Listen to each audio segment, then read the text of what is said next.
Johnny got put out at 5 o'clock this morning or something. His team dominated the whole match. He got about 5 minutes that it would have to do that. He was starting to slide on those. I apologize for that.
Actually, there were 4 different chases that were stuck on generator.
But unfortunately,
All right, let's make sure this is working right.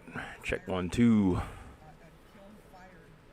All right, I think the audio is set to go. Thanks for the sub legacy. Welcome in. All right.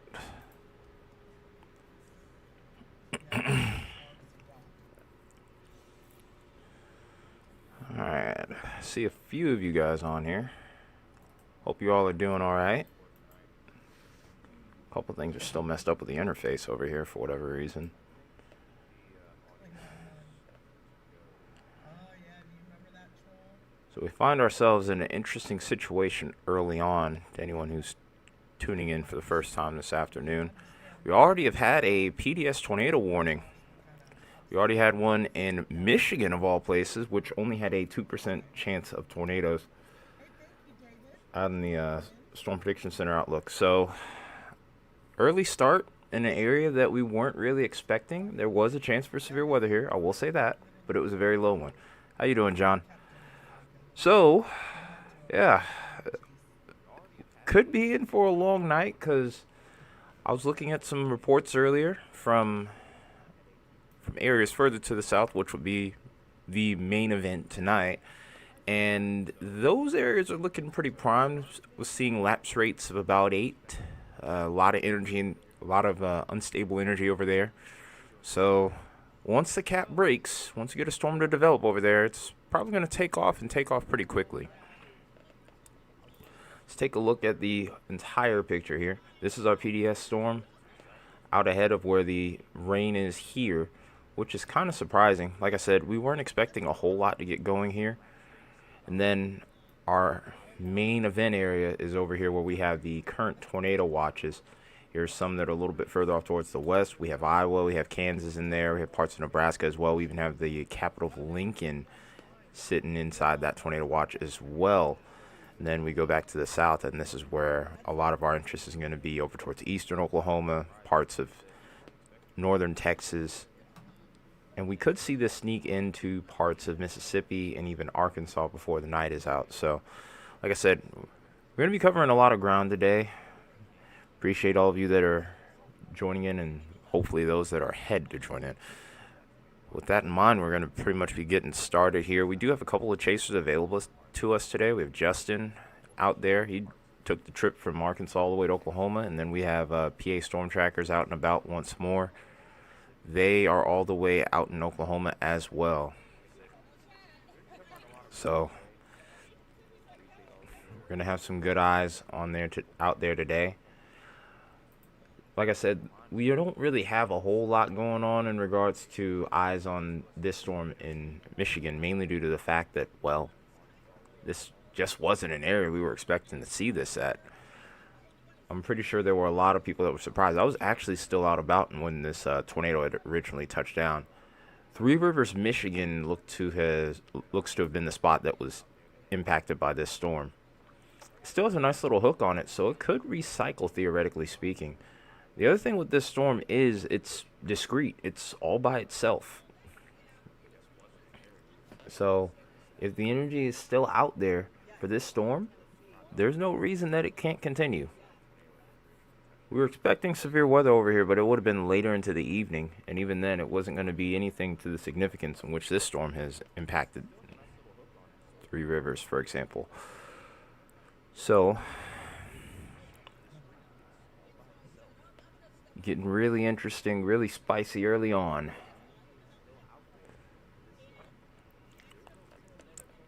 I've only seen like maybe a couple of damage picks. At one point, I did hear that it did have like a little helical vortex, which basically is pointing out the potential for it being violent. I was literally scrambling because I got home, changed clothes, and then immediately started working towards going live. Thankfully, I already had my thumbnail drew up from this morning. So I was able to kind of finesse all of that. So all I had to do was kind of just type a couple things in and I was ready to go. But I haven't gotten much of a look at the damage so far.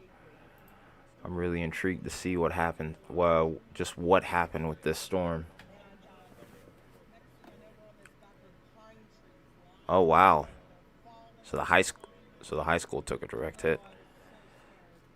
Oh no, that's actually really bad. Because if my math is correct here, 3:30.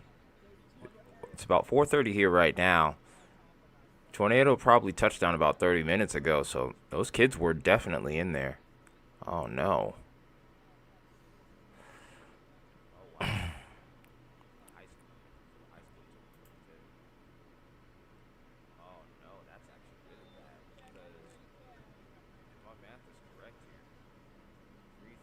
Yeah, I'm scrolling through just now.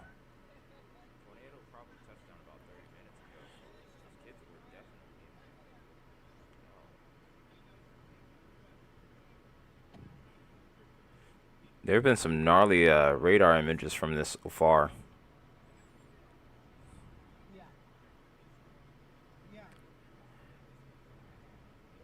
Yeah, either way, no matter how you look at it, definitely was bad timing for sure. From the looks of the radar, it definitely looked like a significant tornado too.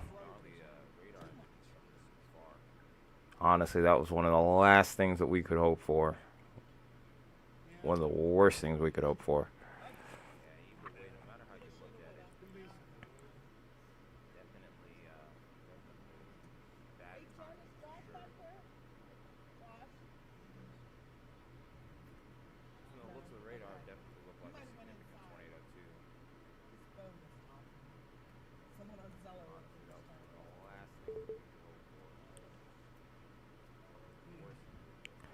So this literally so I'm going through some data right now. Literally looks like this storm that produced the tornado just kind of developed on the fringe of a warm front boundary. And that's all it took. It's crazy how it works sometimes, you know. Low level jet here was decent though. So I mean, all we just needed was for a storm to kind of get off the ground here, and well, we see the results. I haven't seen anything yet on socials in regards to damage at this point in time.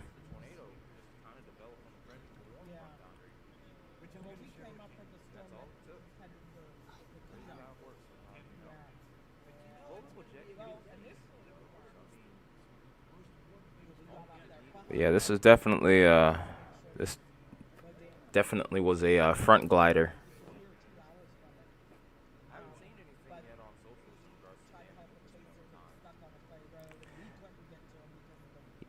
I still remember the school hours. I haven't forgotten that, especially in the high school hours. The last time I went to school, really. Well, technically no, but yeah, I still remember high school hours. So yeah, the timing of that tornado couldn't have been much worse. People were either on the way to potentially getting their kids, or people were kind of winding down towards the end of the day. Thankfully, the schools weren't releasing into the storm, so it still could have been worse, but overall, not great. We would have rather have had the kids at home versus in school with this thing.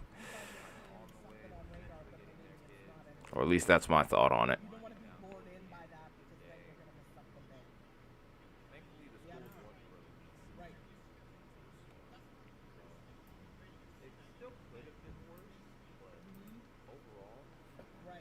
Okay.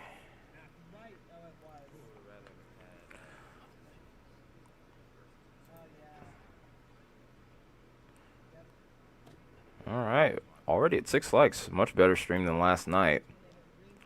Last night was pretty slow. It's a little different today, though, obviously.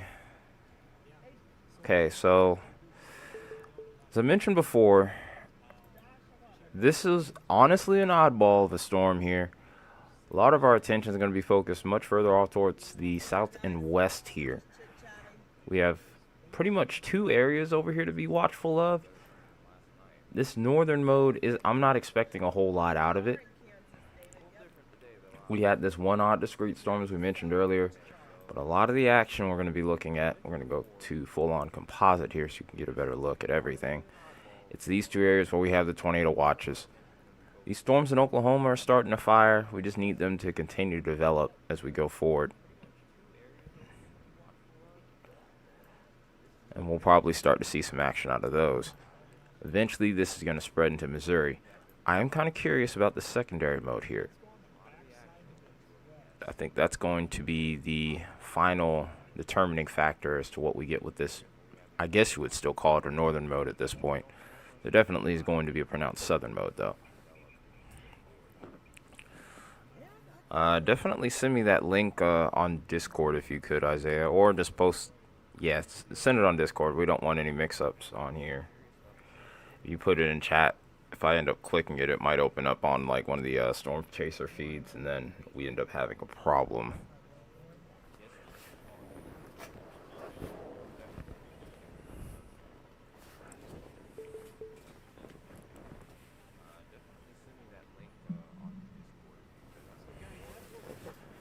Hope everyone's had a good week, by the way.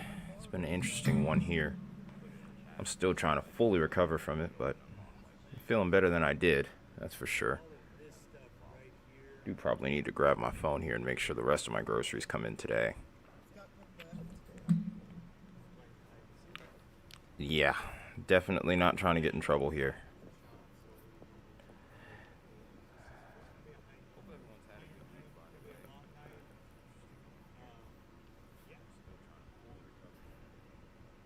This day's gonna be hard too. Yeah. March. Where Stay with us. is my phone? Because that's what I need right now. And in the spring we chase anything. This is our storm over towards Michigan. Still has that tornado warning on it. We're sitting at radar indicated. Doesn't look like it's as strong as it once was. There's still a hook there, but I'm starting to see more rain starting to get involved with the updraft. A little earlier it was definitely rain free, which is what you would typically look for, like at its peak, right, which I would say is about closer to an hour ago. Let me see if I can. I was trying to pause it, not stop it.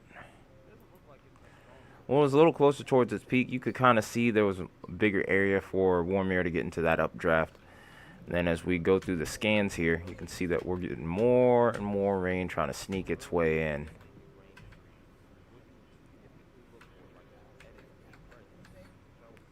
A new updraft could still theoretically form with this if it's riding, so long as it's riding on that warm front and it has warm, moist air out ahead of it.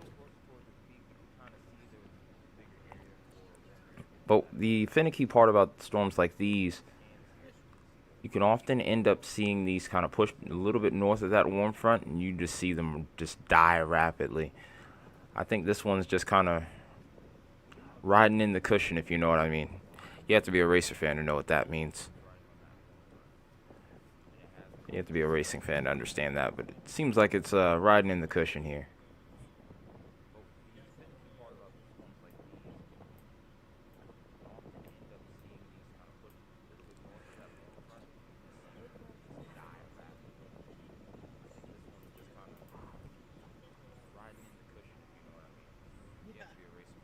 Okay. Oh, I'm gonna guess you probably sent it on Discord. Oh, you didn't. Okay.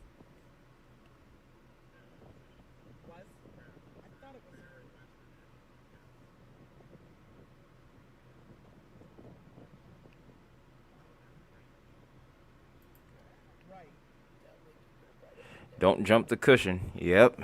I figured you knew, John.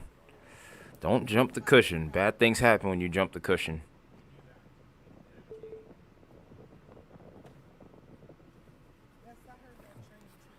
A little dirt racing lingo for you, guy. Oh yeah, we had driven through a little pop-up thunderstorm or pop-up shower. We didn't have any thunder with it, but we had like a little pop-up shower happen as I was driving into the house today. So it was nice. I was hoping that we would get something a little bit more impressive. Did see that coming from a ways off, though. I was watching the clouds form while I was out and about today. Appreciate it. Oh, wow, it's on Facebook. Okay, at least it popped up in the right spot. It didn't go with,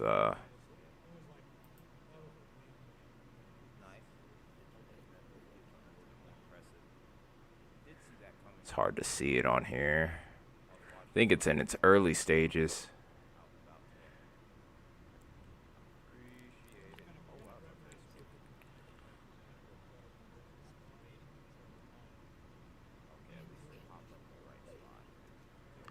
Yeah, it must have been in its early stages because it doesn't look like the condensation funnels all the way to the ground. Or if it is, it's really hard to see with the condo. Okay, there it is. I see it now.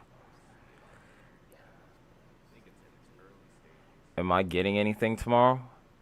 I'm in a marginal risk. I think our main threat's wind and hail. I'm not expecting a tornado threat. So, no fun for me.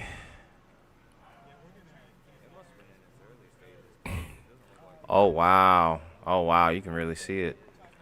I'm going to post the link here in the chat, but I'm obviously not going to click it because that would be really bad. Even though it did open up on Microsoft Edge. By the way, these views that you're seeing from our storm chasers right now, those are all on Chrome, of course. Chrome runs a little smoother, but Edge isn't awful. Don't tell that to any of my other fellow computer nerds, so then all of a sudden we get war in the chat.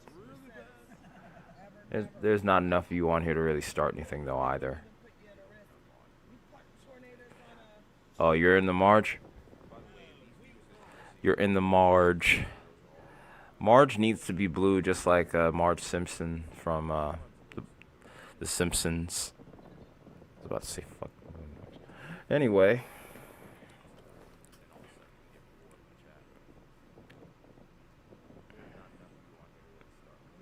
Let me see something really quick while I'm at it.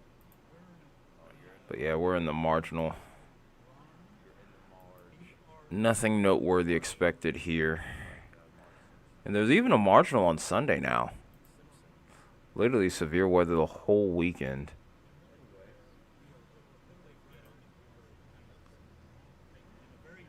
And then after that, we are going to be busy. Oh no.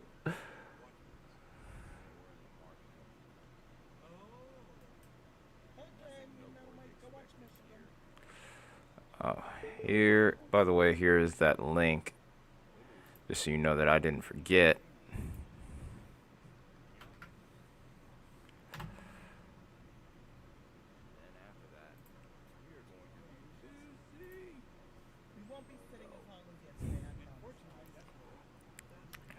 So depending on how things go, well, I guess we'll get into the next part. We'll be doing a discussion for the days ahead here. Oops, I didn't mean to do that.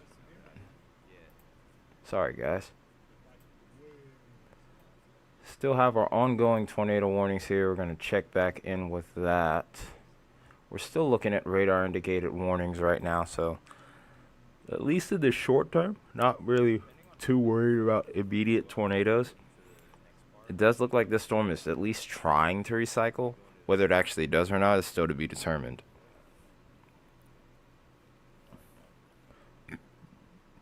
But we know tornado potential and tornado genesis is within its DNA. So once it produces one, there is always that chance it could produce a couple more.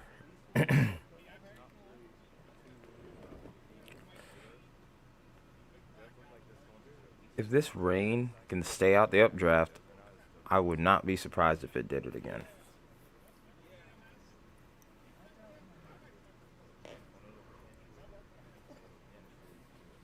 Let's go ahead and look at the velocity product while we're at it.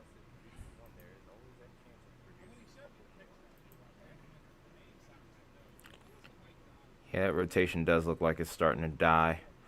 Because from the scans I was seeing earlier, you could even see it on reflectivity.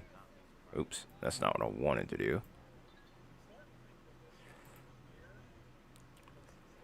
So this was earlier when it was a little bit closer towards its peak. We're getting towards the end of those radar scans. So it was better a little earlier, right about 3:20 Central. So move this forward. You can see that the signature's kind of fallen off at that point. We had a couple really good scans, and now we're kind of on the back end. We're on the tail end of this storm's life cycle, I think. Like, once it gets pretty much pulled from that warm front, that's at the end of the game for this one.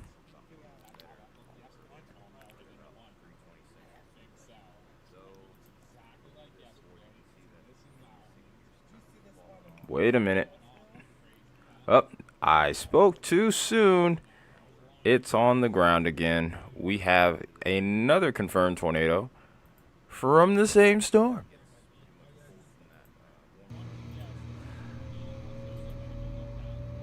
So this was confirmed by weather spotters. This is just north of Union City in Michigan, moving east at 35 miles an hour. This is going to be heading into Homer in the next 14 minutes and Albion by 5:10 Eastern time. So this is a confirmed tornado, folks. This is the second one that this storm has produced. This one outlier that just decided to root itself to the warm front. And then it just took off from there.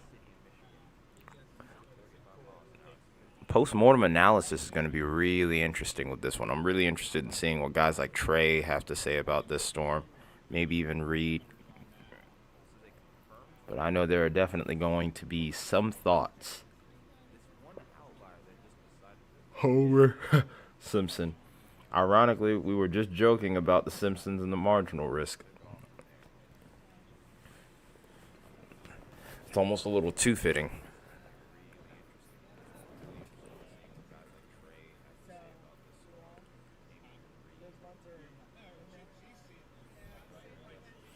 I'm going to need to get me something to drink because I get the feeling it's going to be a long evening.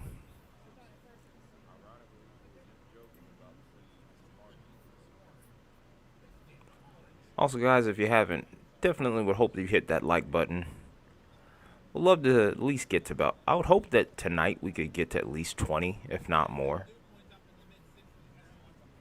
We are here. We are on time. We're actually just a little bit earlier than scheduled because I was thinking about maybe starting the stream at like 5 or 6, but of course, this storm forced my hand. But we weren't going to be too far off. We were about maybe an hour behind because we were out and about when the tornado touched down here. And now we have yet another. It's kind of hard to see if we got one though right now. It's a little messy within that CC, but let's go ahead and split the view so that we can get a good look.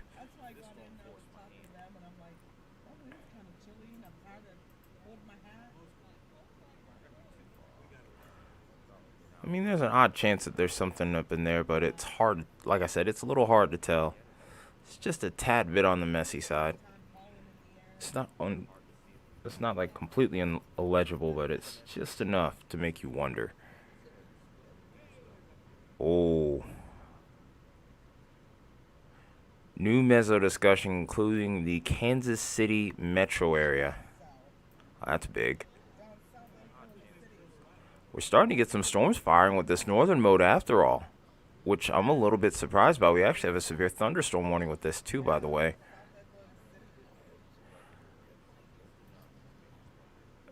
This radar indicated severe thunderstorm warning, 60 mile per hour winds. Just below severe limits on the hail. We're at like 3/4 inch hail, penny size. Yeah, this is it right here. It's going to be these storms over here towards Tulsa that we'll be watching. Tulsa and just outside of Oklahoma City. It's going to be those that we're watching. And I'm really interested to see what the convective mode ends up looking like there. Because that's undoubtedly what's going to ultimately affect western parts of Missouri and eastern parts of Kansas.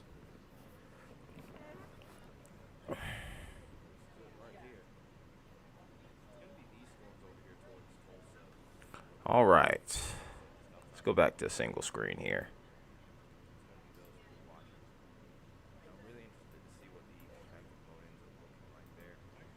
So we got one confirmed tornado on the ground.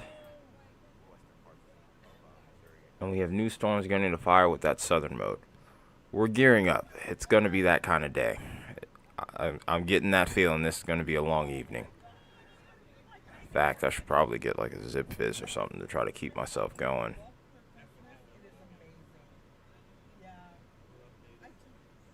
I mean, I'm tired, but I'm not exhausted, which is a plus, but it's going to take a little bit more effort nonetheless, though, to get through this one. Let me go ahead and grab this Gatorade over here. I placed it right next to me, so I should, in theory, be able to grab it pretty quickly. I'm not going anywhere.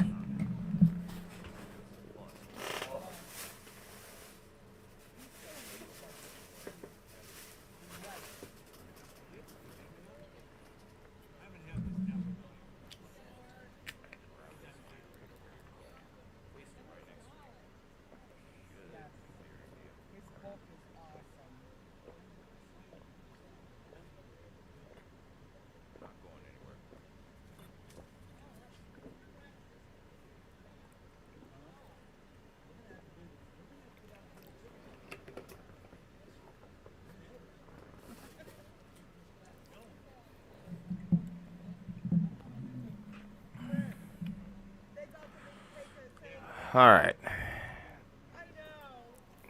Back to it. That feels better already. I think I just needed something to drink in general. That's what I just told Jen. His latest video on liking is amazing. That's what I love. I love liking.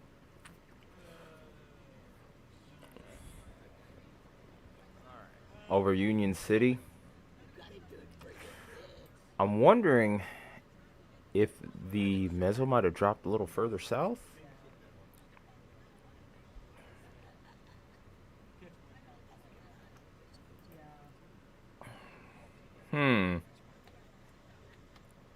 Let's look at that real quick. Guess we're gonna go back to split screen.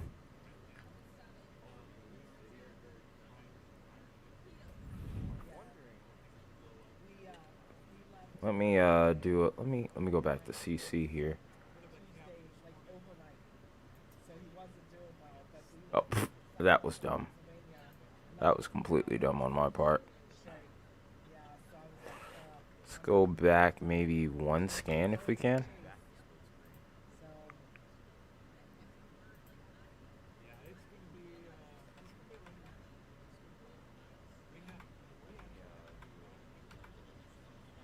That looks a little messy, but oh, maybe.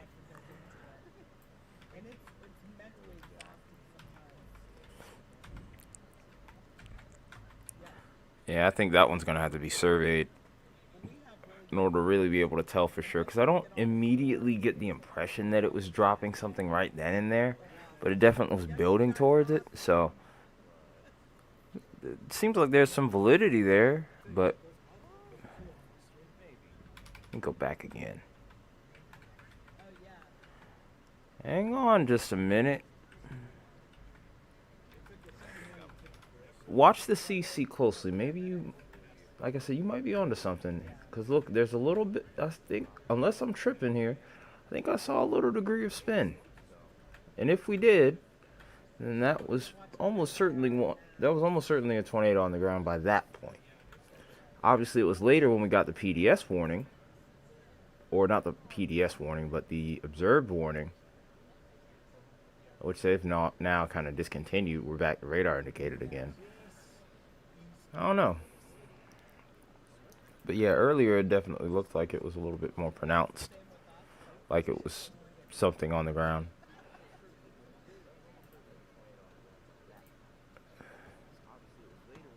Yeah, it looks like we're going to watch this storm eventually get undercut. I think that we're getting away from that warm front now. And we're going to see this start to fall apart pretty quick, I'm going to guess. Wait, what? What's going on here? Oh, okay. Okay. Okay, that's a little bit better. I was about to say, I just went to observe the fact that it went back to radar indicator. It's kind of fast, but I was like, all right. But yeah, little did I know I was making a mistake there with the radar. That's on me.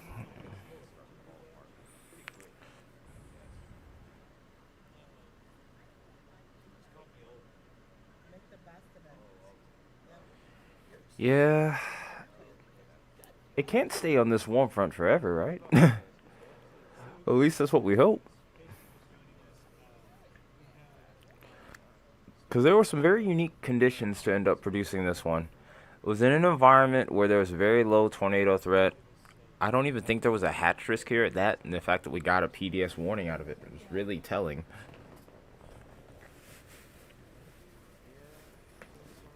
The thermos around this area were really going to be a question. On the ground, another That along with convective mode, so that's why a lot of people wrote this area off. However, clearly, there has been some oversight.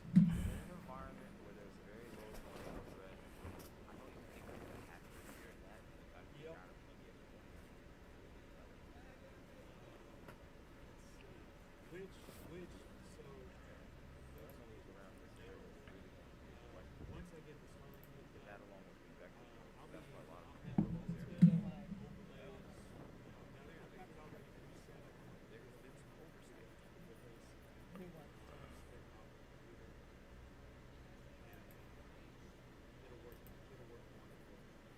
Trying to see if I can find some more pictures of this.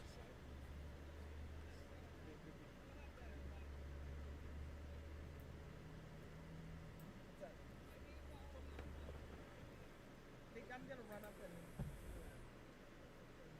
really fire.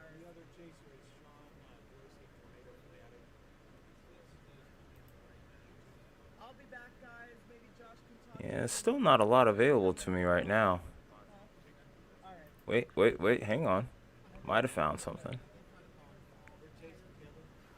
Oh, wow. Okay, so there's video of it. I think that, oh, wow. This has helical vortex or horizontal vortices, whichever one you want to call them. But yeah, this is a pretty strong tornado that was ongoing in Union City. Man.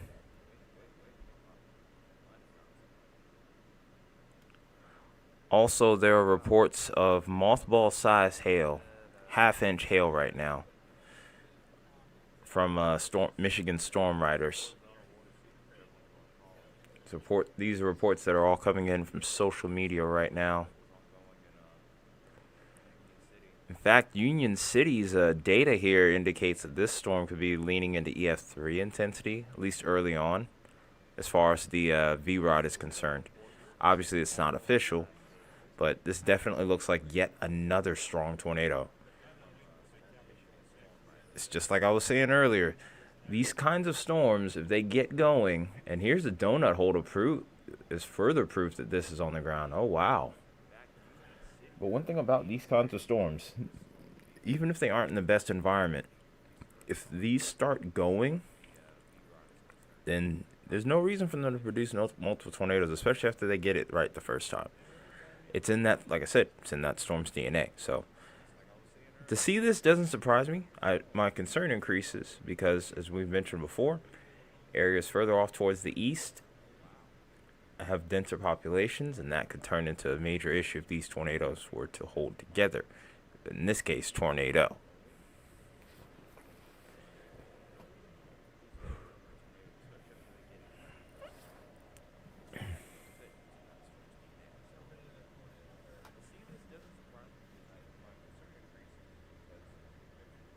I need to find my phone. Where is it?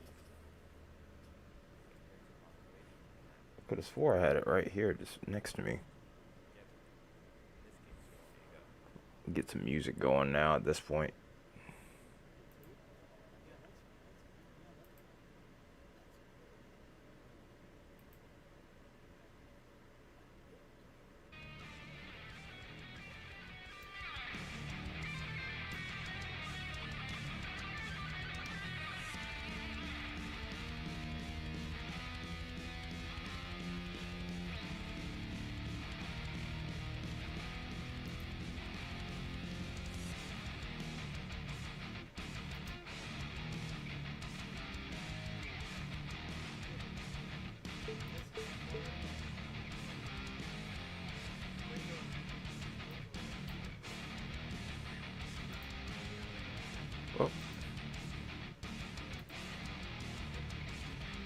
Yeah, it's definitely trying to get cut off. That rain, that outflow, and it's definitely looking like it's starting to take over here.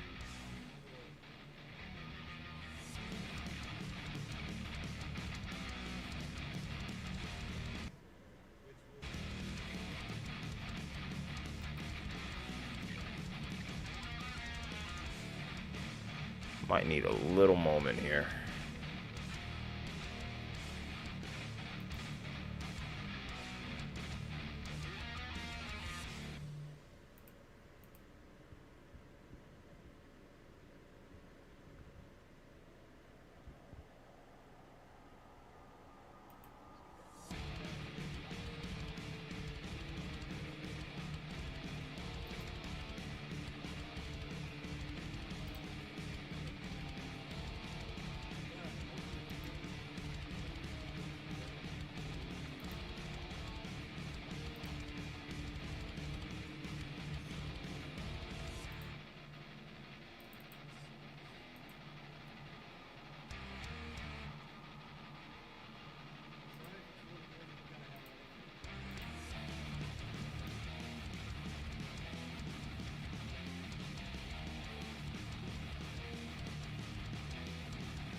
Alright, I'm back. Sorry, y'all. For all that, I still couldn't find my phone. Wonder where I could have put it, man. And the craziest thing is I had it in my hand a little bit ago as I was... Oh, wait, here it is. It was just in a spot I wasn't expecting it to be.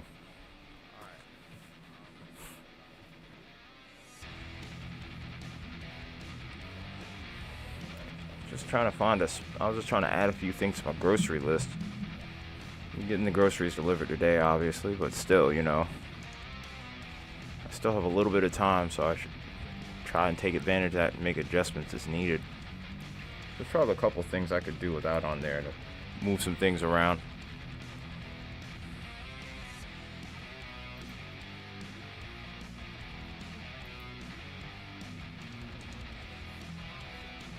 Yeah, this storm looks like it's ready to go now.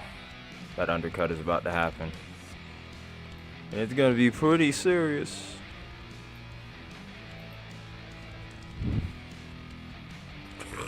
Look how, excuse me, look how far ahead it is from this main line up here.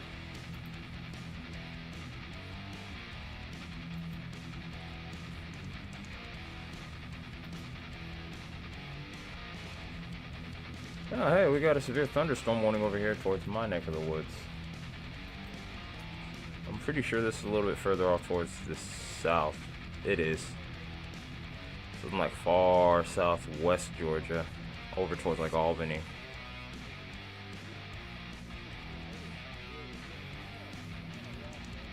We've had a few popcorn thunderstorms. Got a northward component of motion too.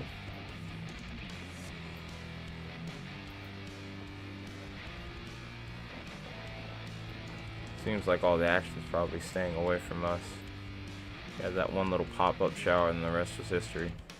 Not so much as even a rumble of thunder here.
I guess we'll be chilling for a little bit.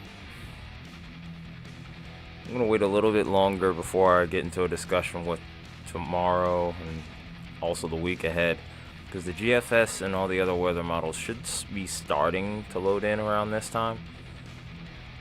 Like I said, we're in the early stages of the event here. As far as the southern mode, I really expect things to kind of take off within the next couple of hours potentially.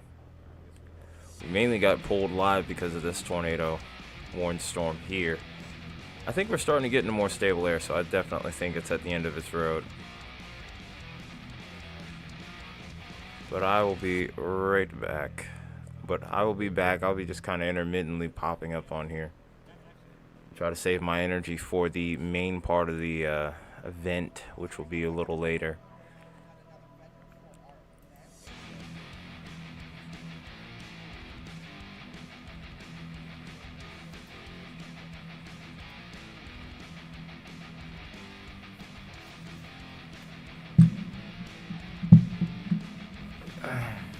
Alexa, set a timer for 10 minutes.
Yo, I'm still here.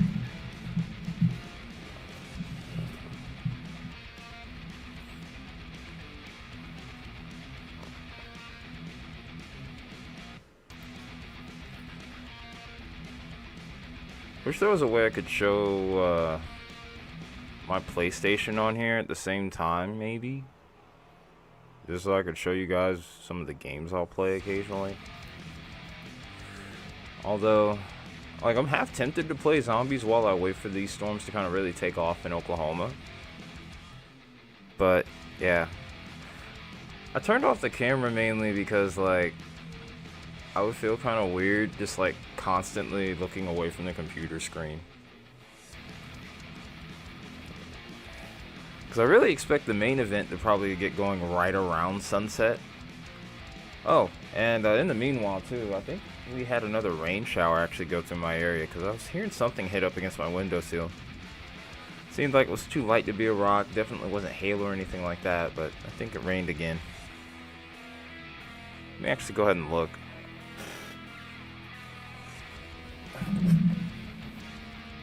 Yep, it rained again. Pretty light though. The first round was a little heavier. Honestly, I'll take it.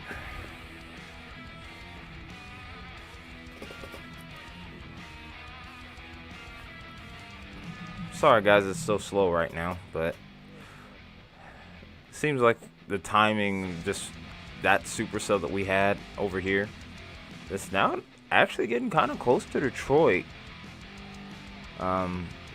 Compared to when these storms are going to really start to take off.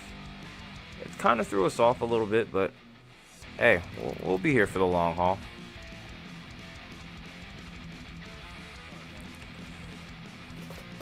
I mean, if it were up to me, I probably would take a little power nap, but I don't want to sleep too long anyway. Because I think we're going to try and go live again tomorrow. I also need to figure out what the heck I'm going to do for dinner. Because I don't even know. These are things I should be thinking about when it comes to doing these little marathon live streams, like what we're probably going to be doing tonight.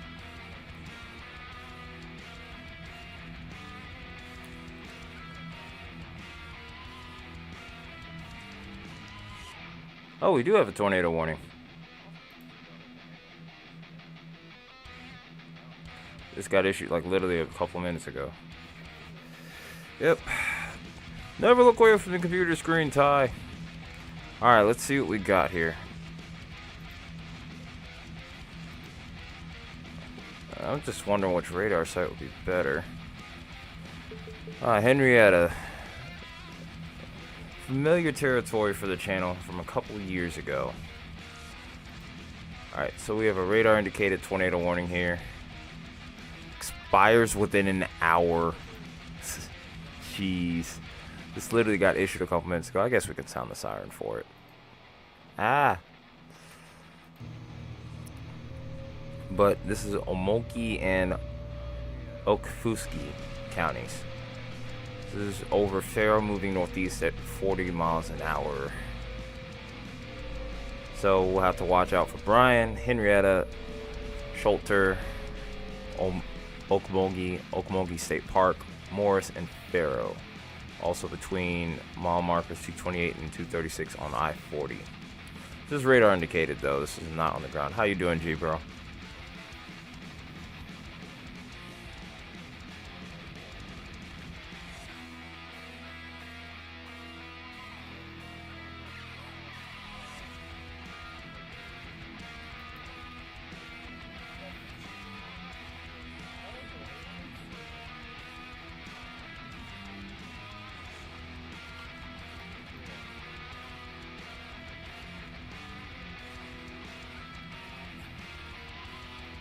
Right now, both the storm chasers we're looking at with PA and also Justin, I think they're still over towards where they're expecting the dry line to really kick in and let the storms fire there. So we're a ways off, like I said. This is really the first sign of real activity that we've had here. Let's go ahead and take a look at some things here. Let's look at velocity with this. A little hard to see, but it's there. It's this little curvature. You can see the inflow's kind of maxed out over here. Some pretty high values there. Definitely getting past the 60, maybe heading into 70 mile per hour range there. In fact, at its peak, we could be seeing 80s even if we zoom in a little tighter. And then on the other side of this, we're kind of up against maybe about 20 to 30, so maybe close to about 80 on gate to gate. So it definitely could be something down. It's probable. The correlation coefficient says otherwise. Right now, there's no clear indication of debris, so that's good news. But we will have to watch this as it progresses off to the north and east.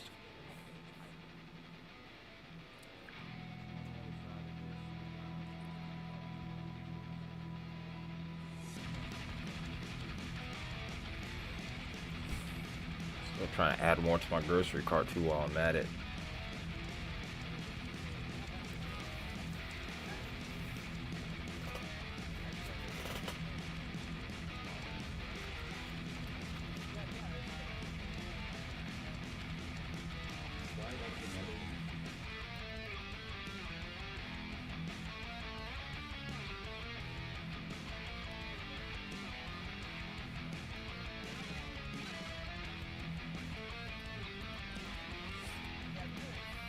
Did Evan's stream go off, guys? So I just moved back over to YouTube on my PlayStation. And Evan's not live anymore. Oh, wait, no, he is live. I was about to say, what the heck? That's not right. Can't be right. He must have had some sort of issue come through. Because of all the people, he's going to be live longest, probably.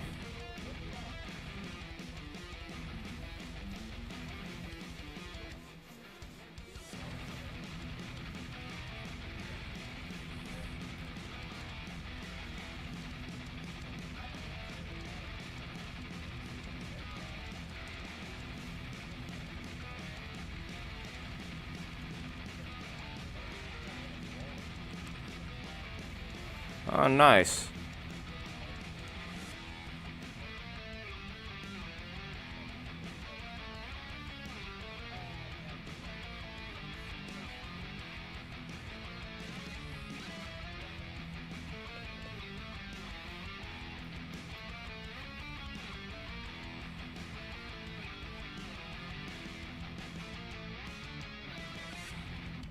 Let me change back to reflectivity. I don't know. I'm just trying to do too much at once here. Not the most impressive signature on radar. But these northeastern storms can always be a little bit wonky. They'll look a little weird, but what matters is that you see this notch here. And I do think that this storm has plenty of room to mature. It still has that supercell structure to it. It's just not profound or prolific supercell structure.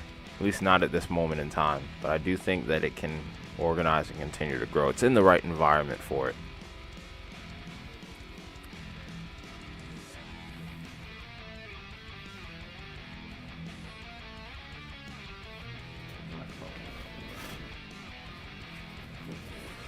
All right.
that our only one?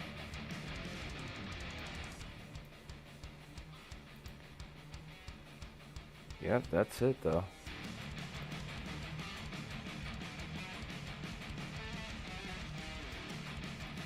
I wonder if we have anyone else we can look at. I think Jaden is on.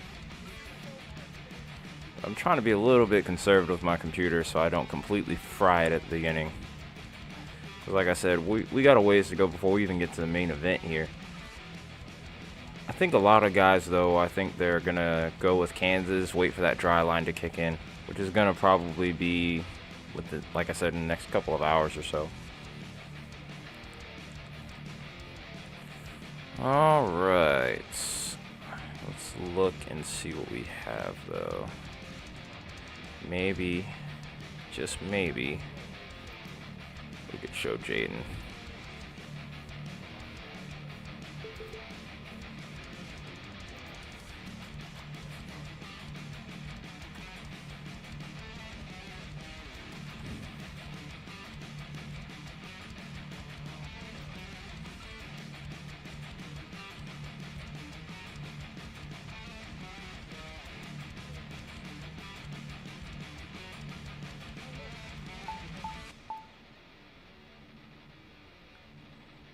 So giving us updates on that tornado warning, so nothing new there, at least as of right now. I haven't seen anything that indicates it's on the ground. So there's that. Let's go ahead and, yeah, let's go.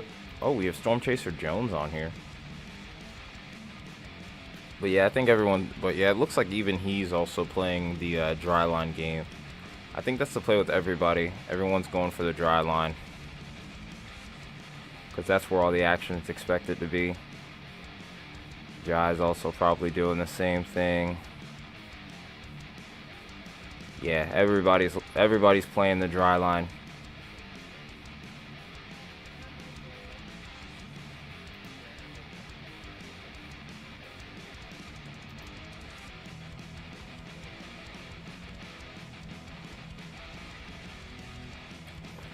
Yeah, even Brandon and them are playing the dry line game right now. Yeah, and that's pretty much all the guys. I mean, that's all the guys that I'm able to watch, and then also the people that I can't watch. Yeah, everybody's playing the dry line. I think only CJ Ziegler is close to the tornado warned storm, I think.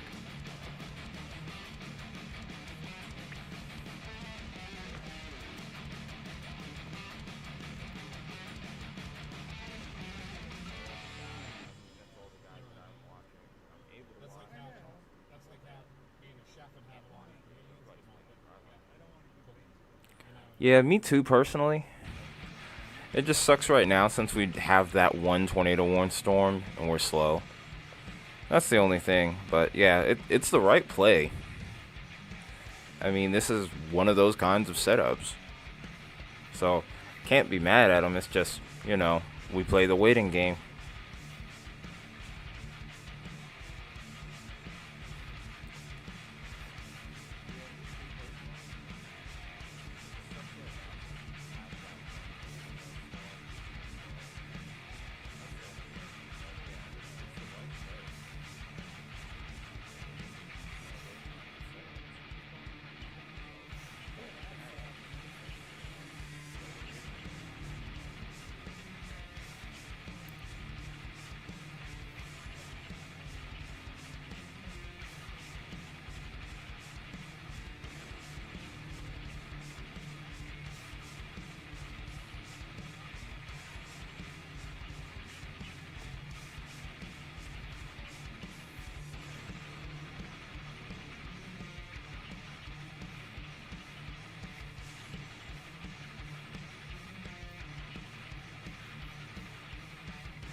At least the sky looks really pretty with these these pictures here. I wonder who's closer to where the dry line actually is located right now, or who's just out ahead of it. I'm gonna scoot this over so that way you guys can see the severe thunderstorms off to the left here. This is probably where our main line is going to end up organizing.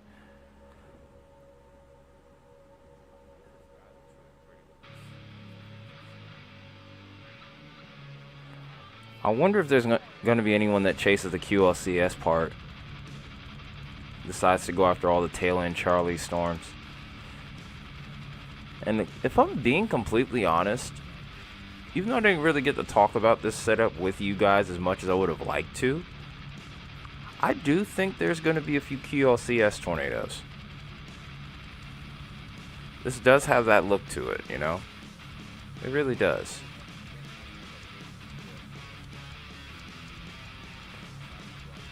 I haven't really seen any, oh wait, okay, no, that's the Michigan storm. But yeah, none of the Oklahoma storms right now have had any tornado possible tags in their labeling, but I do think that that's possible as we go later into the evening. The low-level jet's only going to pick up, I would suspect.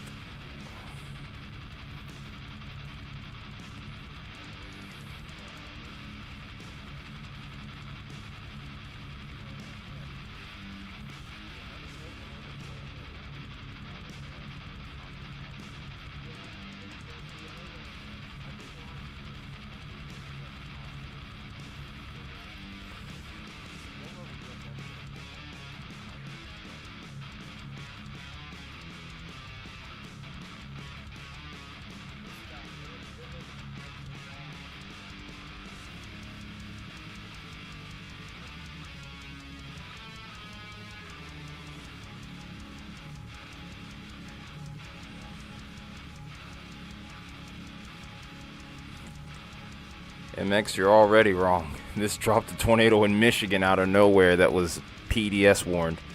We actually had two pretty strong looking tornadoes from what I saw.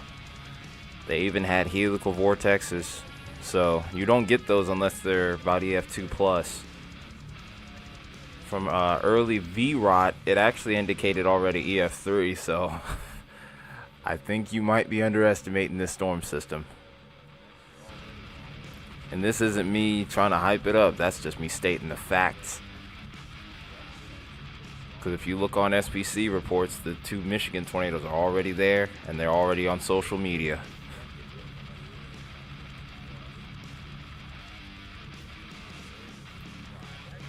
Oh, and mind you, the Michigan setup only had a 2% chance of tornadoes. So, you know, it could be a bust here. There's always that chance. But, you know, it's also 10% with a hatch to go with it. So, do with that info what you will.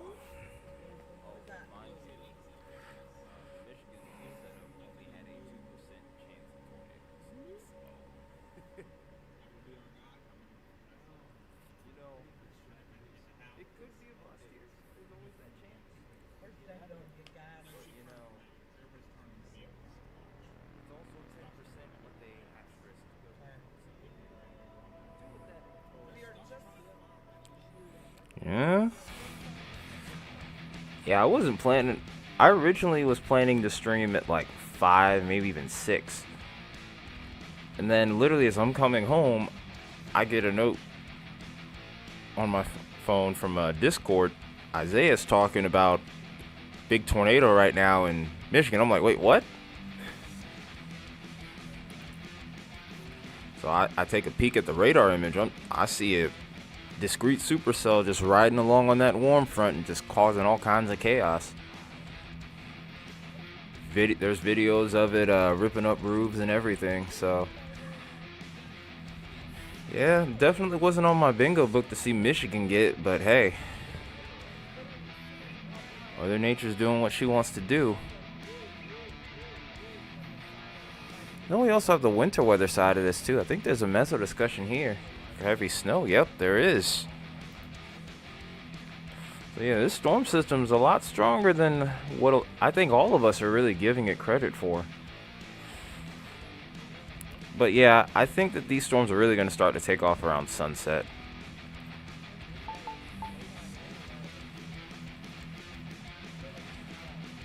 Still have our radar indicated tornado warning in Oklahoma, by the way, over towards Okmulgee. This isn't really doing a whole lot, which honestly, I have no complaints. But it does look like it's getting a little bit better organized.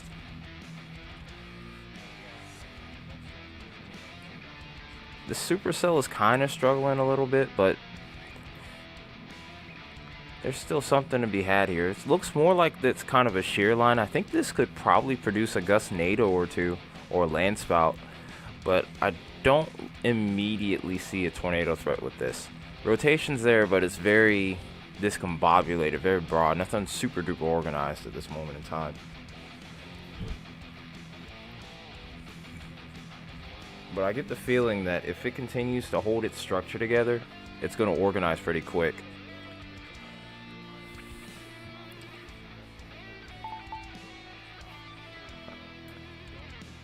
And speaking of Michigan, I think this got a new tornado warning on it. Oh wait, this is a new storm. This is actually a new storm here. Because our tornado warned storm is over here towards Jackson. This is a whole new storm. Oh wow. What's going on with Michigan today? So our new tornado warning is towards Hillsdale County in southeastern Michigan. This is located near Jonesville. This is thankfully expected to remain over rural areas. Jerome, Somerset Center, Moscow, Somerset, and North Adams still need to be watchful of this storm nonetheless.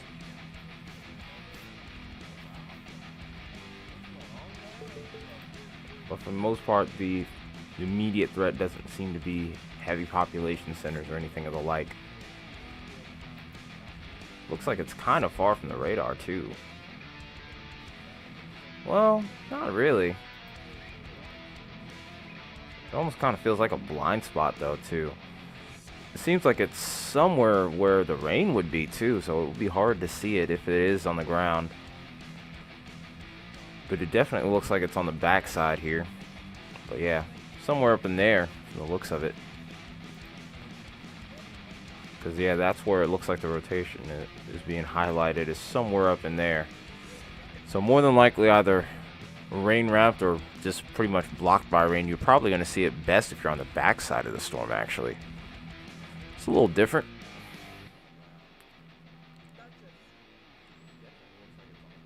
But my bet would be it's rain wrapped entirely.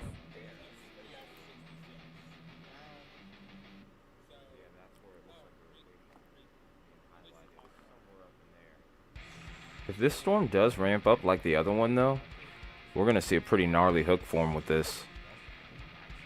But again though, what's up with Michigan though?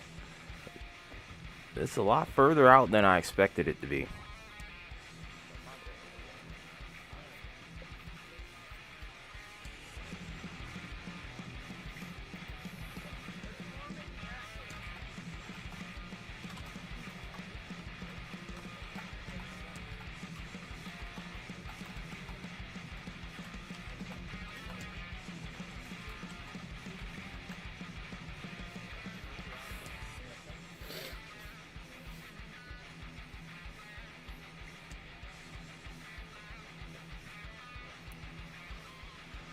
Huh. So there's a little bit of haze beginning to show up here on both Justin and PA's feed here. I think we're getting to that point where that dry line might be starting to kick in soon. And this might be that point where we start to see things begin to pop off to the south now.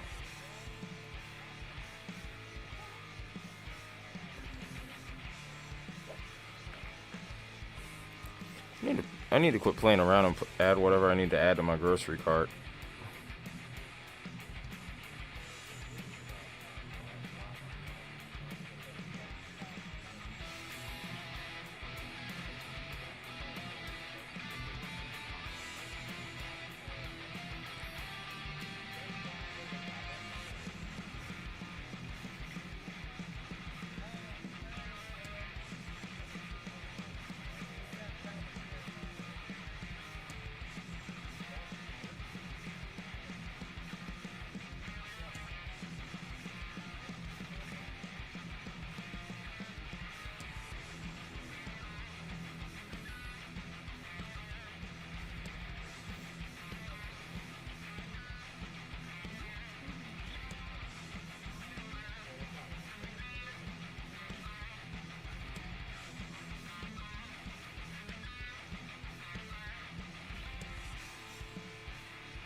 Oh no, not that. Oh god, here we go.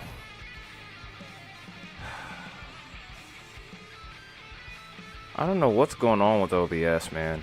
Why it keeps doing this. And it's so random.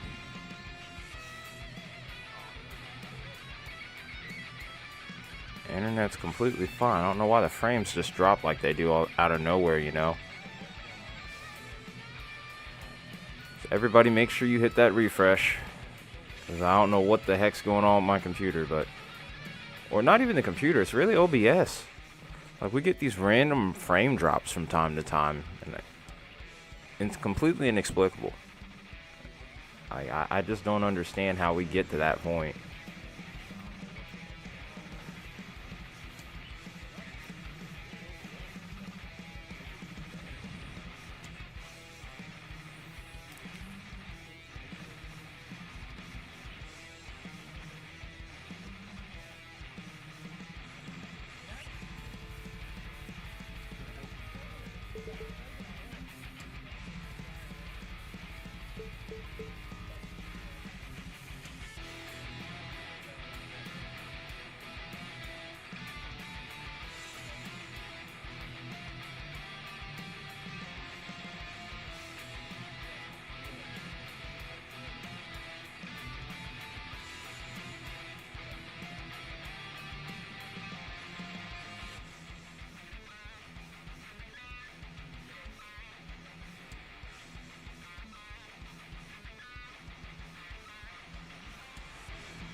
Alright, I'm going to step away real quick, guys. I will be right back. Don't forget to hit that refresh button, because it does look like we had a little lag spike here, but it looks like we've recovered for now.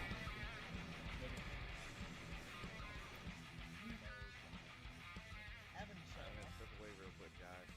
Looking at Right back. Don't Don't forget to hit that refresh button, because it does look like watching we had a the skies. little lag spike here, but it looks like we've recovered for now.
Sorry guys, I was trying to fix myself some food because I get the feeling this is going to be a long night.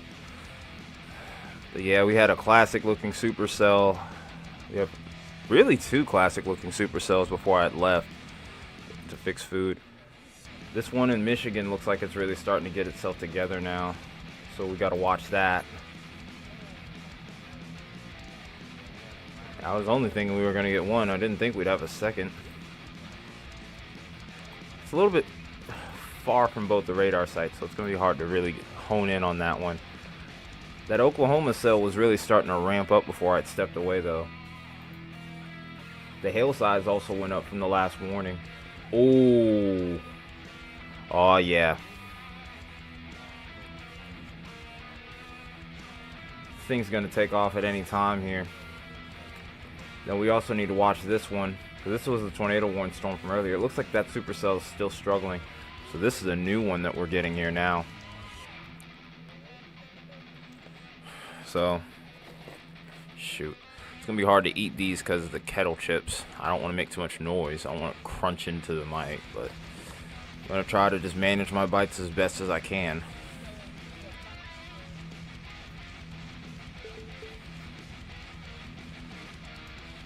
Yeah, we got a lot of action right now, but yeah, this one probably is ready to drop something. You ain't lying, holy inflow indeed. Really, that Michigan one is kind of the same.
Yeah, she's ready to go. She's ready to drop at any time.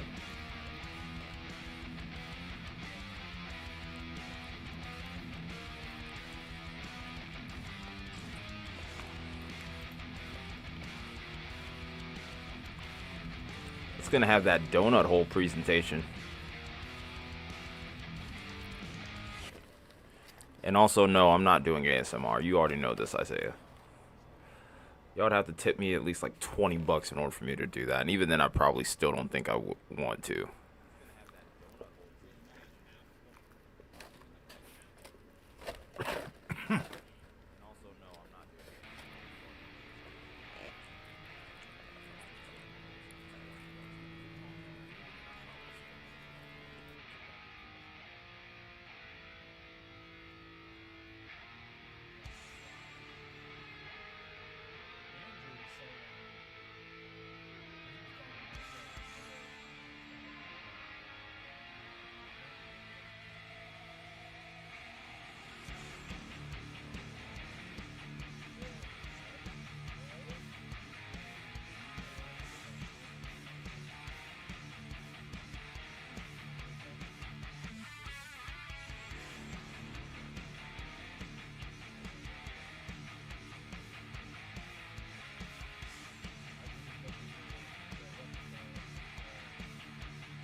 Oh, hey, we got a rumble of thunder here. Finally. Are we about to get another round?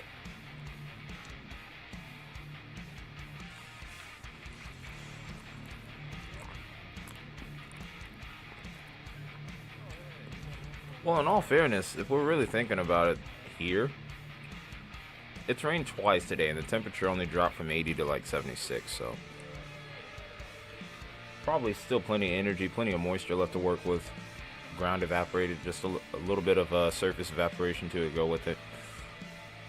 I guess it's only right that we get a rumble. Hope we get a nice storm tonight. So long as it doesn't knock out the power. Then I'm gonna be mad.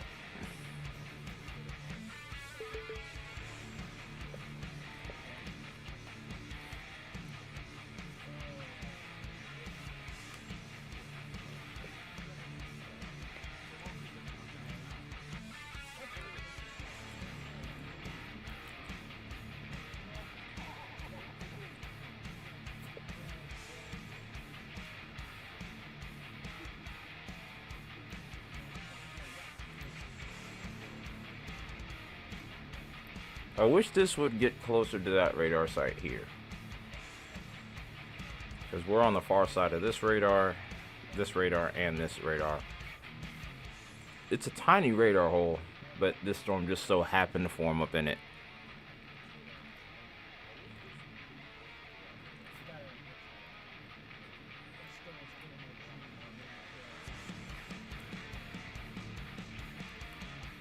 Oh, so it looks like they issued a severe thunderstorm watch there. Interesting.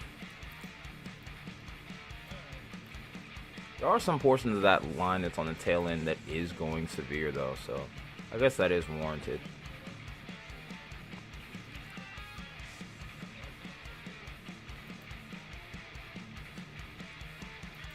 Let's go ahead and take a look at Oklahoma again. Oh, wow, look at that. Look at that hook. That thing is a beauty. It's cleaning itself up beautifully.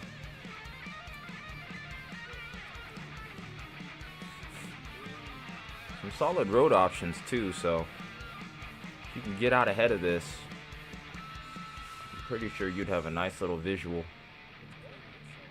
Probably, I think at this point, it's pretty safe to say we get a good look at the updraft, mezzo, probably a wall cloud too, without much in the way of visual inhibition.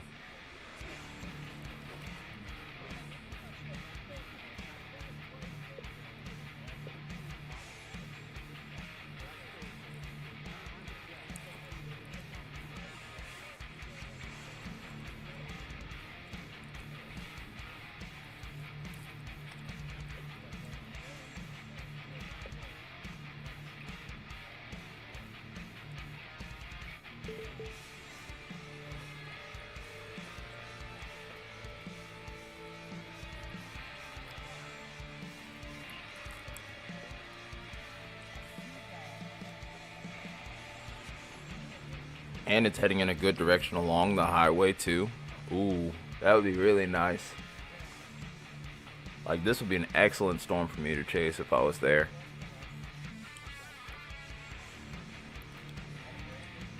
I would be in my happy place for sure. Like, that's not even a question.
We just need that to tighten up just a little bit more, and it'll drop.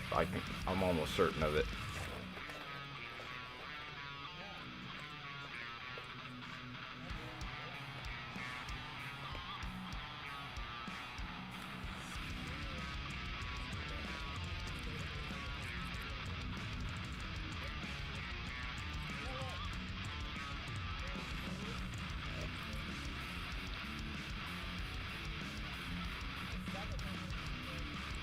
And I think it's trying to do it, because that next scan, even though it's not incredibly strong,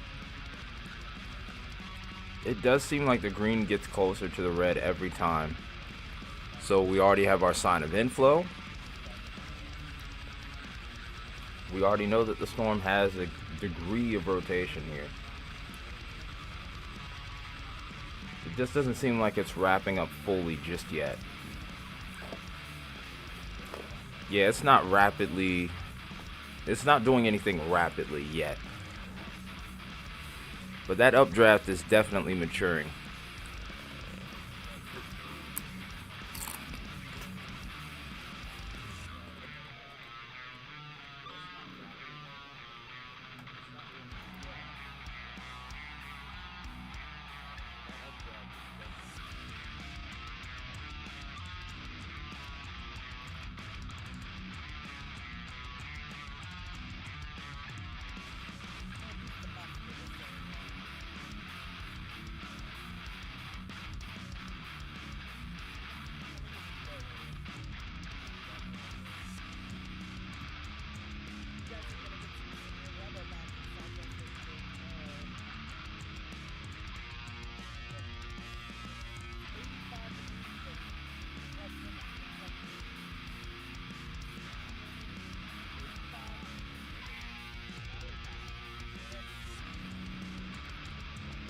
Honestly, what did Michigan do wrong today? Holy cow.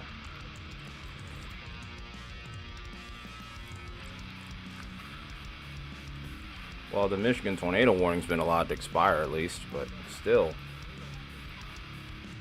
That was not on my bingo book today. Not on the bingo card whatsoever.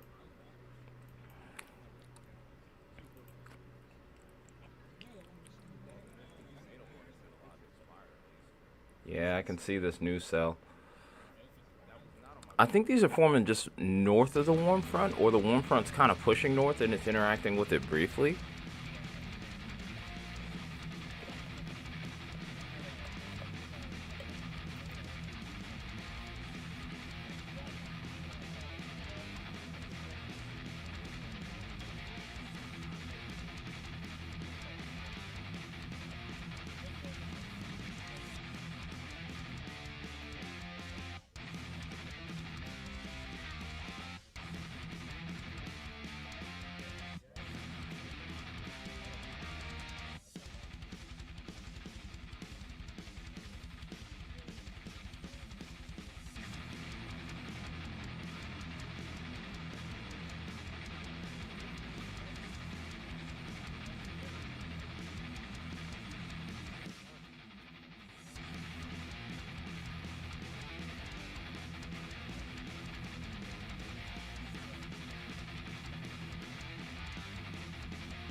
I do think that haze might be the EML via elevated mix layer.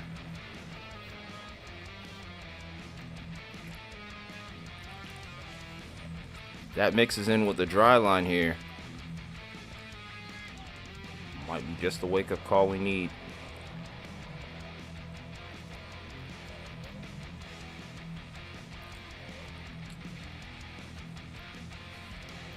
Let me check something really quick while I'm at it. Or that's not what I wanted to do.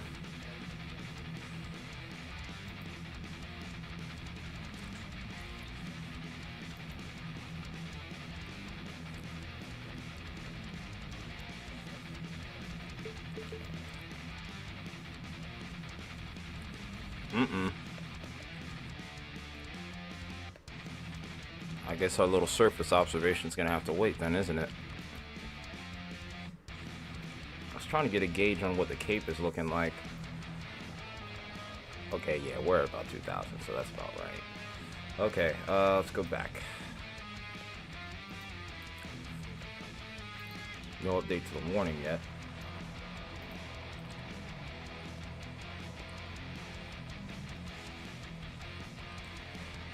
Yeah, okay, so this storm's undergoing a lot of mergers right now. But it wouldn't surprise me if this did drop a brief tornado. It seemed like it was trying to do it earlier. Still a good signature here. Not robust, but it's there. You can definitely tell. Tornado ongoing. Well, there is that. There's this little... Yeah, there it is right there. Yeah, this is a confirmed tornado on the ground just north of Depew here. But yeah, you can see that tiny little drop right here. Definitely not where that's supposed to be. It's in an odd spot, and it matches up perfectly with the velocity. So that is 100% a tornado on the ground here. And then if you look on reflectivity, the donut hole only confirms it further. Messy little embedded supercell here. Or not even embedded supercell, just like cluster of supercells. You can't really call this a QLC. Well, maybe you can. It's not a well-developed one, I'll say that much. Not yet. But it's going to progress into that. So what, I'm guessing that might be tornado number 3 for today.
What do you got, Isaiah?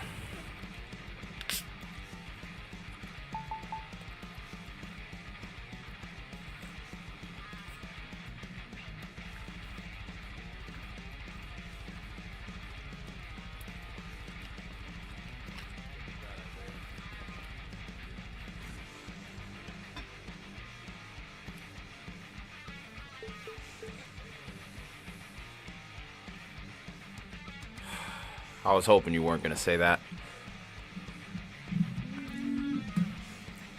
I mean, we weren't really expecting as much over there, so I don't think there was the same level of preparedness as what we're probably going to be seeing from down here. Even then, when you start to get start to see that kind of intensity, the survival rate, as we all know, it drops, unfortunately.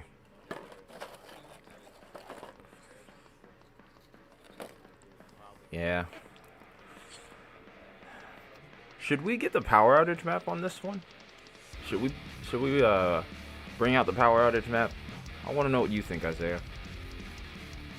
Because, I mean, it could be widespread enough to where we have like a significant amount, but even then,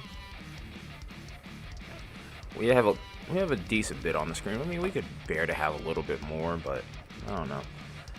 Just let me know what you think.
Still no new update with that tornado warning here.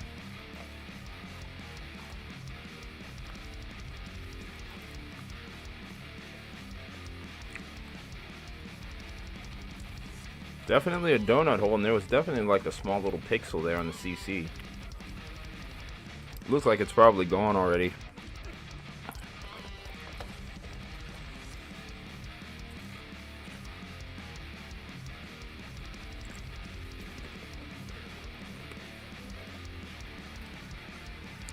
It is what it is, I guess.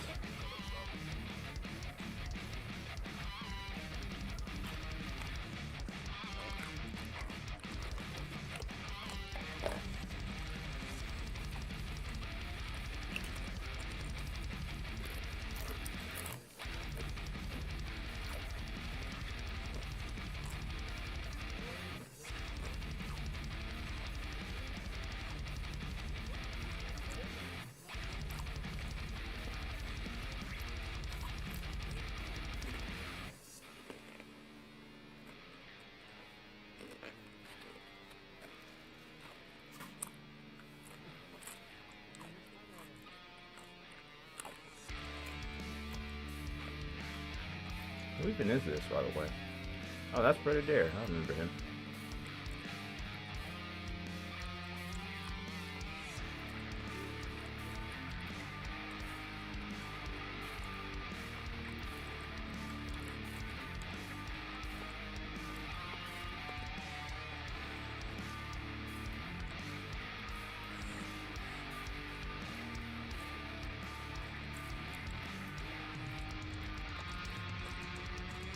I wonder if we can get surface analysis on this now. Oh, yes, we can. Where is that dry line at?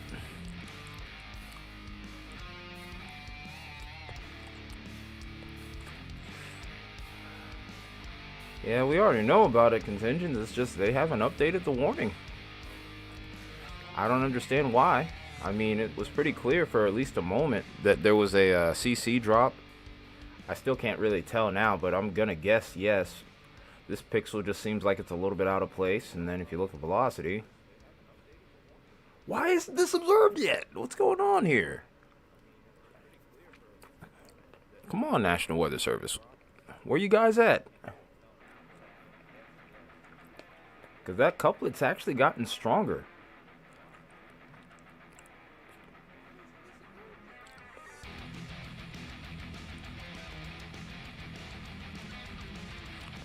Well, at least we know about it. And there it is. New feature from Weatherwise. And then we'll add ours on top of that. I think they finally yep, there's the upgrade. We were waiting for that. This was confirmed by Storm Spotters. I think that was Adam Lucio, if I'm pronouncing his name right. But this tornado is like 3 miles northwest of Bristow, just as one of our other moderators, Contingents, had mentioned. We got to be watchful of Shamrock as well. I think if you're in Depew at this point, you're safe. New Polygon's gonna have different areas in there now.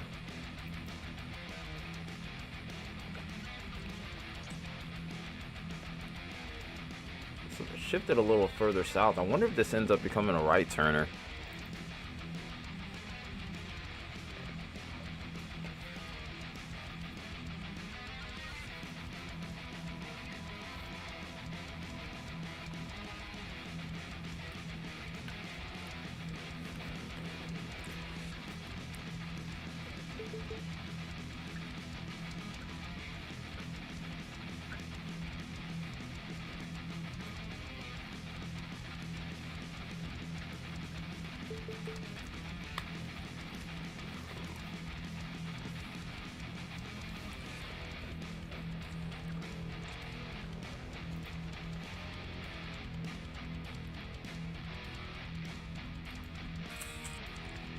Guess we'll go split view for this one from here on out.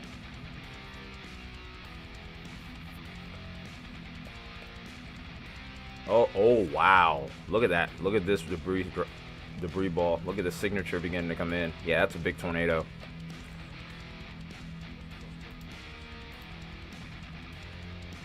Oh man. Oh yeah, that's looking pretty gnarly. That rear flank downdraft especially, those ones are really strong there.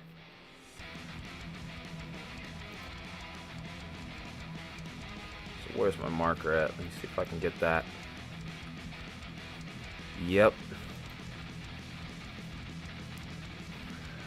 Yeah, there's even a small chance this turns into a wedge.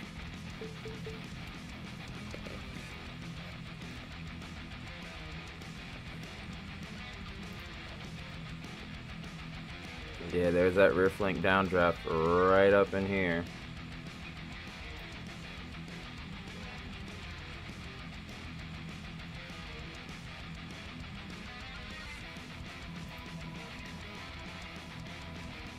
Yeah, the rear flank downdraft is right up in here.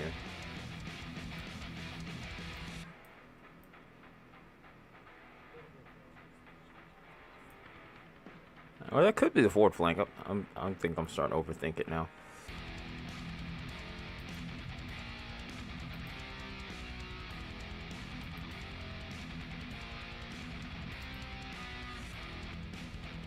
Yeah, it's... Oh man, I wish I could see what this looks like. I wish I could show what it looks like. I bet you this thing's a beast though. And the other thing is, pretty much every tornado today has been strong enough to where we've gotten the horizontal vortex. So, I'm gonna guess this one will probably be pretty similar.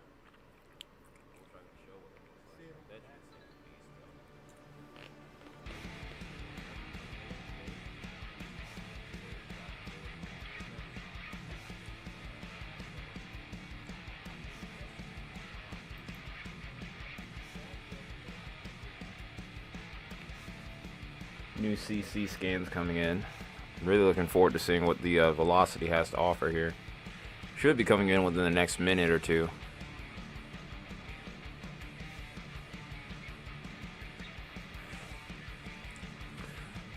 Okay, so I'll get you up to speed, Contingents. The first 2 tornadoes were actually in Michigan, of all places.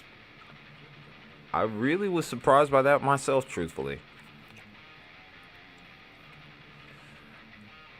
Looking back at it, I didn't really get to take a great look at the soundings, but there were some decent spots over towards Chicago. And there could have been also a tiny bit of lake enhancement added in. But these were also riding on the warm front too, so there was that.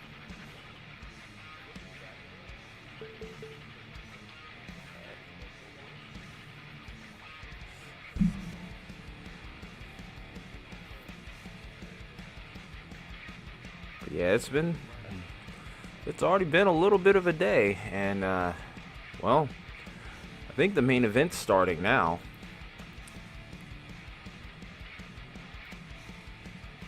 I think this might be occluding though already.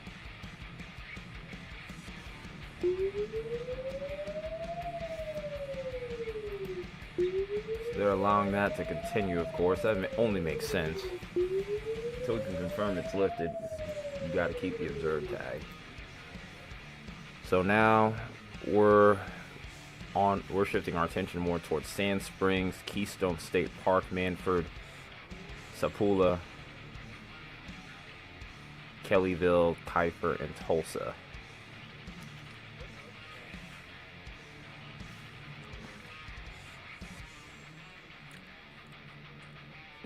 Yeah, yeah, you pretty much nailed it on the head. That's exactly what happened. I didn't really rate the potential of any prefrontal development up there. I thought it was all just going to be forming right on top of each other, going to be really messy. So there is that. You just missed the you just missed a really good scan from this I guess you would call it Depew or maybe Bristow, whichever one, it doesn't really matter. This tornado had a pretty gnarly scan about a couple minutes ago. Seems like velocity is going away a little bit. Might be trying to occlude, I don't know for sure yet. But I definitely see a little bit of a shift off to the northeast now. But let me show you exactly what I'm talking about, Isaiah. So you think we should show the power outage map? Okay.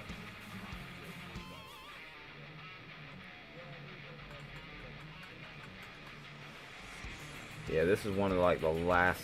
This was like a really good scan just a bit ago. There's a pretty good CC drop going along with that. And then this scan, it's kind of faltered a little bit. Oh, it's an old scan.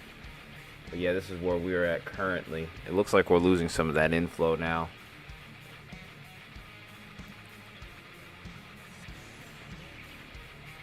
Yeah, it looks like that mezzo might be dying out, and we might be going through a replacement cycle soon.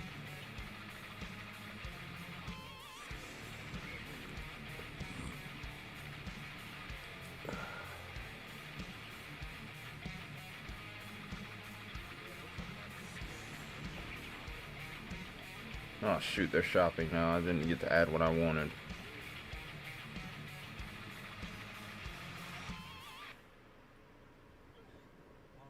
Okay, I am back. I fell. I don't know if Papa told you, but I fell hard in the bathroom. With a puddle of water, whatever.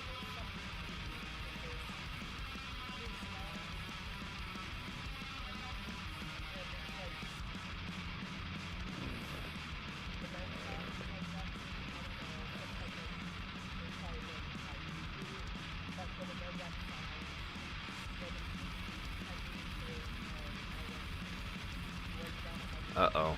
Oh, let me get that. Speaking of which, since you said do it, let's go ahead and get that on. Get that rolling here. Alright, what do you got, Isaiah?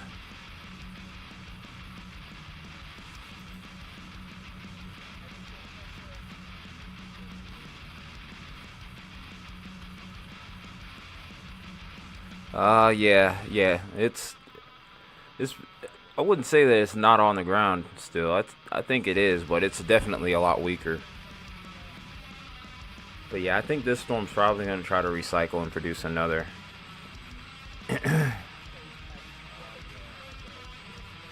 Oh no.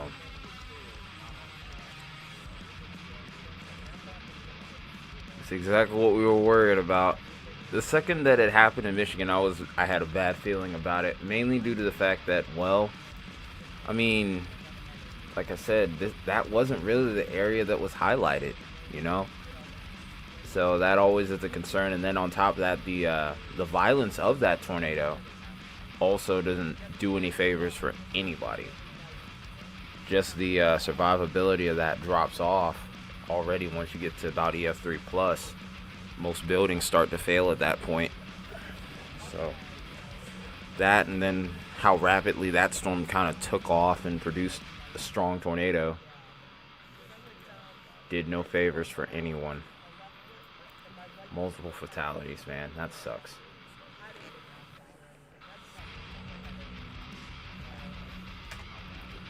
Alright, so we're going to get the power outage map, guys. Here we go. I'm going to have to probably get this to be a little bit smaller.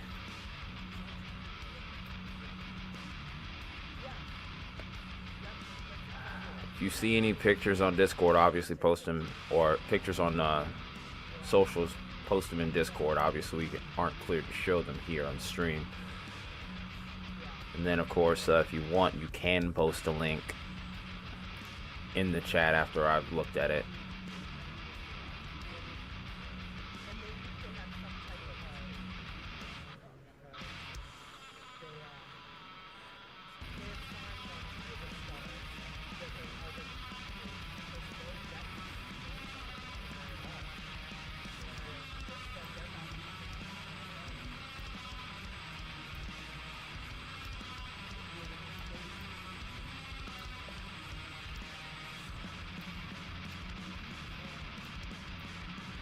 Waiting for it to get a little darker outside before I turn the camera on, because I want to have my lights.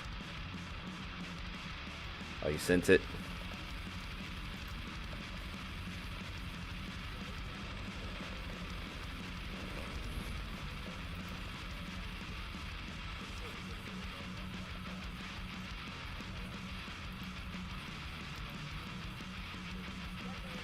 Ooh, oh wow.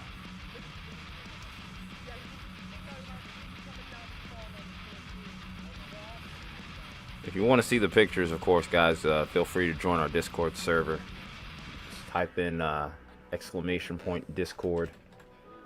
You should get a link. Well, there's already 2 stalls in Wilmington that say out of order. That's if Streamlabs bot if wants to work. Okay, there we go. That's better. Yeah, I'll probably turn the camera back on the next little bit.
Oh wow, I'm seeing some crazy videos popping up here on social media of the Union City tornado. That thing really was a beast.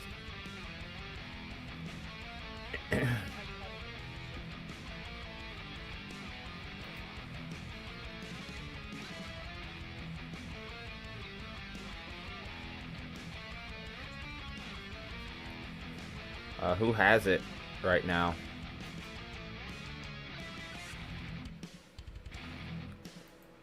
Who are you watching that has it on the on their feed.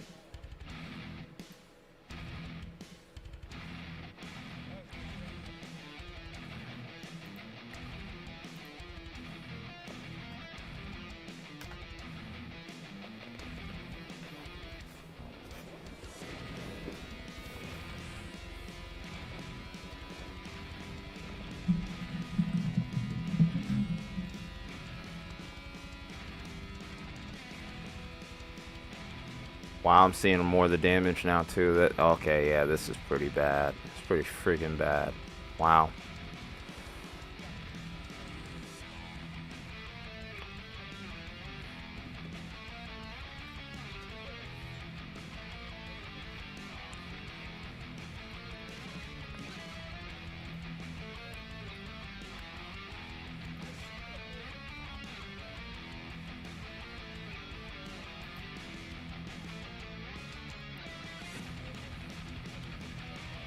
Yeah, it looked like it. Yeah, when I saw it start like taking that little jog off to the northeast, after it started to spike up, I kind of thought it was an occlusion, but that pretty much confirmed it right there.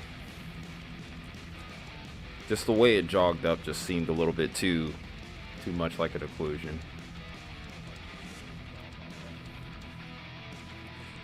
I'm glad I'm able to recognize that though. That's gonna come in handy in the weeks, months, and well, ultimately years ahead. Hopefully.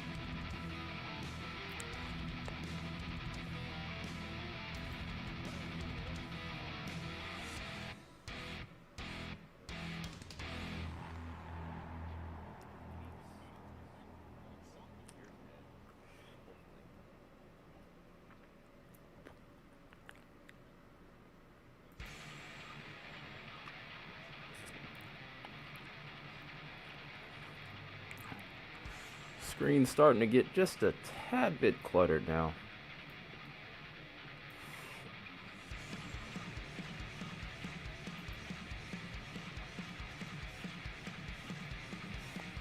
Yeah, the velocity's really backed off now. I think this thing's about gone. Alright, so that's the third tornado.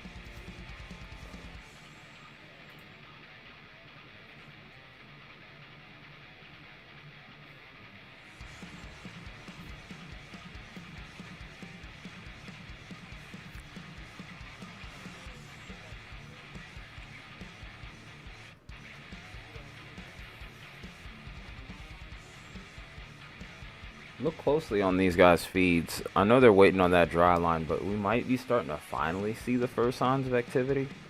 Watch for these clouds to grow taller as time goes on. Especially once you start seeing the anvils, that's when you know it's going to be go time for them. Right now, most of them are going to stay put where they are. But I think before long, they're going to start to be on the move here. And the best one to look at right now is PA storm trackers because they're staying put.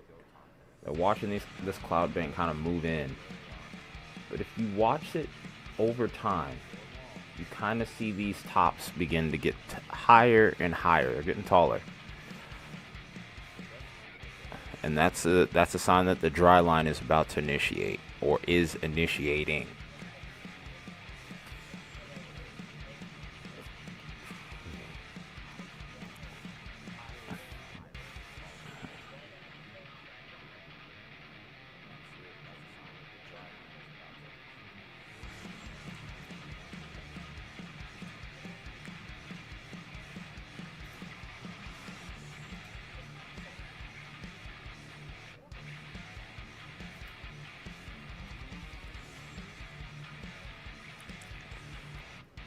if things slow down for a little bit, we're going to try to rapidly talk about the upcoming days ahead here. Do have a slight risk on Friday, but we also need to talk about Tuesday and Wednesday of next week. So it's going to be pretty busy.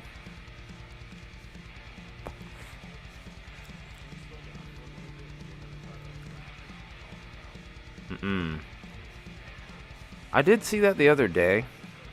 I didn't get a great look at it last night, or I don't remember much of it, because I tried to do a discussion last night with the stream, but I was so tired from work I couldn't even think straight. So I barely even retained what I looked at. Isaiah, it sounds like your stomach's going to be hurting a little bit later tonight or tomorrow. Good luck. That's all I'm going to say. Do your thing, enjoy, but just know that probably is going to come with consequence.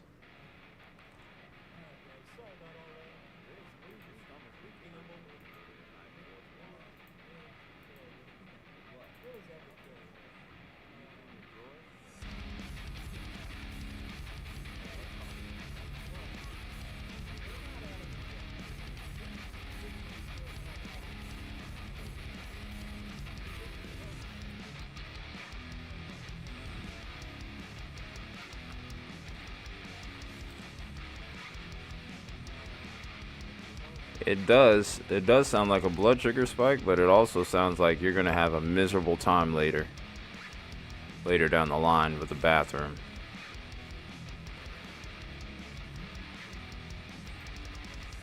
One thing I am trying to figure out right now is why the heck my control panel isn't working on OBS, man. Like, what's going on?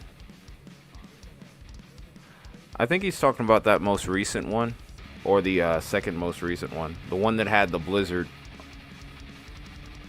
One that had blizzard conditions. I don't know if you directly got caught in that blizzard, though. I think he was talking about that one.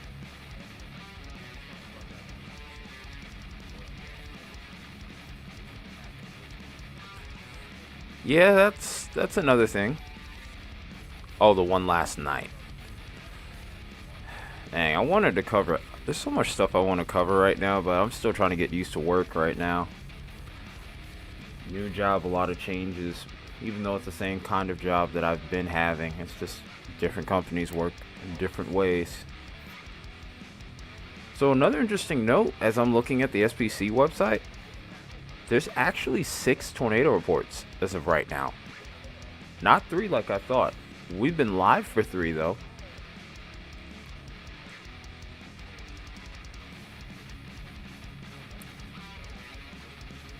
Or at least 3. We might have been live for all but maybe the first one.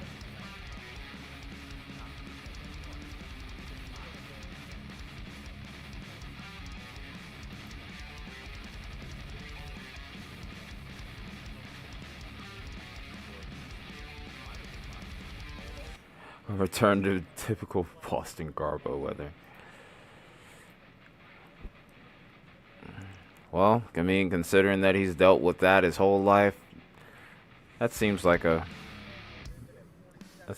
honest and probable answer. One that I would have expected. Oh, by the way, that reminds me. Contingents, I think you're the first one to get to the tornado badge.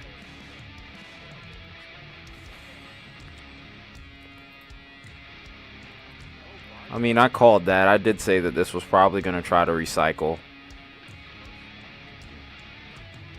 So, I mean, that doesn't really surprise me all that much. What does surprise me is how dumb I am, because of the fact that I literally just put velocity next to velocity. Clip that.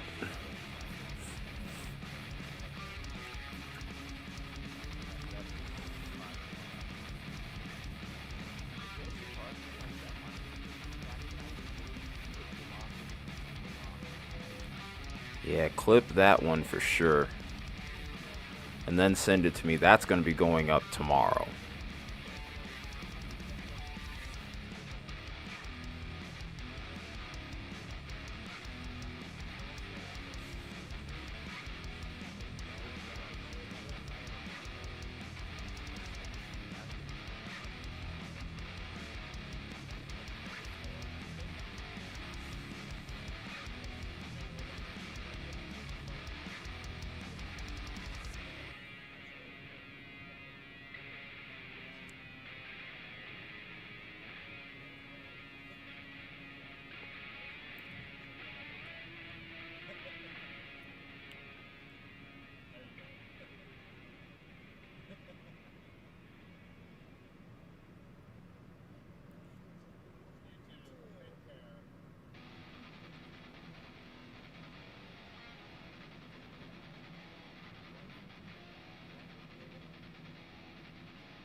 Wait, who are you trying to time out? Why are you trying to time out Isaiah? He didn't even say anything bad.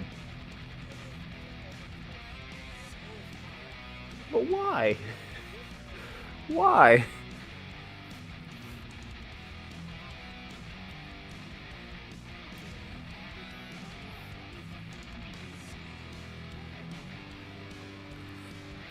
What'd he do? Why a 10-second timeout?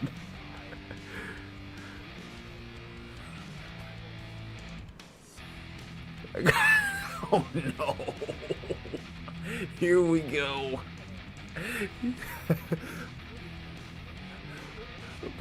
But my question's still not being answered in all of this. Why? That's what I want to know. Why? What did he do?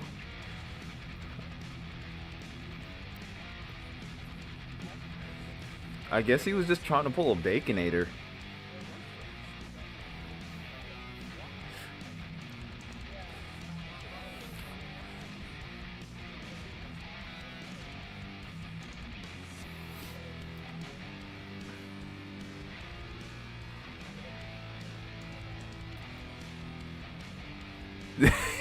Absolute crickets. That's the worst part. Absolute crickets. Not even a word being mentioned.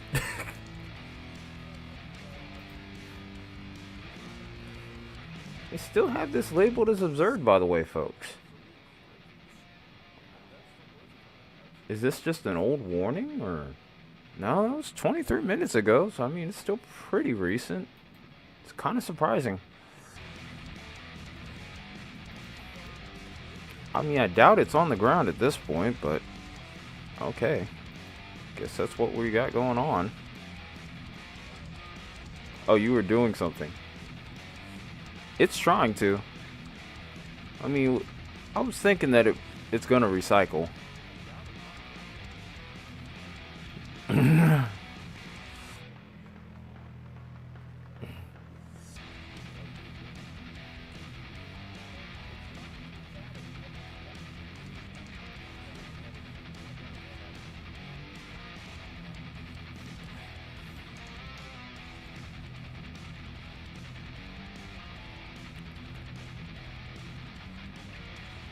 Yeah, this is getting pretty close.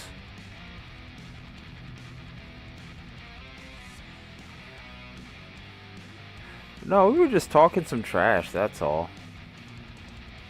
Chill out, man. I think this probably stays south of Tulsa, though. Well, hang on, maybe not. Looking at it again, it's... we don't need it to ramp up. That's for sure. And it looks like it's trying.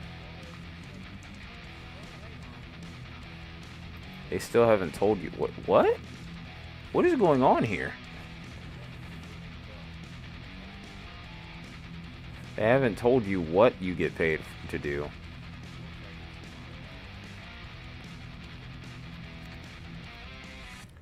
Yeah, you're getting to that age now, aren't you, Isaiah? You really are.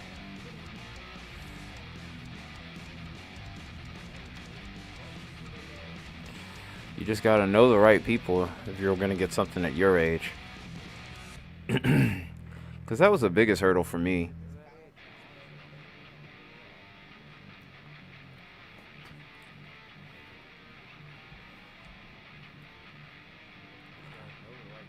That is also very true, John.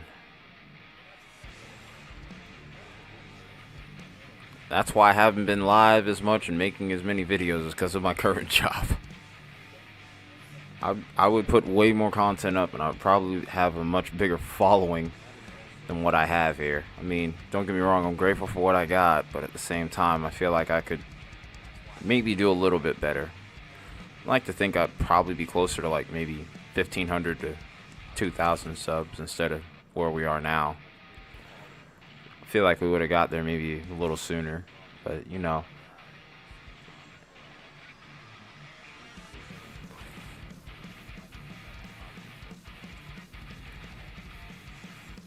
Yeah. Definitely understand how that is. Yep, that's right. Like I said, main thing is to know the right people. You know any friends that know a manager at like a restaurant or somewhere where you could do a quick little 5-hour shift? It adds up quick. Nah, he's not 12.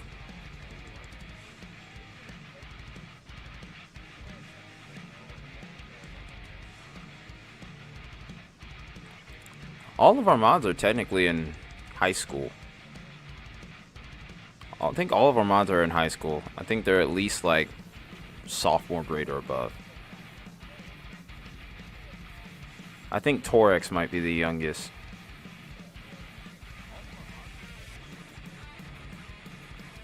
I think Baconator's like a junior.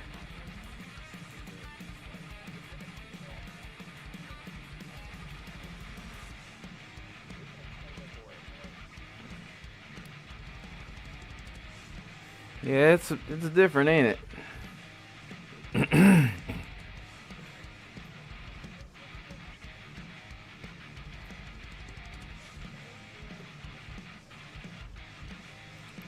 Yeah, I remember that. I remember everyone's birthdays that are posted in the Discord. Yep. Yeah, because you got to take a moment to step away, especially if you're doing content creation too. Like there's gonna come a point in time. Dang, contingents isn't 40, man. Sheesh.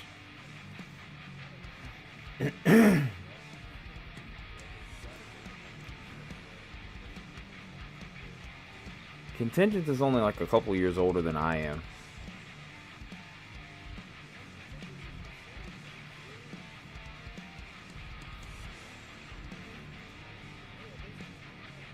Besides, if you want to go by oldest moderator, that's technically Justin, who's out there chasing right now.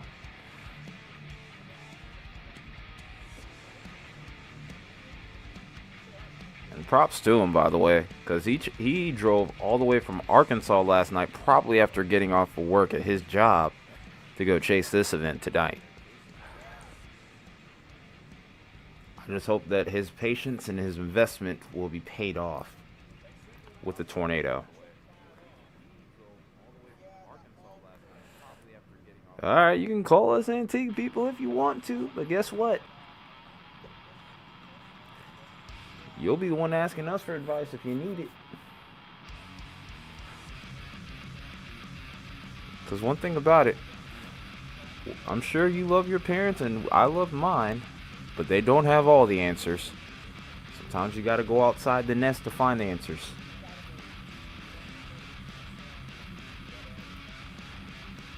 No, Tim. Justin, who's actually out here chasing, he's not in chat obviously right now because he's running his own stream. But I think Justin is also a grandfather. PA Storm Trackers, they obviously do their own things almost regularly, but they have grandchildren. In fact, their children actually chase with them. So, no, you're not the only grandfather here. So you're good, Tim. Actually, when I looked at my analytics, if I'm being truthful, I have quite a few people that are 55 and up in the audience. In fact, most of my audience is actually like 55 and up, apparently. Just not all of them talk in chat. Speaking of which, I appreciate all of you that do. It makes it a lot better to stream whenever there's people to talk to in chat. When it's quiet, it really sucks. Because basically it's like you're talking to yourself, talking about severe weather. You get no feedback. Only thing it makes you want to do is eventually go to sleep.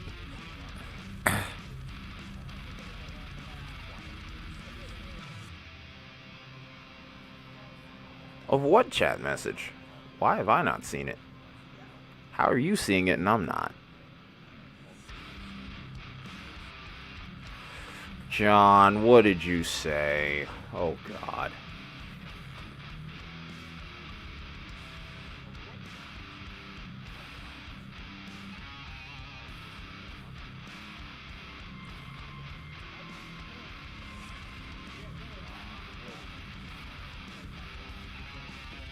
Ooh, is that more thunder?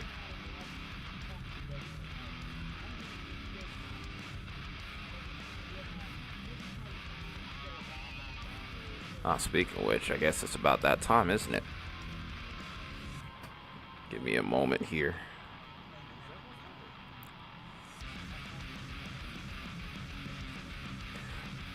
Oh. Well, it asked if you could approve a message, but not me, and I'm the owner. No, hold up, man. YouTube be tubing, but I got a problem with that. Acting like I'm not the owner, man. Come on. I'm salty about this. I feel some kind of way. My feelings are hurt. I'm just kidding. I really don't care that much. But I do want an explanation, though, YouTube. Just saying. Anyway. Alright, do we still... Yeah, we do. Okay, still tornado warning on the ground.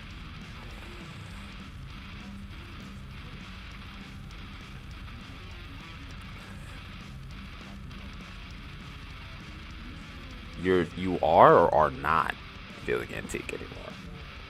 Some days I feel it. Other days I'm good. I definitely feel it after a leg day for sure. Like whenever I hit the gym and cover legs, at least I have the guts to do it. But yeah, after a leg day, that's when I really feel it. Like especially in my hamstrings. Not even my quads anymore. It's just all my hamstrings. Like trying to run for like the next week is really bad. And it's not even like I'm doing like crazy like squats or anything like that. Like I'm rarely even doing like 200-pound squats anymore. And my legs will still be cooked. I'm like, dang, man.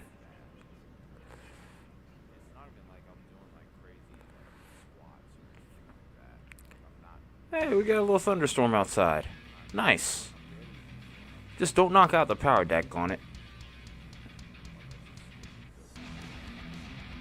Then I'm going to be in my feelings. Then I'm going to be mad.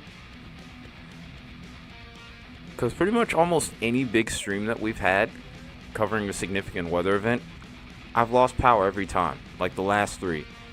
We had the blizzard, power went out. Ice storm, power went out. So, enough of that. Just let me do my thing, Mother Nature. You aren't even doing anything significant out here.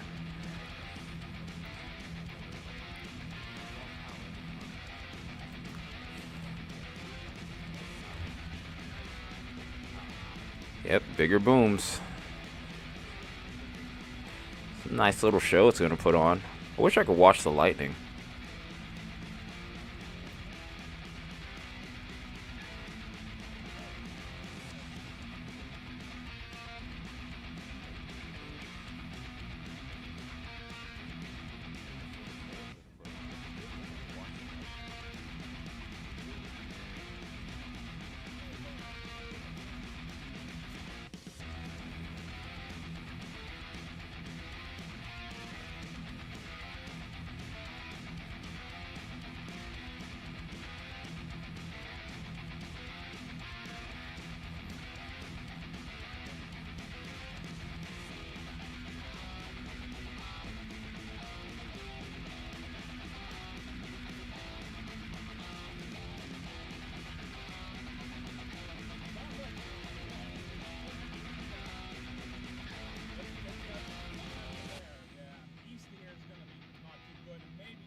Doing more rounds, huh? Contingents. And you're talking about this storm, aren't you, Isaiah? I was muted for a second, guys. Sorry. But yeah, that hook is getting pretty gnarly.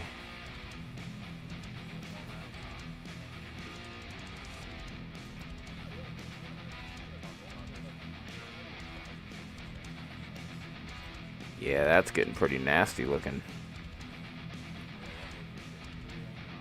I'm trying to find a way to give you guys a better vantage point. I think we're just going to go back to single screens. I mean, I just think we have a little bit too much going on the screens here to do splits. There we go. It's a lot better, a lot cleaner. We're just going to work with what we got here, you know. Just feel like it'd be easier. Plus, it also slows my computer down a little bit whenever we do the double, whenever we do split or quad screen. Okay.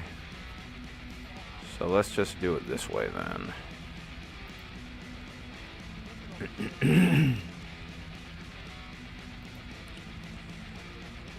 Well, at least there's no CC drop here. This is getting awfully close to Tulsa, though, so that does make me a little bit nervous. I think that was a big bolt of lightning right there. Just saw out my window.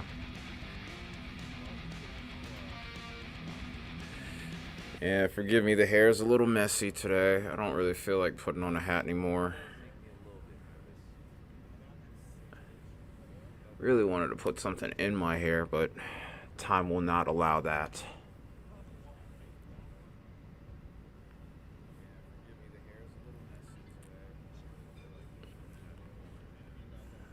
Just need the bang to grow a little bit more.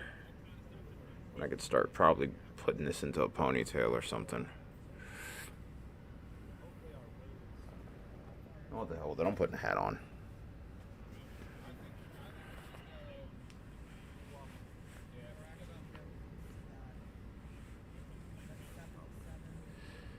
Head's almost too big for it too, or the hair is, I should say. Just look at it. Look at how all of it just like hangs out on the left side especially.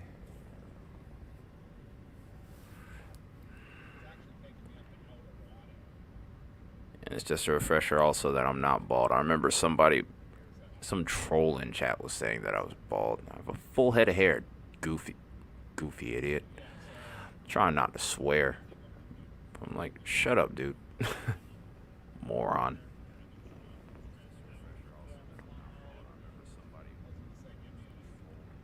Daggone it, I want to take a look at the storm, man. I mean, if I'm being honest, I'm not really going to get a great view because I'm surrounded by a lot of trees. Very tall trees at that, so it's not. And then on top of that, it looks like it's off to my northeast, maybe. Hang on a second here.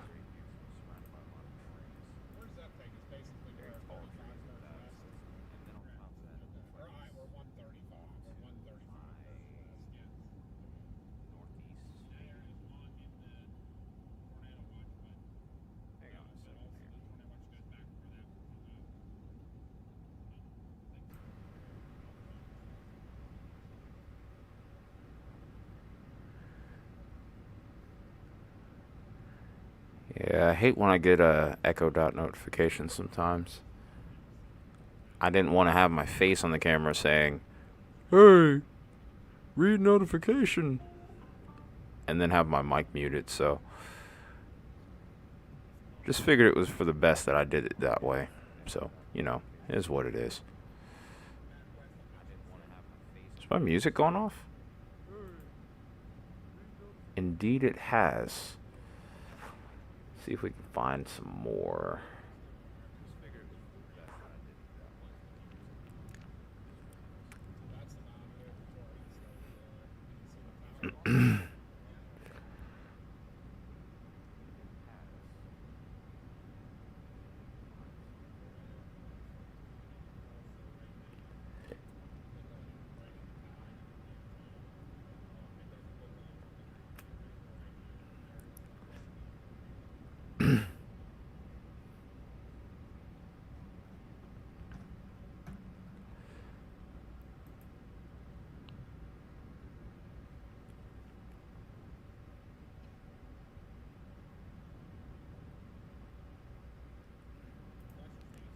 Here we go.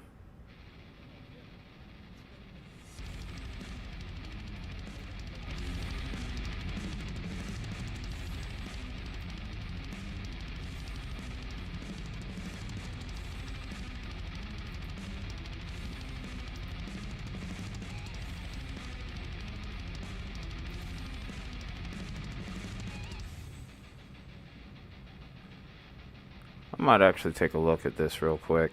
It's kind of hard to tell if there's anything on the ground with this at this moment in time.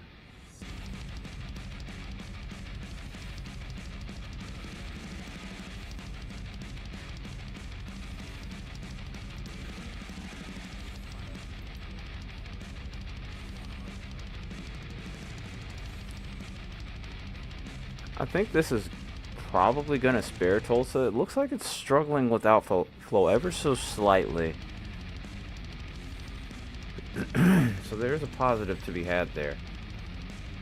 There's going to be some rotation, but it looks like it's kind of more on the broad side, I'd say. There's a little shear line that's kind of developed here as well. From the way it looks at this moment, it looks like maybe the north side of Tulsa would be affected if this did drop. The rotation isn't profound though, so hard to say whether or not there will be a tornado on the ground, but it doesn't look like from first glance that it would be a strong one. Alright, you know what? I'm going to look at this thing really quickly.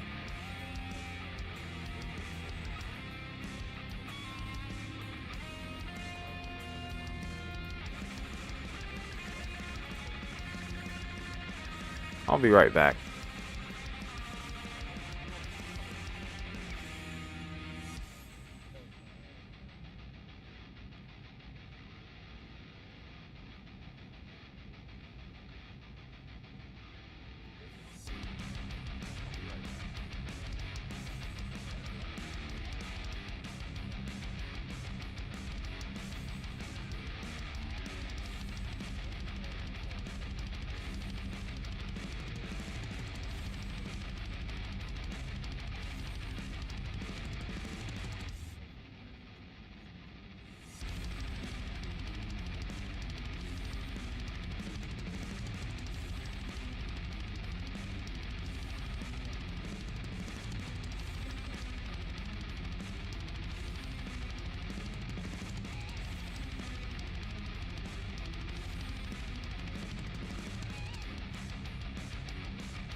Alright, so I'm back.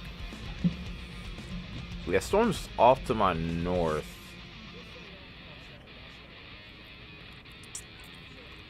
Just a little bit. Or at least that looks like where the lightning's coming from. Kind of like my northeast, I guess.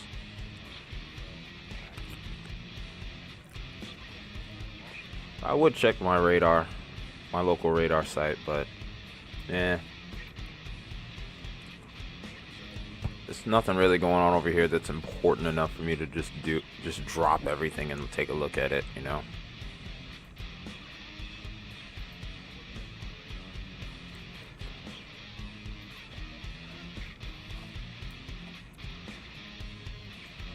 Yeah, that shear line's looking less and less impressive by the minute, so good news to be had there.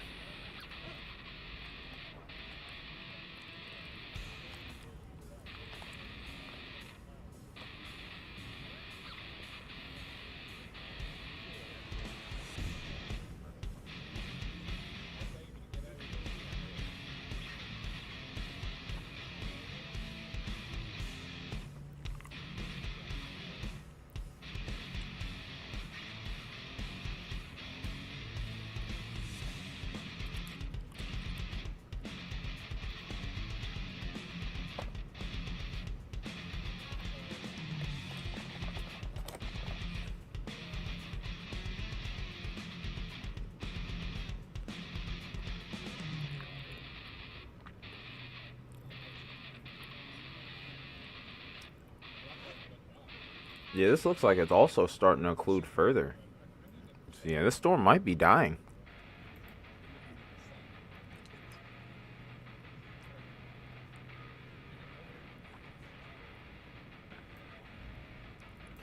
So these other two areas, the storm mode hasn't really done much.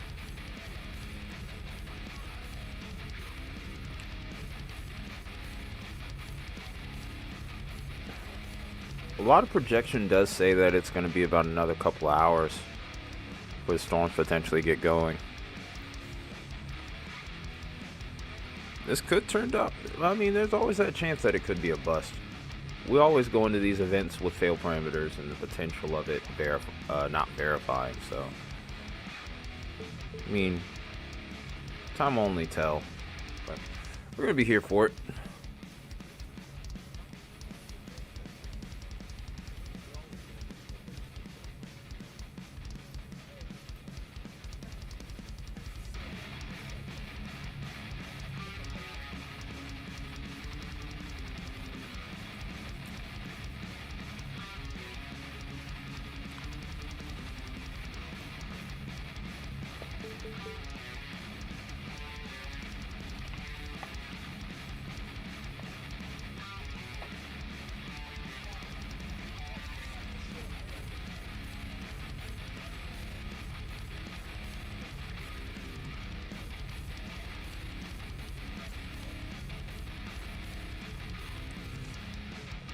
You know, I might actually take a look at it.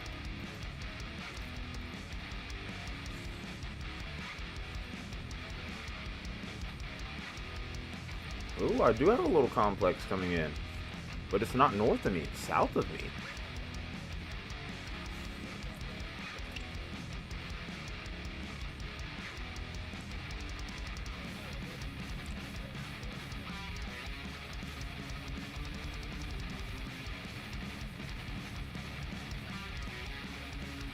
But I guess that makes sense because there are lightning bolts that are like little. I don't know. But yeah, it seems like the heavier stuff is all the way off to my south. It's just a little off to my south, but not by much. Wait, let me make sure I got this right.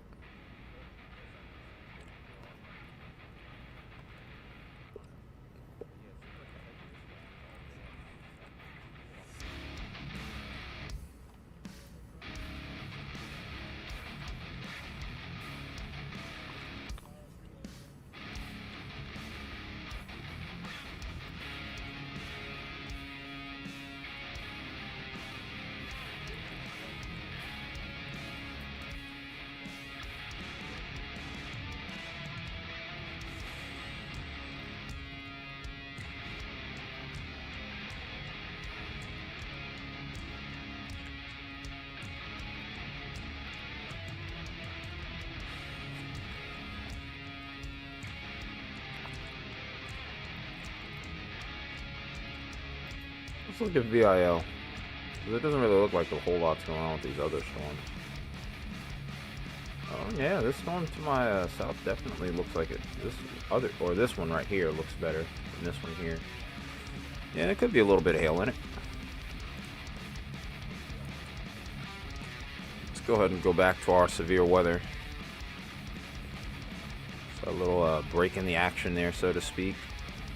Our little diversion there, so to speak. Not really much in the way of hail with these other storms either.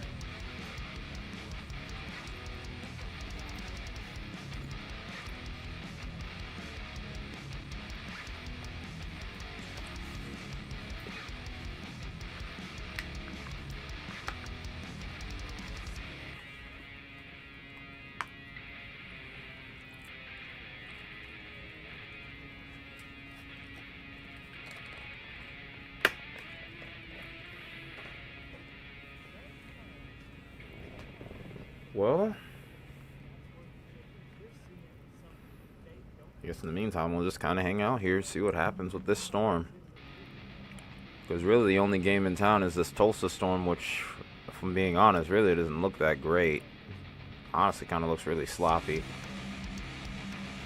Looks like we're getting some storms off to the south here that are going to undercut that. And that really could take away from its tornado potential. That lightning's increasing, by the way, so I am worried. I am worried that I might lose power.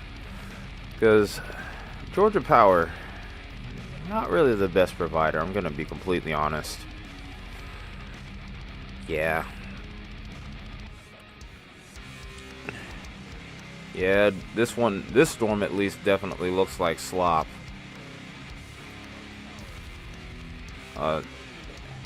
It should be just coming in a little bit here on my end. I don't know why, but weather-wise seems so much slower than what some people get. You're talking about this one though. Tail end Charlie. If it can stay to the south. If it can stay a little bit further to the south of Okmulgee, I think it has a shot.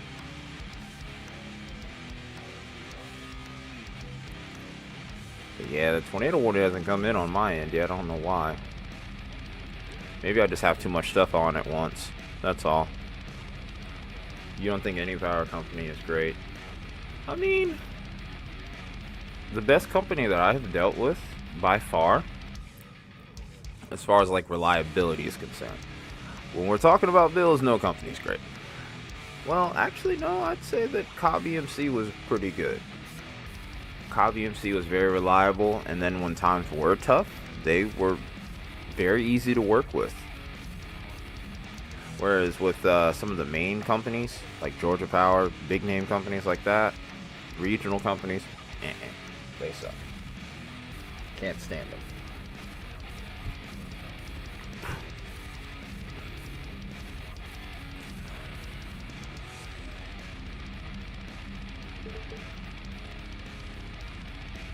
Yeah, I've had, you know,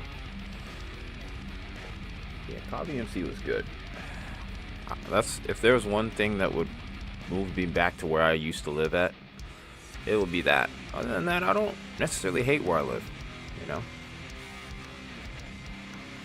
I'm a little closer to everything in the city. And again, over there, I mean, I don't know. Oh, Duke and Dominion. I feel like I've heard about that name in the past. I've heard that a lot. I've heard some not so good things about them either. So, either way, no matter whether I've heard of your company, of your provider or not, if it's like a higher end company, then yuck. But yeah, Cobb EMC was nice. But I do think we also had the benefit of living next to a high tension line. So it took like a whole lot more for the power to go out. I think, if I remember correctly, We might have lost power one time during a big storm, and that probably lasted for all but 20 minutes. But with Georgia Power, it doesn't even have to be storming. It'll just say, oh, we got a 20-mile-per-hour wind gust. Yeah, I'm done tonight. I'm done for the day. Here's a 5-hour power outage and a big rumble of thunder to go with it. I hear you, Mother Nature.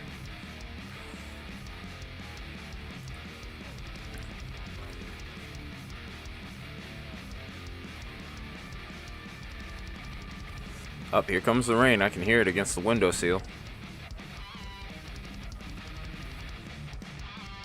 With as much lightning that there is with this storm too, and the VIL being what it is, I wouldn't be surprised if we got like some pea to maybe even penny-sized hail.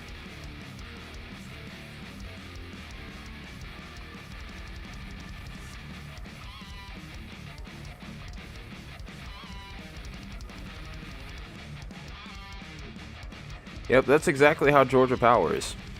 That's exactly how Georgia Power is. It'll make no sense. Like, I remember the ice storm on the first day when we got our ice. We got like a 1/4 inch ice. No problems. Next day, perfectly calm. Winds light. Ice is melted. All of a sudden, bam. Then the power goes out. I don't understand. Like, this, someone please help me understand, or make this make sense to me.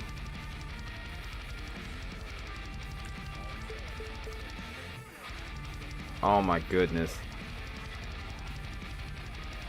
In heavy rain, that's crazy. Just heavy rain, like no wind whatsoever. That's wild. I'd be fighting that if you still want your bill on time.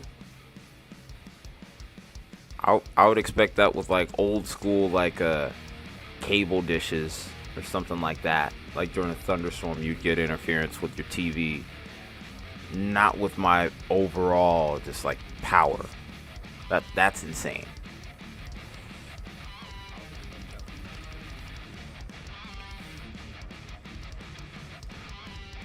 Exactly my point. And I'm around a metro area. I mean, depending on how you look at it, Atlanta's like almost half the state.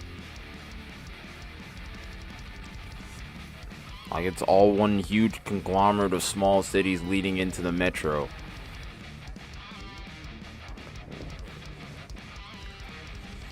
Like, people consider the metro area to span from like Athens all the way down towards like Macon. And you could argue it maybe even goes further. And there's a lot of ground in between there.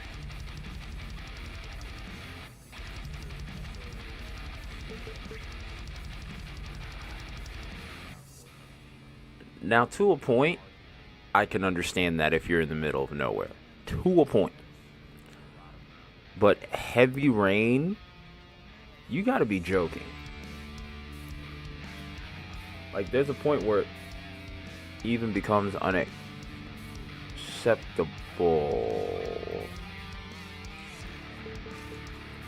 Let me check something really quick. I think there might be some hailstones falling out there. Probably some small ones, so I want to at least look. If I do see something, I'm going to take a picture and send it on Discord, by the way. I know you guys are on there. So, give me a moment here. I'm going to keep the chaser feeds up. I'm just going to turn off the camera and mute the mic. Be right back.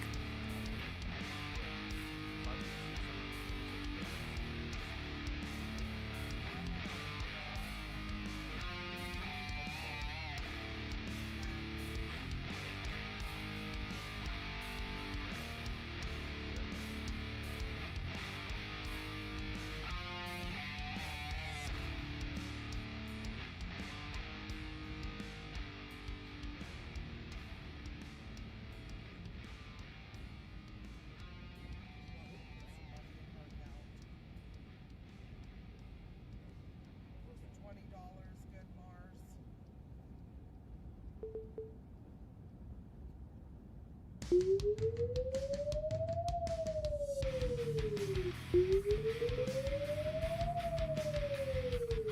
Mars.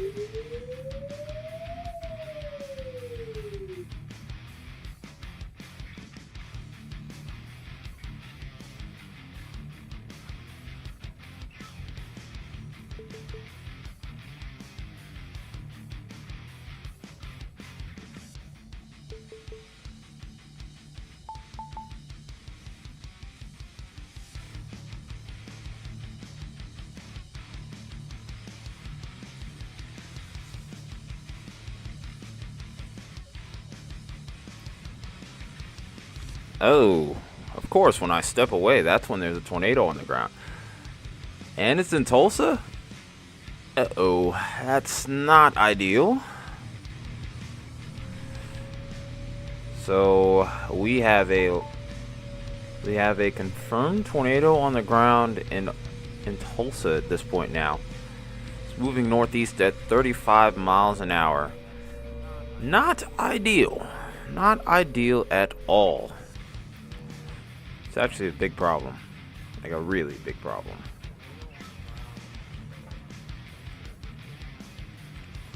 Let's go ahead and look for that signature then. Yeah, it's on the north side of Tulsa. Yeah, it just went through Reservoir Hill. This is about to head into Turley next. If you guys see anything on socials, feel free to post that in the Discord. I can at least look at it there, but I cannot post it on here. I cannot show it on here. We do not want to get the stream banned. We don't want to lose the stream or get banned or anything of the like.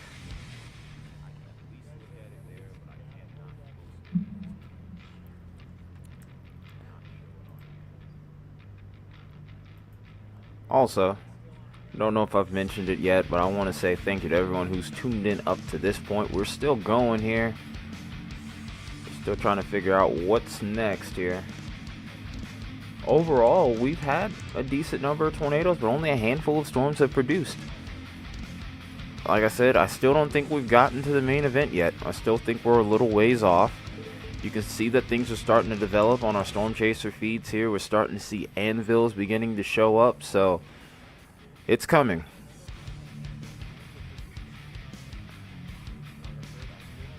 Also, I want to say I appreciate you all for getting us up to 14 likes. I hope we can at least get to 20 tonight. I mean, if we can, I mean, it's okay.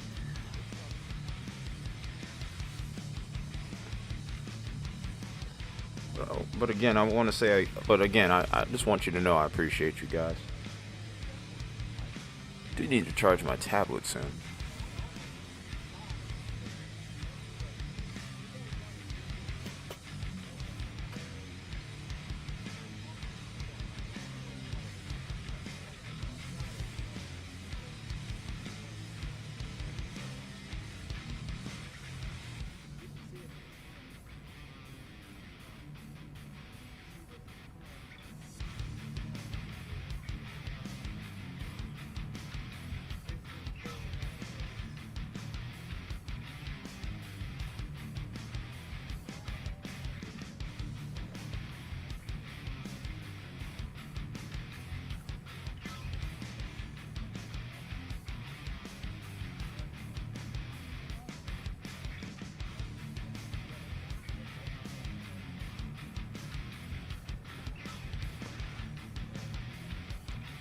So it's a little different from the music, by the way, just in case anyone's curious. This is Metal Eternal Records. I'm going to be listening to them a lot more now. I feel like we've listened to everything we could listen to on Jacob's Inn. Then on top of that, things have kind of soured there. But anyway, not in a bad way, but not going to be playing much of his music anymore. Check CC. I'm gonna guess it's somewhere up in there, isn't it? I need to get more computer screens too. Oh no, that's not good. I can already tell. Yep. Oh wow. Holy cow.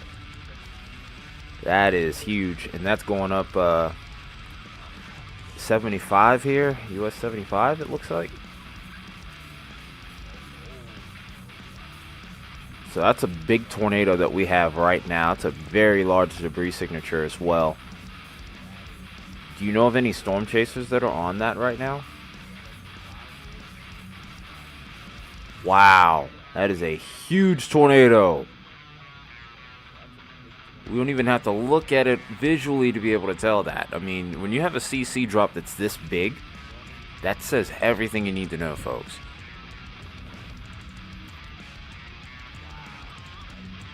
I'm really hoping that people in, what is this right here? Owasso are taking shelter right now. Ah, you don't know of anyone. Ah, that's fine. I mean, I figured that much. Like I said, I don't think a lot of people are really playing on this setup, or on this right here. Everybody's kind of been playing on the dry line, which, I mean, to be honest, that's what I would have done too. But, you know, I do kind of hope that sometimes we would see people in different areas taking a chance. But that also depends on the confidence in the forecast. Oh, we do have another tornado warning over here towards Okima.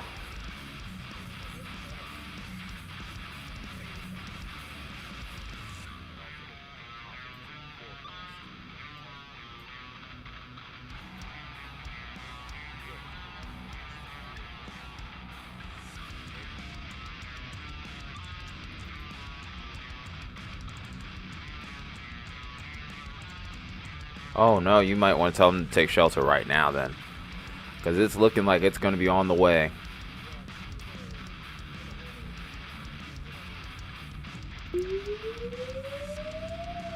I think they probably upgraded that to PDS because, I mean, with a signature like that.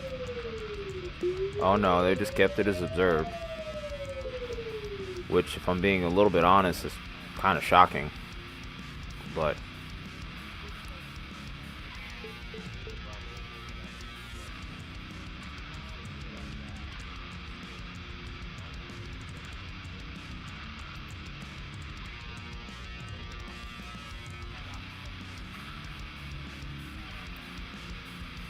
it's a sneaky little signature right there that's popped up there. I think the violent core might be pretty small, but the overall wind field is pretty big. But either way, damage is definitely being done outside of Turley. Yeah, this is going to be on Owasu before long, though, for sure. Unless it occludes and pushes north. Which, honestly, seems like there is?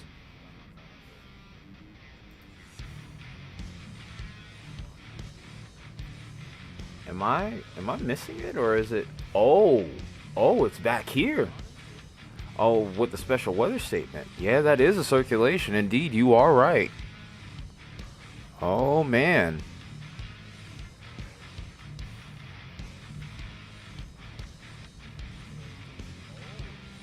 If this storm doesn't use up all the energy, then yeah, it'll do the exact same thing. Holy cow. That's crazy. Looks like Justin's on the way to something. I'm not sure exactly where his location is, to be precise. I know he's heading towards something.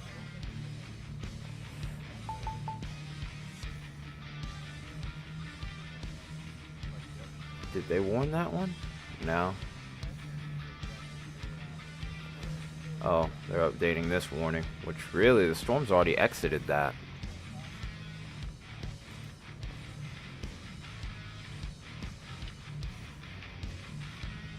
Yeah, I don't know why they haven't issued a new one for this one. Because I think there's still something within that could be worth watching, but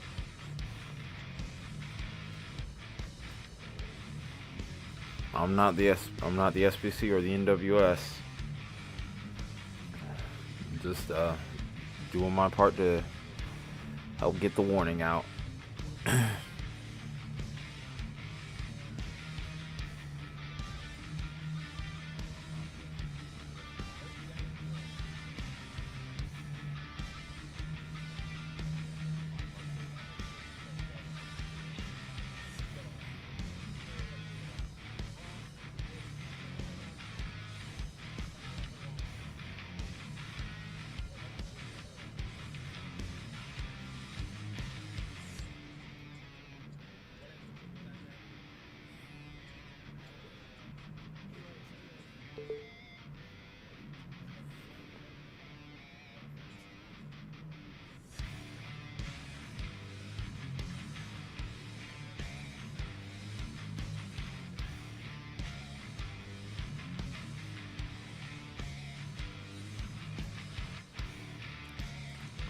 Bryce Shelton is on that storm.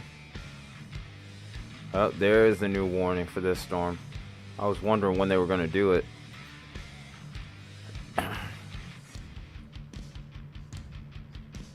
It's radar indicated still. We'll have to watch this one also.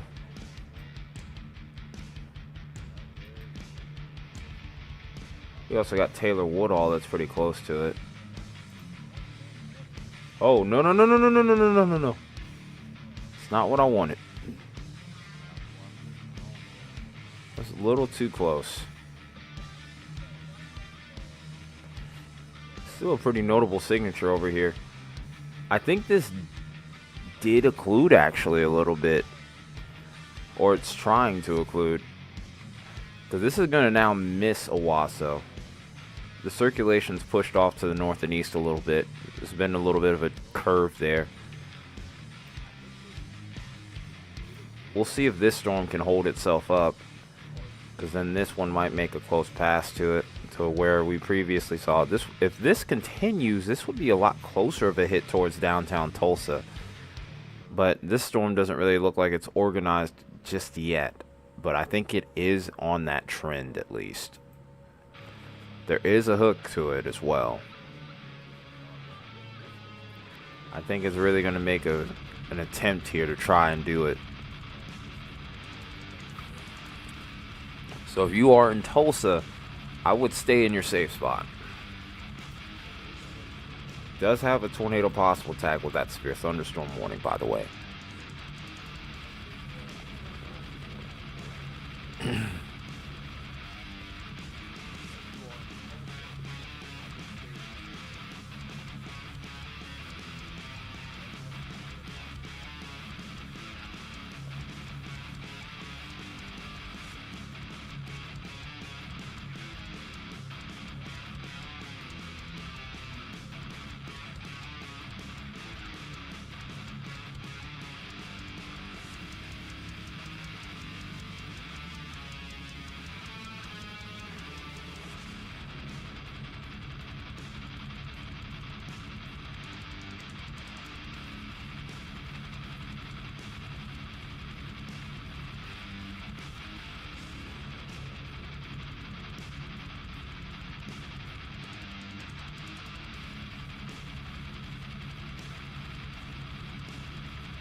I do think a tornado warning with this is still possible.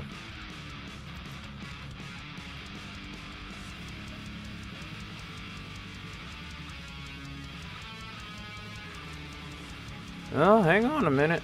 It does look like that rotation is weakening. I think it's getting into the rain-cooled air from the other storm. I think this storm might have used up the energy. But this storm definitely is looking like a beast still. Or it was. Might have lifted. I think it could have very well lifted, actually. Yeah, I think an occlusion did happen at this point.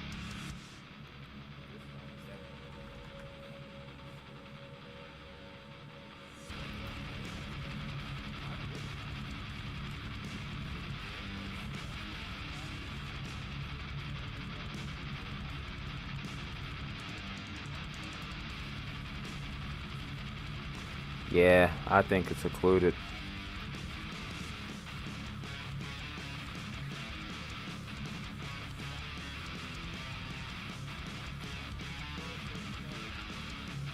Yeah, they end up just kind of choking out. It's like what you were talking about earlier. Yeah, that's the one that you were calling out earlier. Yeah, I'm trying to do my best to kind of balance in between, kind of hop between the three as best as I can. It's tricky. But yeah, this has a nice little inflow notch on it now. It's kind of got to look like it's going to do the donut hole thing instead of the traditional hook. Oh yeah, look at that. In fact, let's check CC and see if that's not down. No, not yet. No confirmation at least. Oh, they're getting close to something. Justin and then the PA Storm Trackers team. They are en route to something. We just do not know what yet.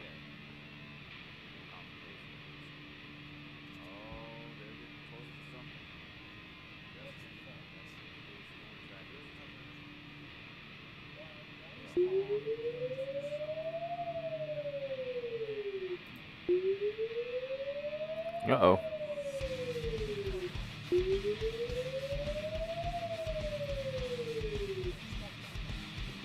Which one is this one?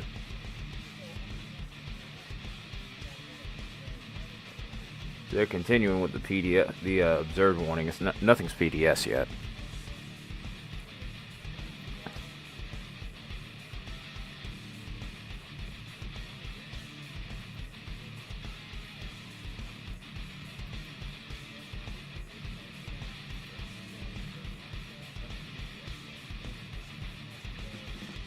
I do think that this one's probably occluded, though.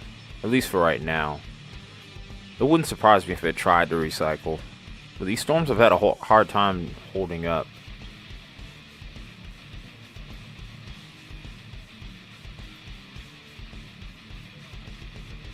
This storm probably is going to take over in a minute.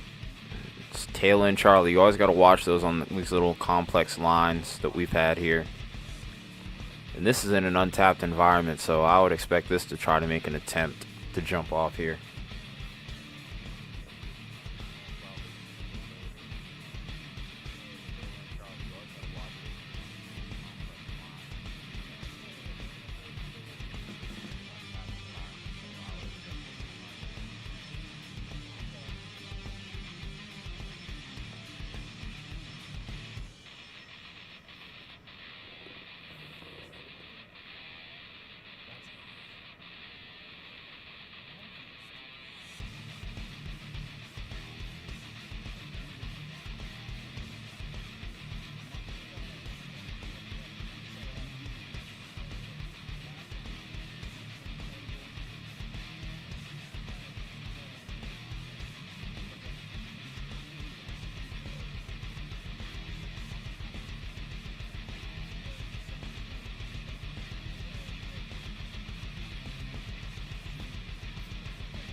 Okay, nothing new there.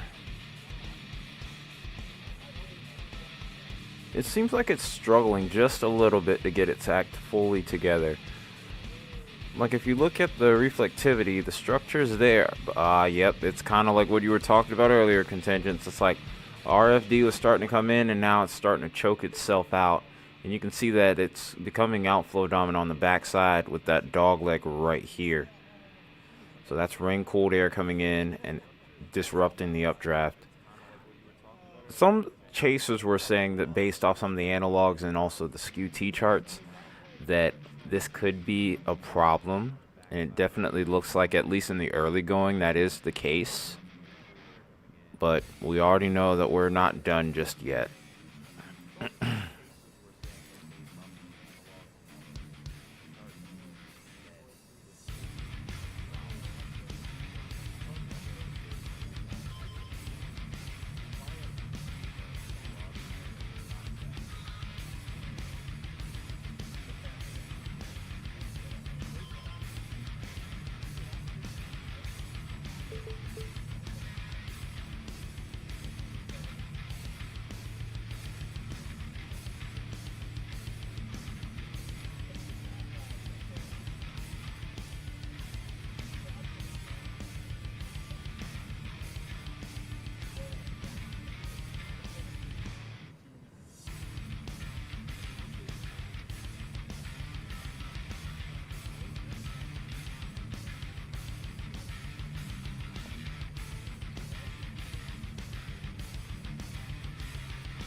Yep, that is one thing I noticed with the little bit that I was looking at last night.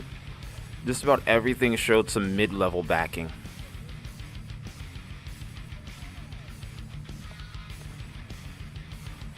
This definitely had the look of like a early going being like some prefrontal, which we really didn't see much with this southern mode here. And then eventually this all congealing into a squall line. So far everything's kind of come to fruition. And then the northern mode towards where the surface low is near the I guess we'll call this the triple point potentially. This was going to be excuse me. This was going to be where I felt like a lot of storms weren't going to really form into much because of the fact that it was going to be too stable.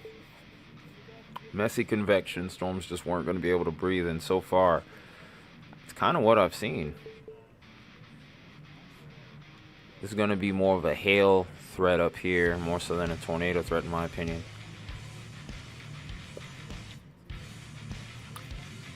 The whole kind of out of left field thing was definitely the Michigan storm.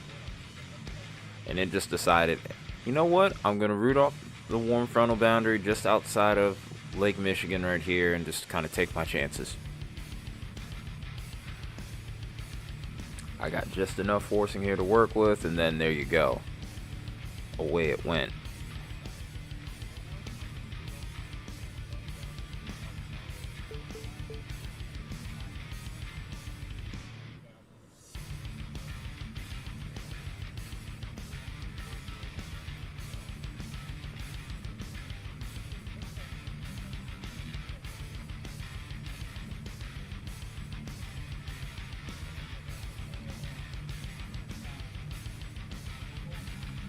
This storm still is holding up pretty good over towards Collinsville.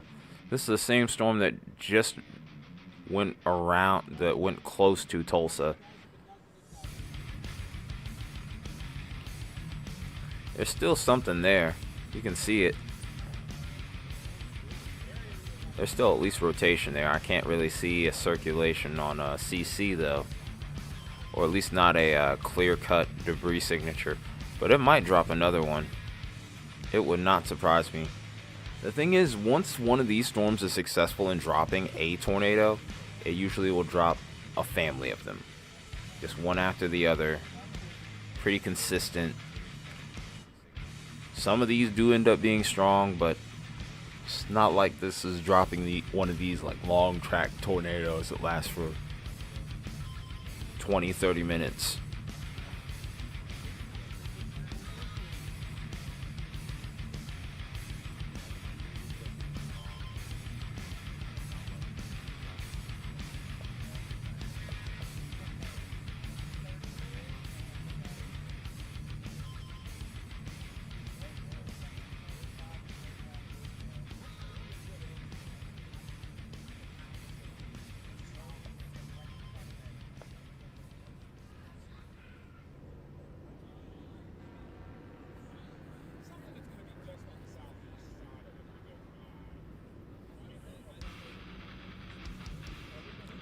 I wonder where Justin is.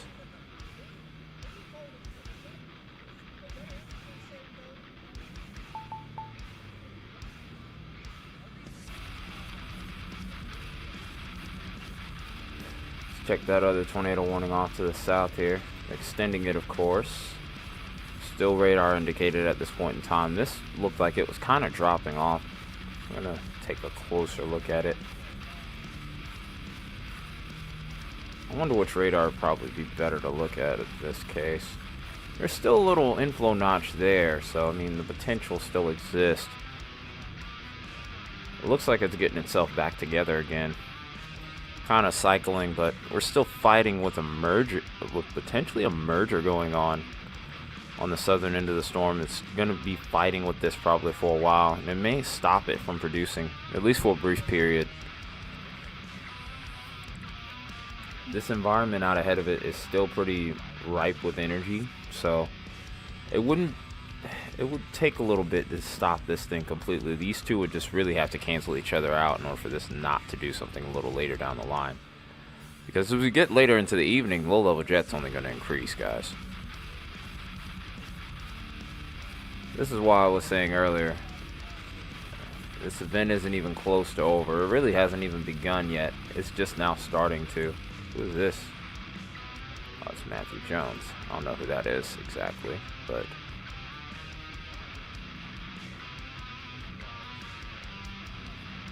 I wouldn't expect Topeka really to get hit at this point. If you do, it's not going to be by an incredibly strong thunderstorm at this point. Yes, there's a tornado watch out to your west, but that's really about it. There really hasn't been much in the way of warnings. So, there's no real reason for you to be concerned right now.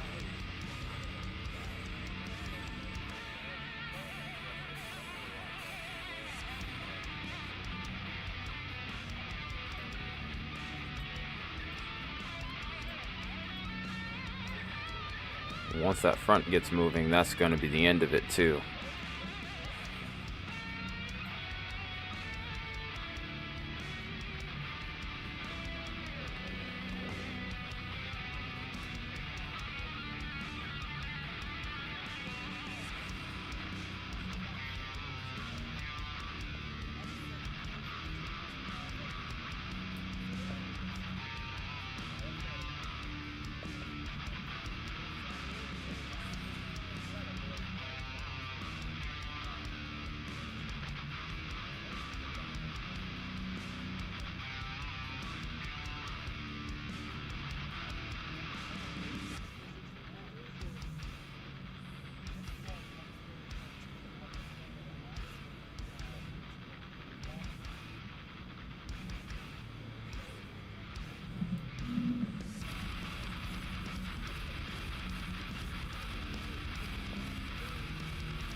Hey, what's up, Jordan?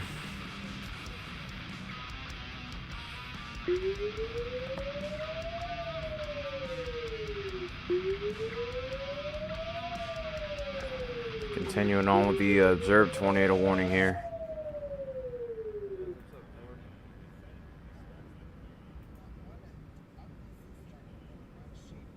This is the other storm that was heading towards Owasso earlier. It looks like it's gone completely outflow dominant now. So not much really there.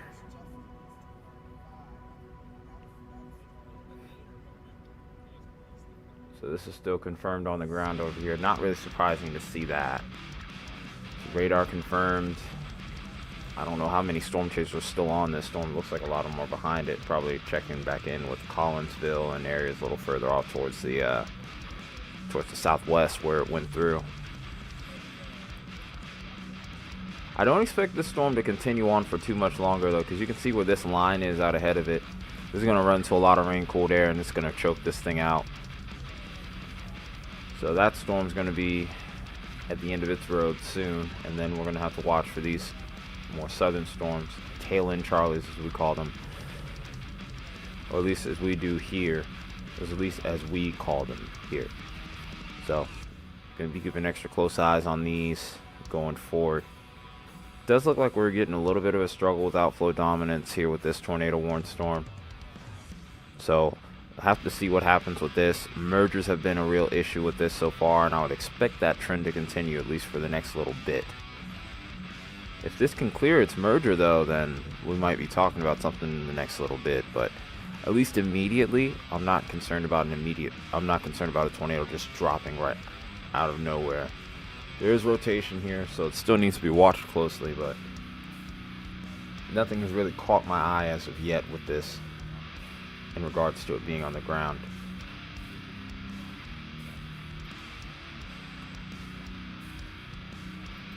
That's why all those guys were waiting. That's why PA and Justin were waiting. They know how sharp that dry line is, so it's only a matter of time before they got something to pop off. If those storms do take off, and I honestly think they will, then we're in business. That's why I was saying this could probably be like an 8-10 hour live stream pretty easily.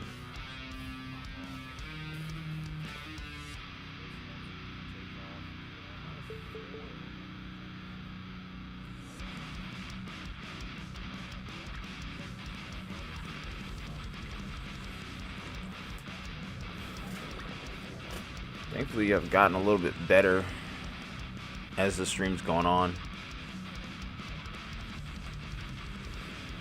Really, it's like the first 4 hours for me that are key, you know.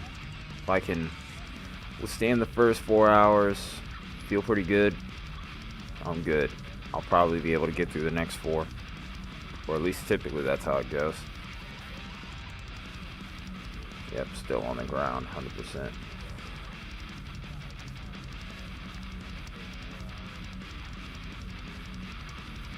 Yeah, it's still the it's the same storm, Isaiah. It's the Collinsville one. I'm watching it.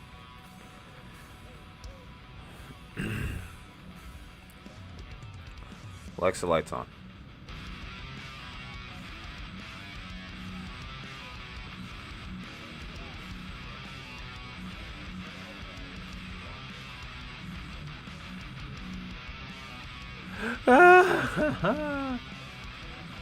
Yeah. Those storms are pretty much running that dry, so it's a done deal. That I can guarantee you.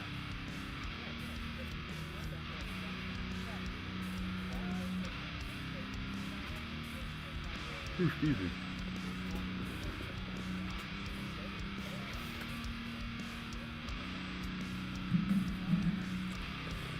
Yeah, that environment has been rang out dry. I like the pictures that both our storm chasers are showing right now, though. Both Justin and PA are showing some nice action here. I wonder where they're at. Well, actually, I can see where PA's at, maybe. But they've had issues with their tracker. Oh, no. Okay, never mind. So, PA is over towards Valley Center, Kansas. And then Justin, I have no idea where. I think Justin's like over towards Oklahoma, Kansas line.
We need to be watchful of Ugalads. If it occludes, it goes right through the center. If not, it probably will go just south of town. This is the same storm that dropped something over towards Tulsa earlier. Still holding itself together. It looks like it's going to maintain its course, though. I don't see this making its sharp turn like that.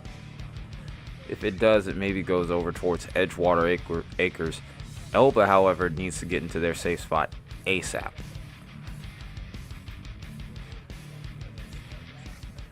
Like I said, I don't expect this storm to last for much longer, though. This line out ahead of it is going to eat up whatever energy is left.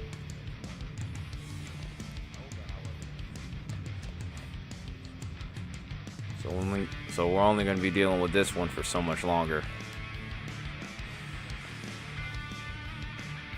Oh, yeah. Those two are married, so...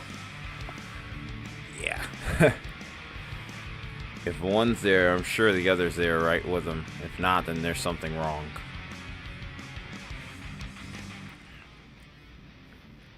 That is a beautiful storm structure that is on PA Storm Tracker's feed there.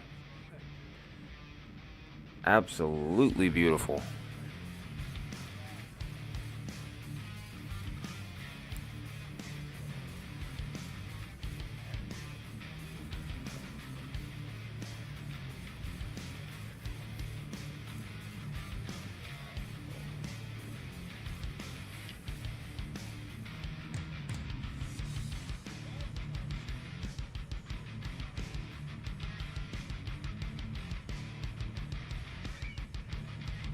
Probably need to charge my tablet soon.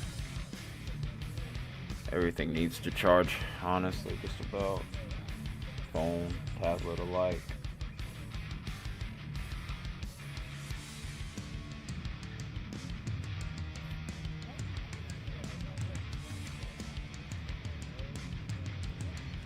Besides, I guess also when I really think about it, it's not going to matter if Tornado Page or Bart Shelton is on that storm. I can't look at either of their feeds. I don't have permission.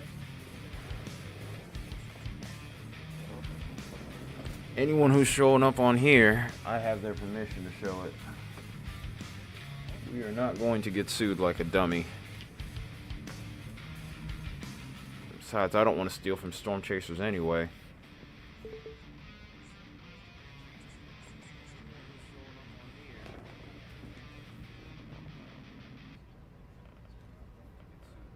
We'll never try to knowingly do that.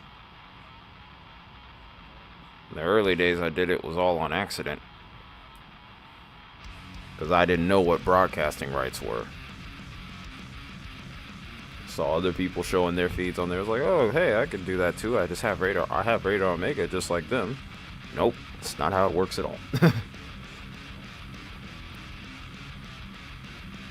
Thankfully back then my channel wasn't monetized.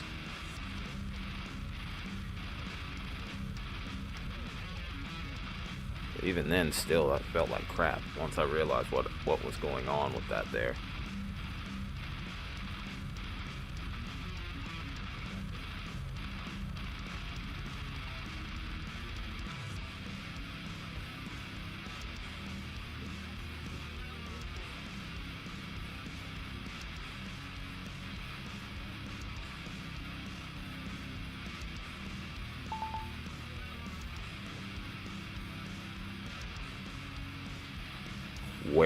What are happening to all the storms, or where are they happening, you're asking? Well, if you're asking where, right now we're focusing on Oklahoma. We're expecting maybe Oklahoma, Kansas to do something, but so far we haven't seen much. We're waiting on the storms that are near the dry line to fire off, and it looks like they're starting to. But we haven't seen anything insane yet from there. We also had a couple of big tornadoes over towards Michigan as well, so it's been a pretty active day, kind of widespread, but also not widespread, if you get what I'm saying. It's kind of weird how it all worked out, but either way, been a long stream so far, but the main event hasn't even started yet.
Yeah, I mean, it hasn't been like I said, I don't really know how to describe the day.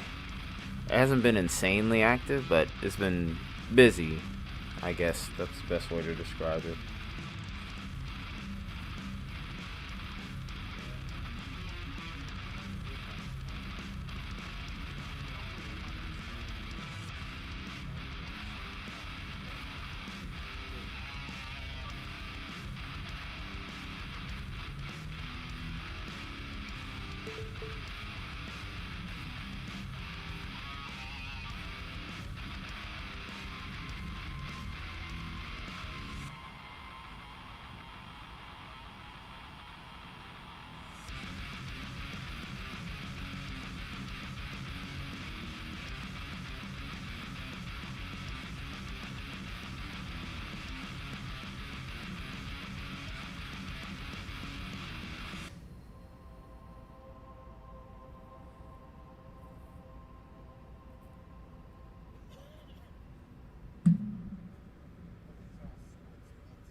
Dang, that rotation's still kind of holding on. It does look weaker, but it's still kind of hanging in there. Not for much longer, but it definitely is still holding on. I'll give it about another 3 scans, maybe? Then this right here, this looks like slop now. There's still inflow coming in. So there's always a chance with that, but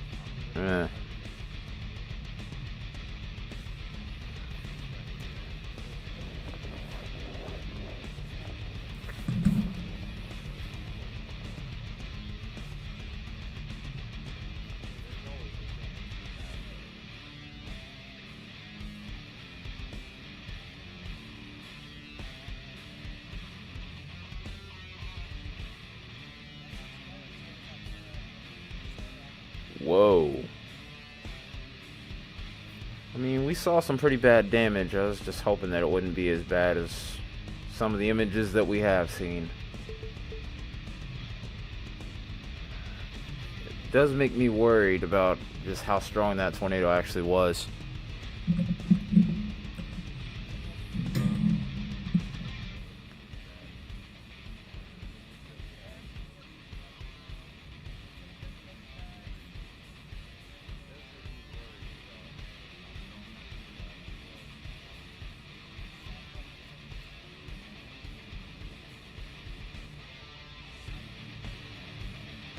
Oh.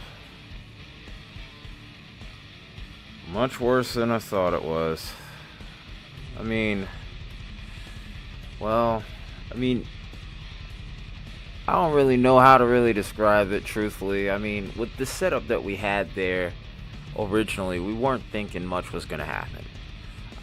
Truthfully, if I'm really looking back at it, I didn't give much of those storms. I didn't give much of a chance to any of those storms that kind of formed over towards there.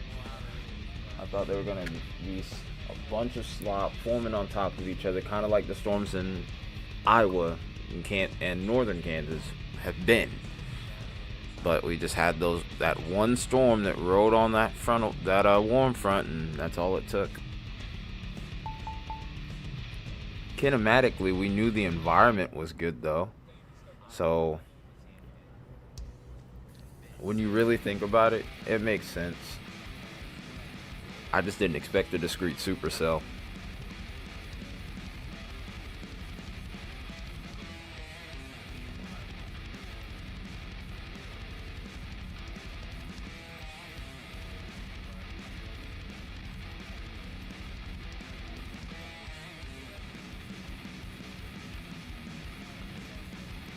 Starting to see the first signs of life here from Nebraska now in regards to severe weather.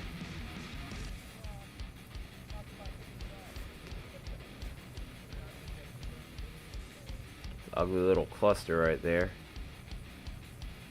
We do have a couple storms here that we might need to watch over towards between Wilbur and Beatrice. Those might be something down the line. But the thing about it is the kinematics around here are very good. These storms are also riding on the boundary too, so that's another thing to consider. Plus we're also getting towards the low pressure area, so in a way this could be right where we would want to be for potential tornadoes here. There are a few storm chasers along that boundary as well, so it seems like they could be in a good spot.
Yeah, that's what I was thinking. It was also like a triple point.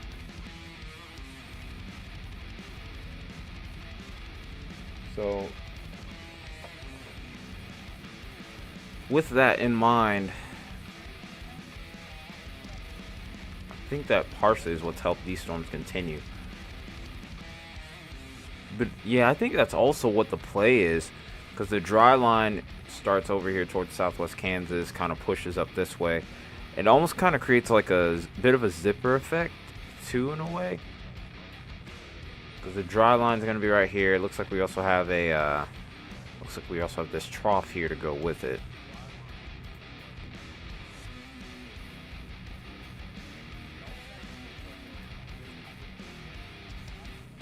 Yeah, this is the dry line here.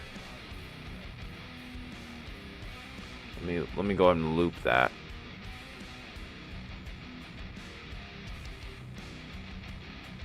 Wait, what? Holy cow. My gosh. Yep, this is the dry line right up in here.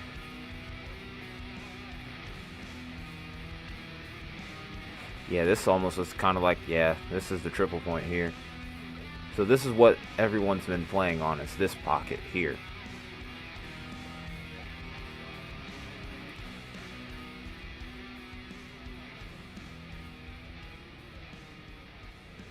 Yeah, so, yep.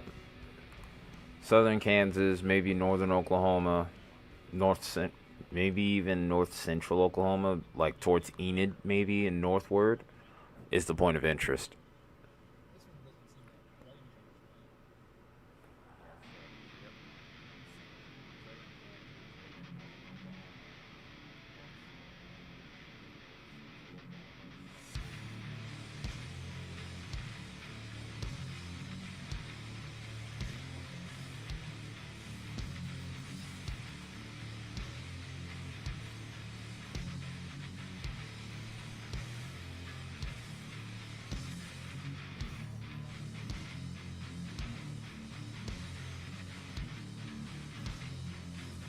Yeah, it looks like we have a long night ahead of us.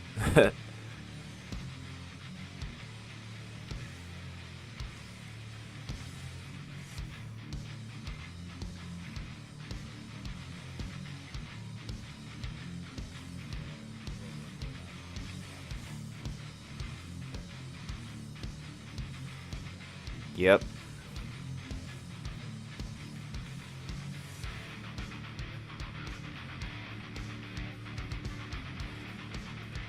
About a week ago, we kind of caught on to that first sign of the dry line with the GFS. The GFS actually did a really good job with this. The Euro was kind of pushing against it at first, but it looks like so far GFS is winning on the outcomes here, at least in the medium range forecasting. Speaking of which, I gotta go to the bathroom really quickly, guys. I will be right back.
Still in the capped environment. Right on the edge of it, but it's also right where the best signature in this area is. It's like this one.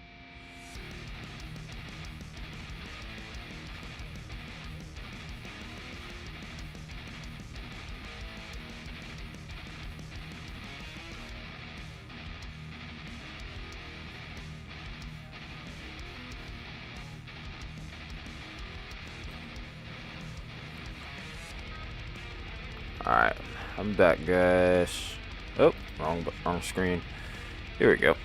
Okay, so you were saying Western Missouri looks interesting, mainly because of the exit region divergence. Instability is weaker. If the storms can kind of maintain themselves, especially like in a line, I give it a better chance. I don't really see as much supercell potential with it though. But I was seeing what you were talking about from the very beginning with those forecast models from about a week ago. And especially like once they introduce the slight risk and then the upgrade to enhanced.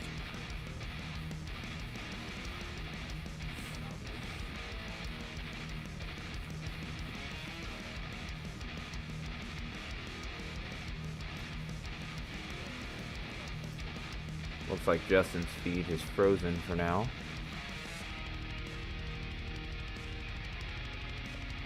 Well, I'll say that.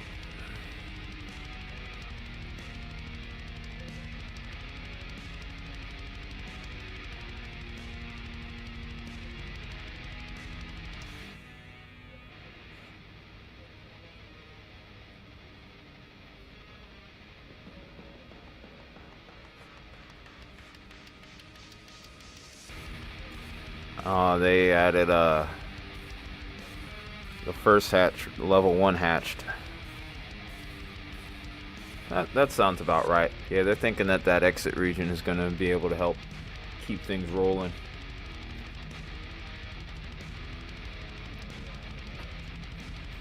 I think you'll have sufficient lift over there. I really think it just boils down to the amount of instability available. But even then, the amount of instability will be enough to where I don't think it would be an issue.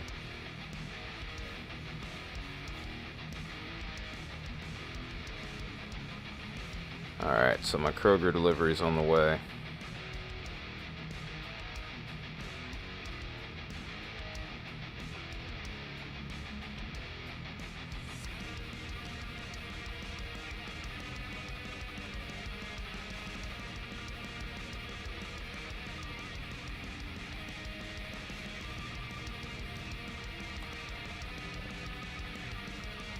You can still call it a hatched risk.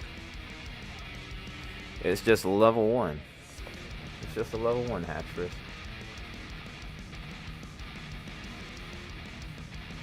You think kinematics are going to be the variable? Are going to be the key variable?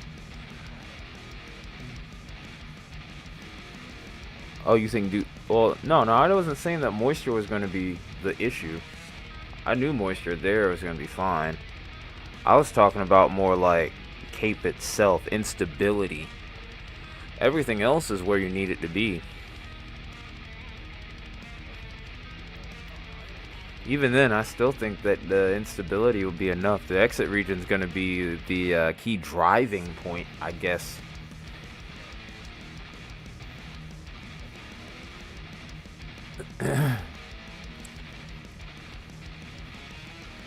My real question would be, what mode do we end up getting?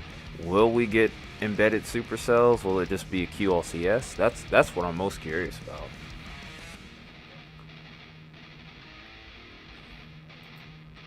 Yeah, that's what I'm saying. Even though it's not quite as robust as what was over here towards Oklahoma, it's going to be enough. Oh, no. If anything, I'd be least confident in the Cape.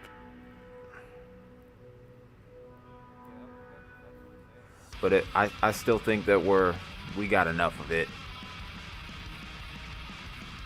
But yeah, the further north you go with this setup, the kinematics are great, I'd say. But the further north you go, that's where, like you were saying, also instability, Cape, question. But yeah, you're good. But yeah, it's pretty easy to see why I would have thought the other thing.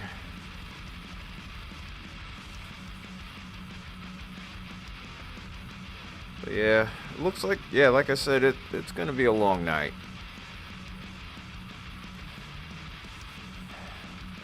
Shoot, maybe I should make a voting poll in regards to how long this stream will go.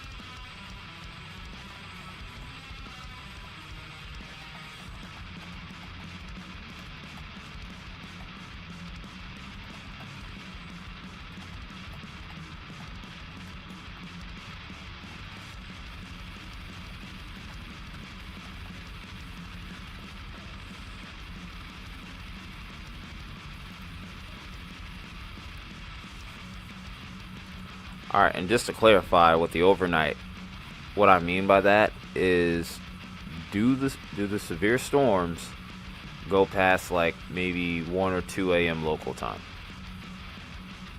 Obviously, they're going to probably still be going by about 10 p.m. Central, so don't mean it like that. I'm talking about like late.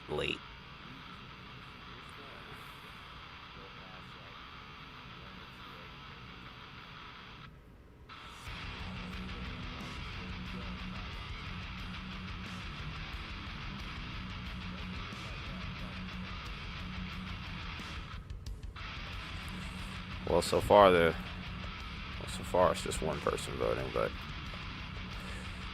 I mean, honestly, you could go with either one, it's not like I could really say that you would be right or wrong, truthfully. Me personally, I'm kind of leaning towards it being probably going on to like 1 or 2. It could even go longer than that. Just really depends on how the cape ends up performing. And like everybody, like I said, and really everybody in chat has said, I think it probably does go pretty late into the overnight. I definitely think it goes past midnight.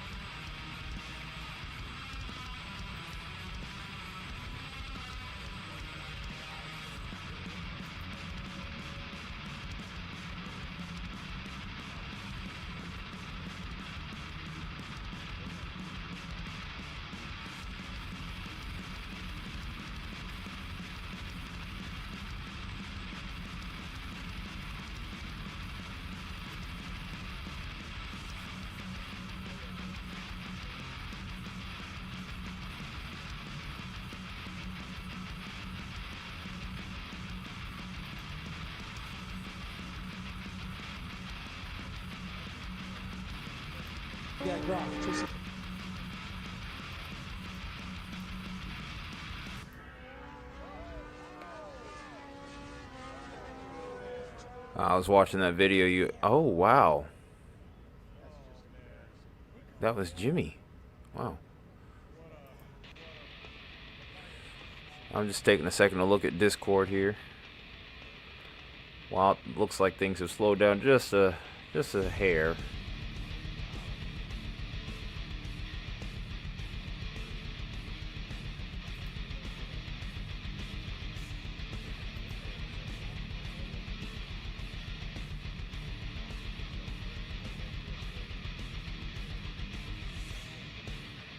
Oh wow.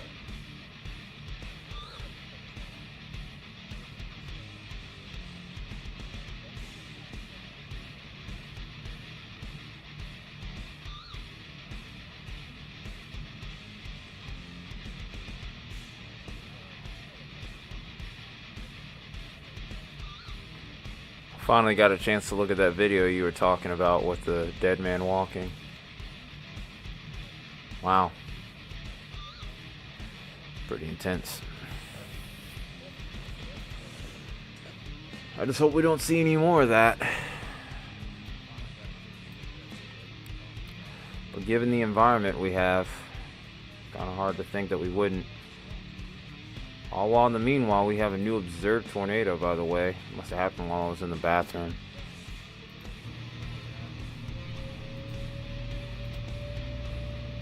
Oh, come on. Come on now. Open the warning for me. This was a few minutes ago, but this was 3 miles north of Beggs.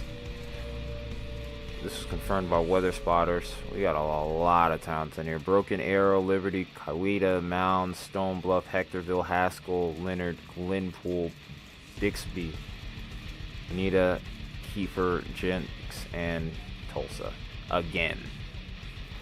If you're in Tulsa, well, round 2. I think this is honestly going to stay south of the city, though. I'd be more concerned if you were in, like, Broken Arrow or Bixby, for example.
Now I know this thing still isn't trying to do it. Hold on a minute. I mean, it's broad, but it's still trying. Dang, man. This thing does not give up. But that just seems to be a theme with today's storms. Not all of them produce, but the ones that do, they keep on trying to produce. And they'll just keep on going until there's nothing left.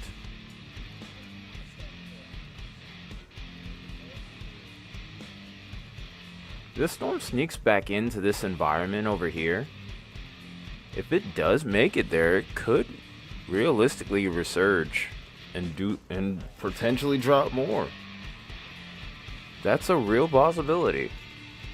That's a crazy thing to think about, considering what this thing has already done.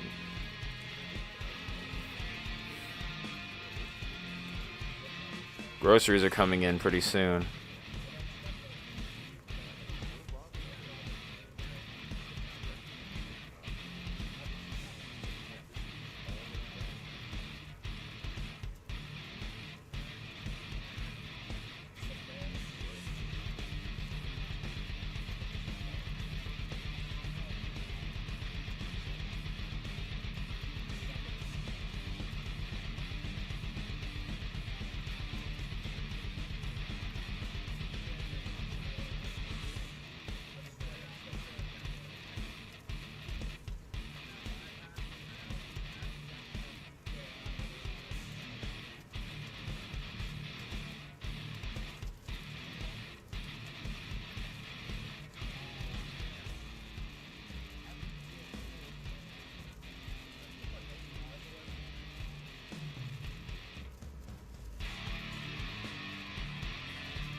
I think that Justin's south of Tulsa right now, or he's around Tulsa.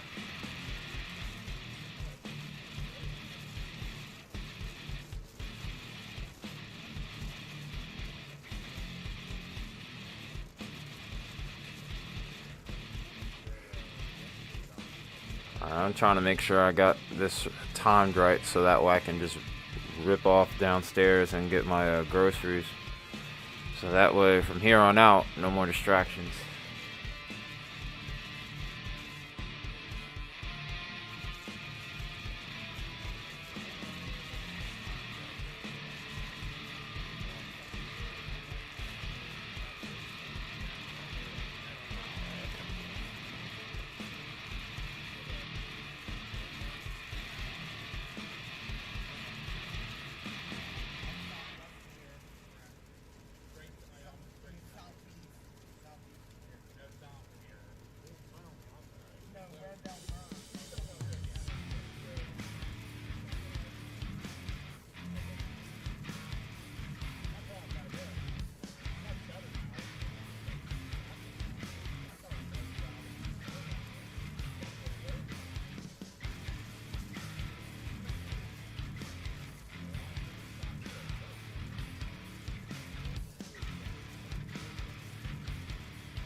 Alright, I think my groceries might be here.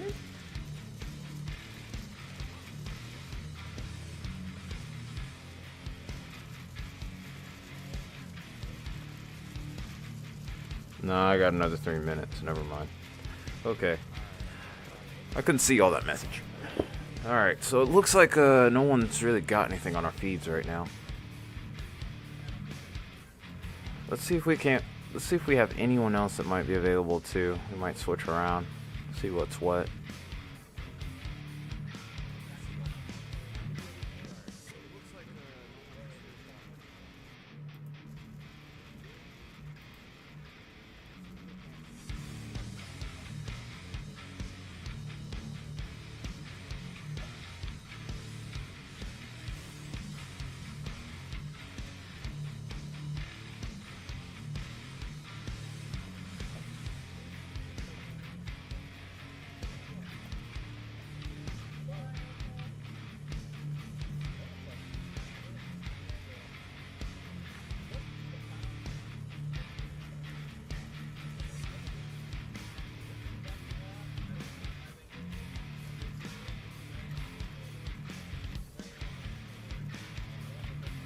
We got a PDS warning now.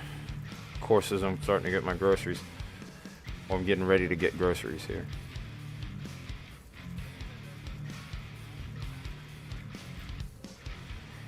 It doesn't load in. It never loads in quickly for me. You guys always get that for me.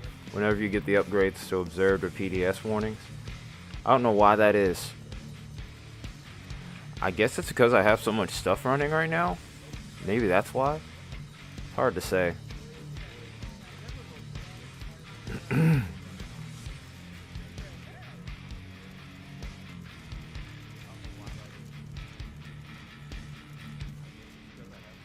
Yeah, I was about to say, I'm like, dang, really? But I'm just like, why do they always get it before me? Tangents. Oh, I think it's about time.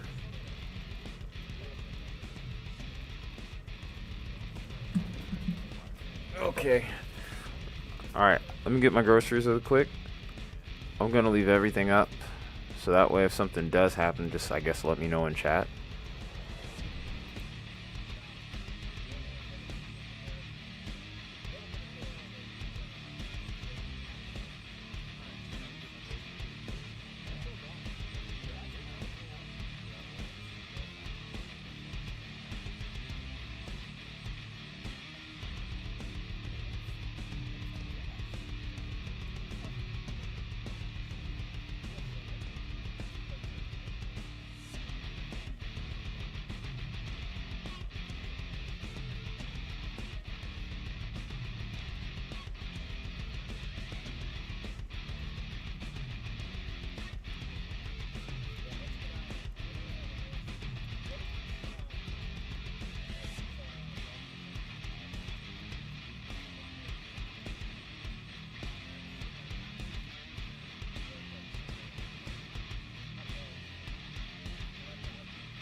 Alright, I'm back now. Alright, what I was trying to say was... Get this off my head. I'm halfway ready to get this thing off my head completely. But what I was trying to say was, I don't know why, but it feels like whenever I get the observe tags, you guys always get them before me. Which is kind of crazy. Because I'm the streamer. The fact that y'all are telling me about this is not great. I don't know if it's weather-wise or if it's just my computer or what.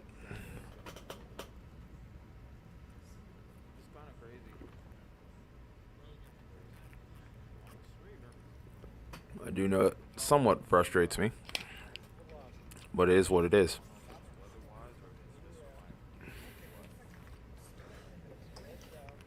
Guess the music's off now. Gotta find something else once again.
Okay, let's have a look here. See what we've missed. Not much of anything, really.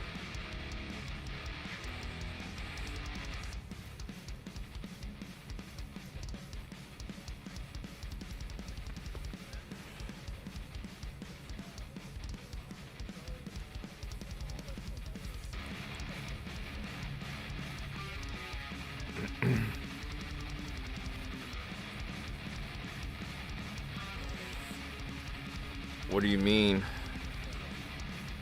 Are they not updating? Or are they updating really slow? Because it feels like these are, yes. I'm on the wrong radar site for these if you're wondering why the picture looks like it does right now. But yeah, this could probably get expired now. This can probably expire now. Safe to say. I think that's essentially cooked now. And then we're watching Broken Arrow.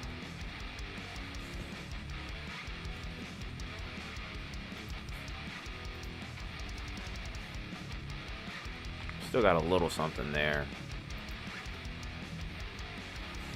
Ah, it's not on the ground anymore, most likely.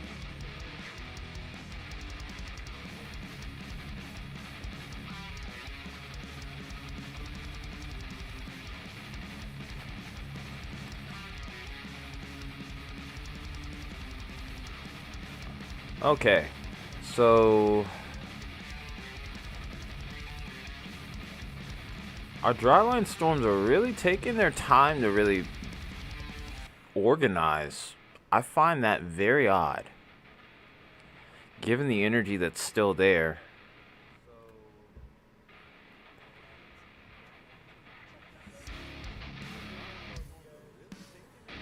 I'd say there'd be enough energy here to get it going. Oh, it was 3 nests. Okay, that.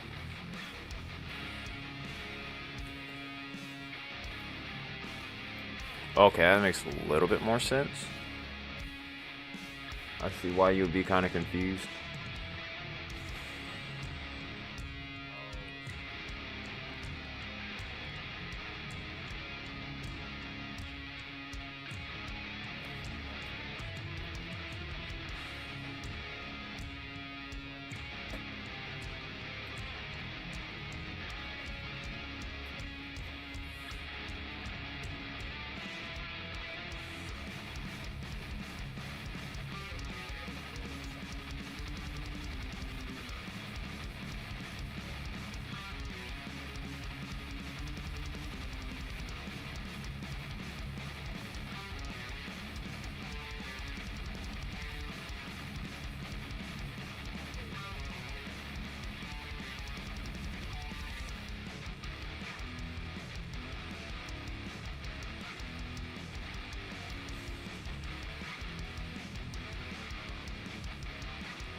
I'm trying to think. Instability is not an issue. Is it force? Is there something I'm missing with the forcing? I mean,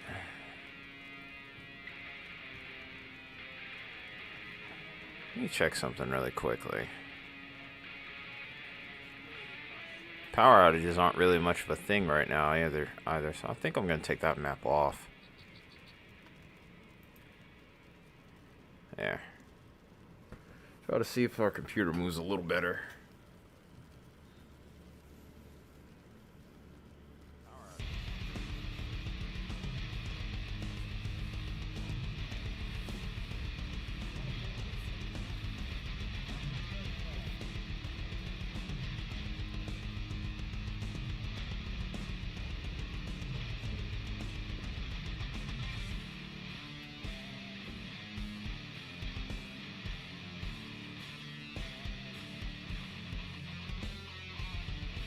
Seems like seems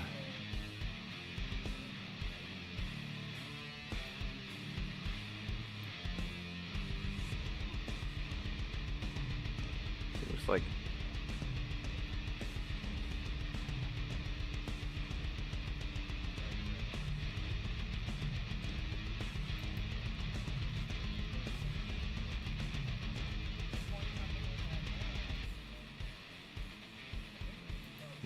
what is this? It's velocity.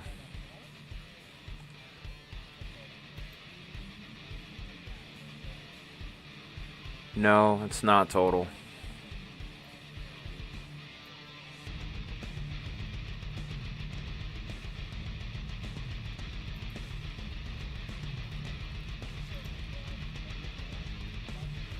These storms aren't even severe, dude.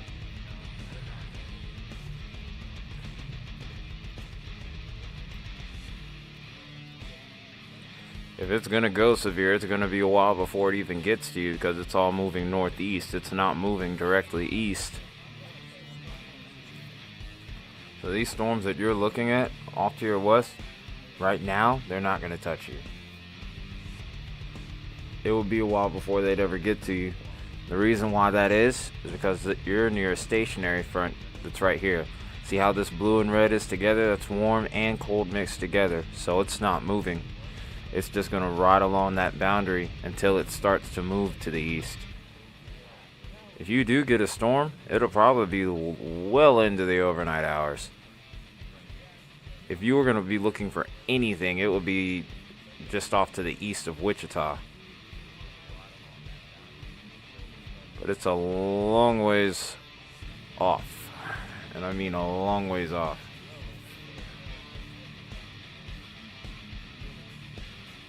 Because I would guess Topeka's at least about an hour, maybe a 2-hour drive possibly.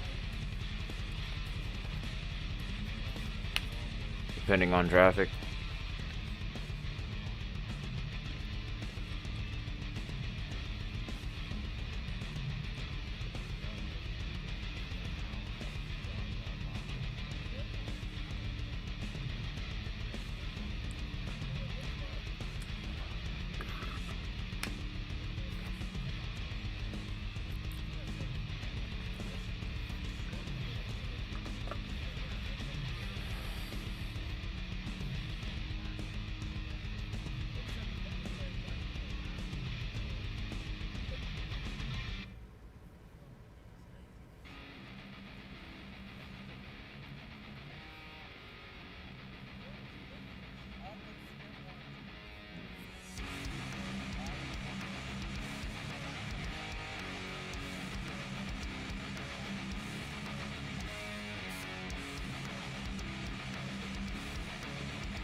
How much longer until this one expires? 17 minutes?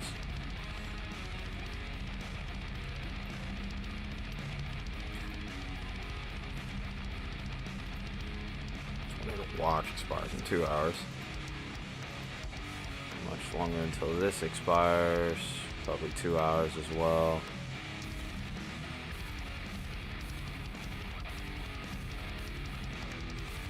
$12 minutes.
This is still trying.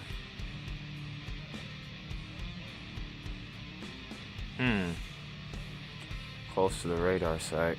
I want to say maybe. I'm not able to really tell.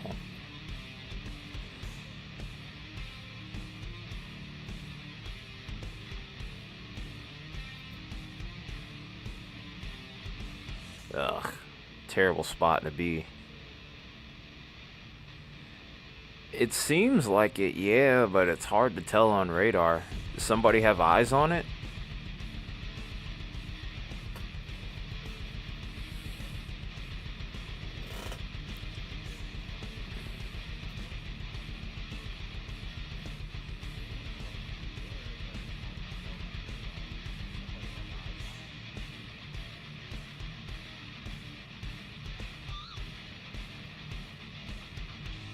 Oh, Freddy has eyes on it.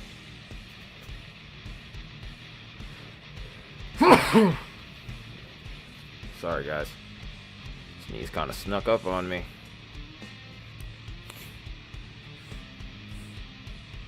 Felt good, though, to get rid of that.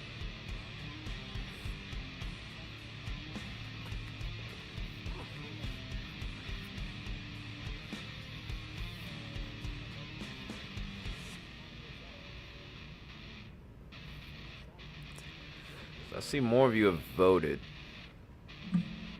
I'm gonna end this voting poll in the next 25 minutes. But I see a pretty even split amongst you guys. Some of you say that yes, this could go late into the overnight. A lot of you are saying that, there's a number of you that's saying that it doesn't. Pretty equal.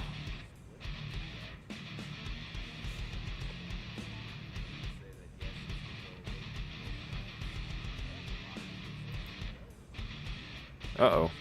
Oh, I don't want it.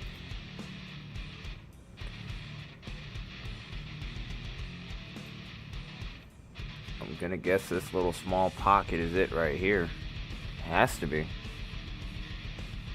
No, that's not it at all, actually.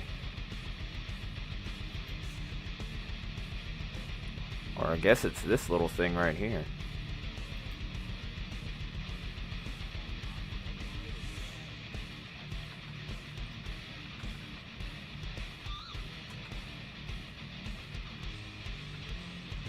Yeah, I can't confirm it on CC.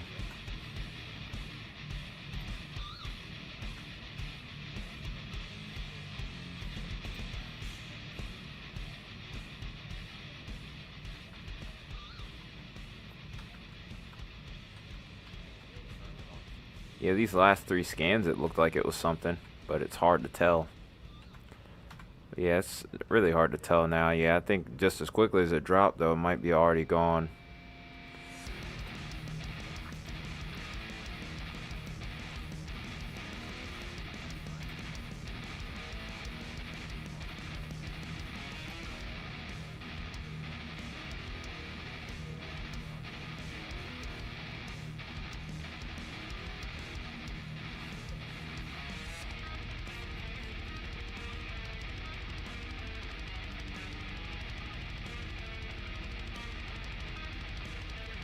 Yeah, you kind of have to figure with it being after dark now.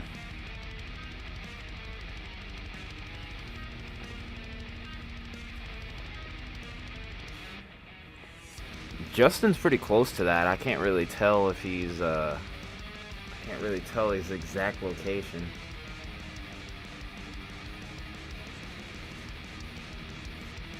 It looks like from where the lightning is heaviest, he's driving towards it. This is probably going to be a sloppy, rain-wrapped mess. He's probably not going to be able to see it properly. Especially since he looks like he's in town too, so that's also going to narrow his field of vision. Yeah, I think it's somewhere off in the distance. Where is the key question. I haven't checked in with the PA storm trackers in a while. I don't know if they're still really going after it heavy or not.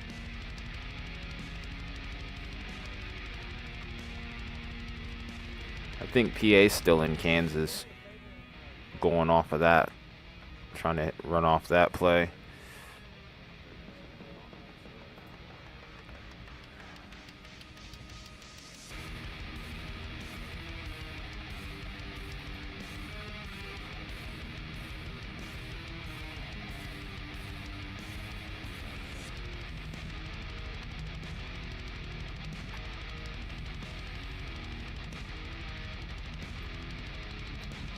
This is going to get really close to that radar site. That in itself could turn into a problem if it does hit it.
Yeah, I just saw that.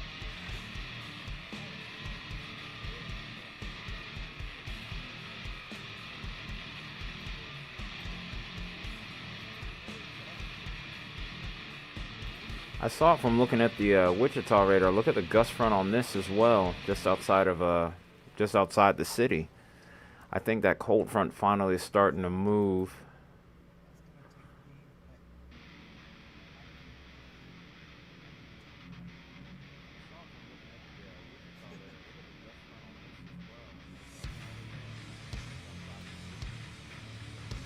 It's funny to me though, why can't I see it better from the Wichita radar than I can with the, or I thought I could. Am I losing it? Or do I have the two mixed up or something? I don't know. Oh, we're looking at Arkansas. That. No, we're looking in the right spot. Yeah, I'm losing it. Actually,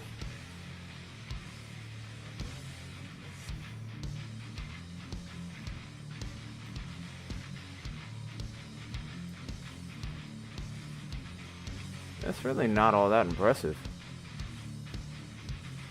Well, wait. Yeah, it is. Yeah, it is. Okay, I see it now.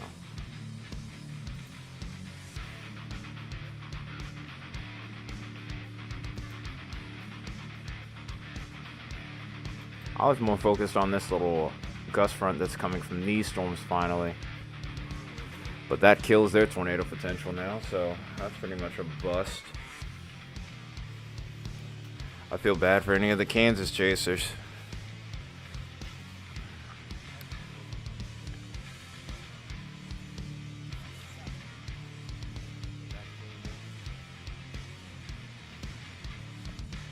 Let me look at some, trying to look at some model data here.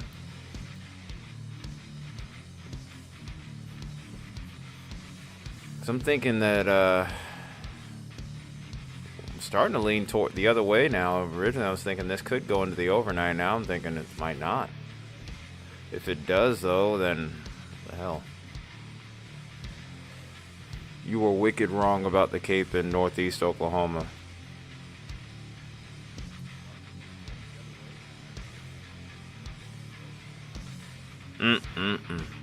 It's alright.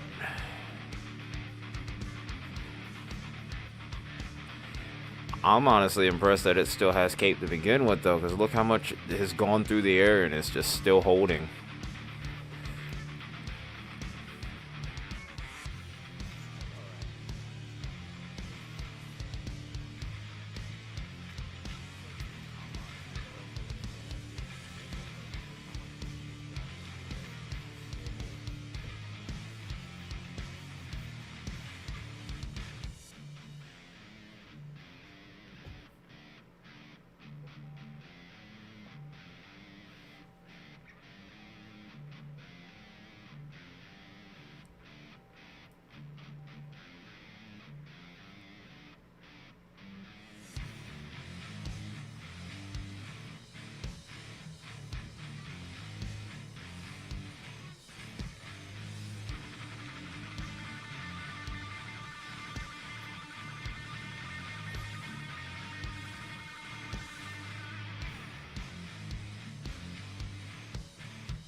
Yeah, there's plenty of Cape available across the board from what I see still.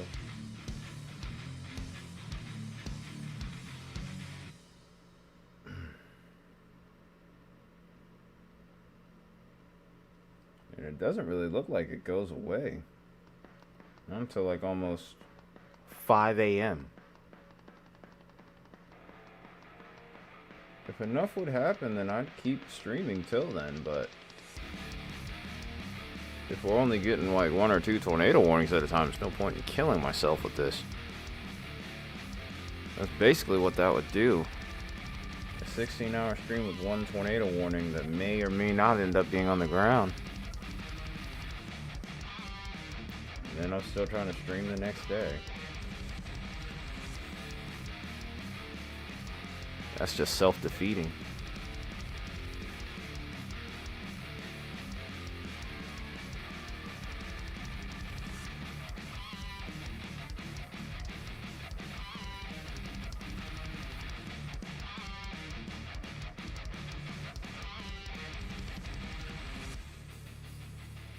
And looking at initiation here. Yeah, okay. Alright, let's take another look at this tornado warning storm, and then I'm gonna go over what my latest findings are from the HRRR and some of the other models that are coming in. I'm trying to wait until NAM comes in too, so we have a little bit of a comparison to work with.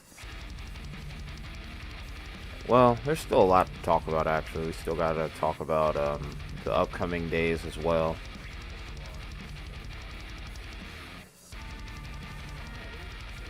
I don't think Arkansas gets anything till next week, truthfully. I'm going to have a little discussion on that momentarily, though. I'm just waiting for a little bit more model data to come in. That's why you see me, like, looking down on my tablet. I've been kind of like, how do I go about this? Because I could do this now. HRRR is up to the 1Z run, but I want to make sure the 0Z for the NAM comes in before I do that. And it's just about there. There's only like maybe 19 more scans left. So it's probably like another 20 or 30 minutes. Maybe less.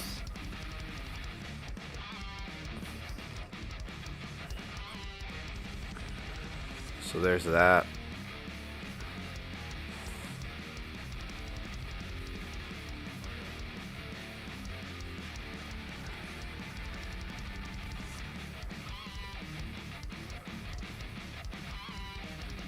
It's a nice view from PA storm trackers, by the way.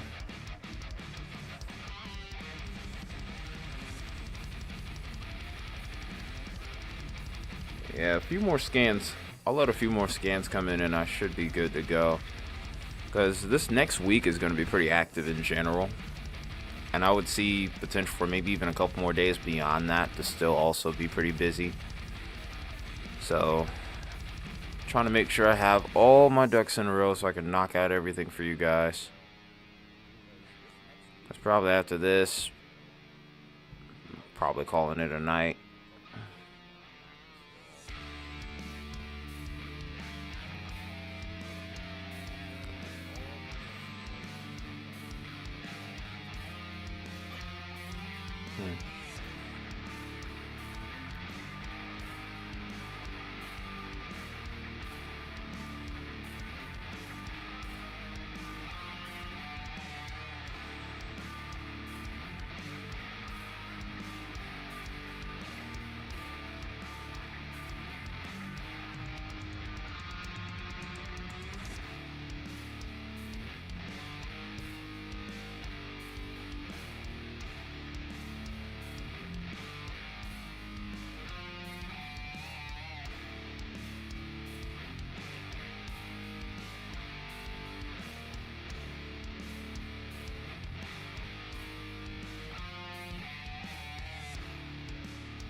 Yeah, I can't see anything with the radar being this close now. Yep, it's one of those situations.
Alright, I'm getting set up for the discussion part of this.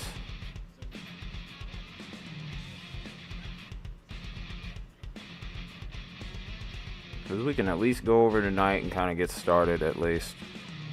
We'll do that in the next few minutes. It seems like we're getting towards the end of this. For right now, at least. There could be a little bit of resurgence in the overnight hours. I genuinely think there could be. I don't know if I'm able to cover all of that. And like I said, it doesn't seem like it's going to be widespread. It's going to be like maybe 1 or 2 storms here and there. It seems to be doing most of the heavy lifting, if you will, in regards to activity.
Alright, here we go.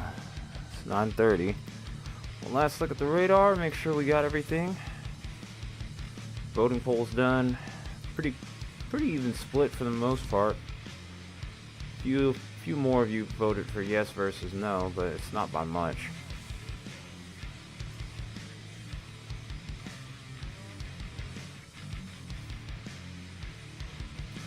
We're too close to the radar to really get a good look at it. This still has an observe tag, so we're still gonna treat it as such then.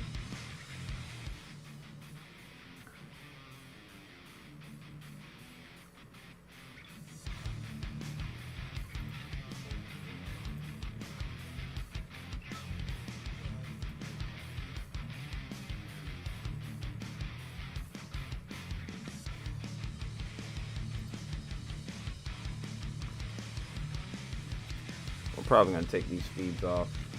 I'm pretty sure there's not much that they're really gonna be able to do tonight. So I think after this discussion, we'll probably call it a night. But there's a lot to go over, so it's gonna be a little while.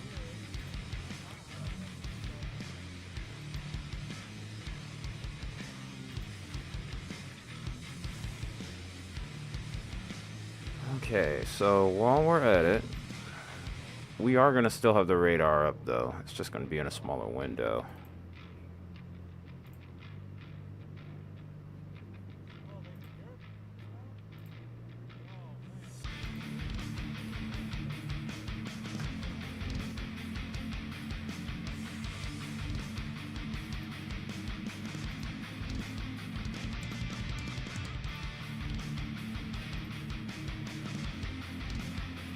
One more thing that we would do.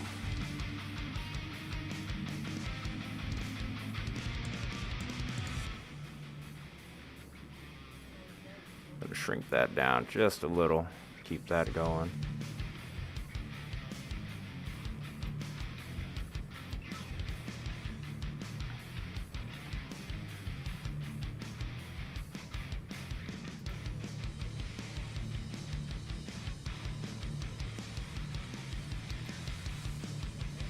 Okay, so we're looking at two things on our map here. We're looking at Cape values, we're looking at our storms in general.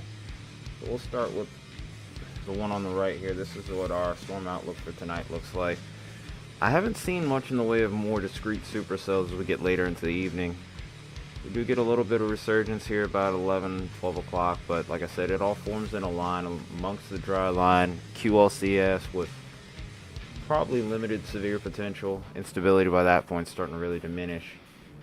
And then, like I said, maybe towards about 5, 6 a.m. you could see a little resurgence in severe activity. Ultimately, we'll see this begin to diminish, and then maybe we'll be looking at tomorrow's surf by that point onward. As far as our Cape is concerned with today's or tonight's event at this point,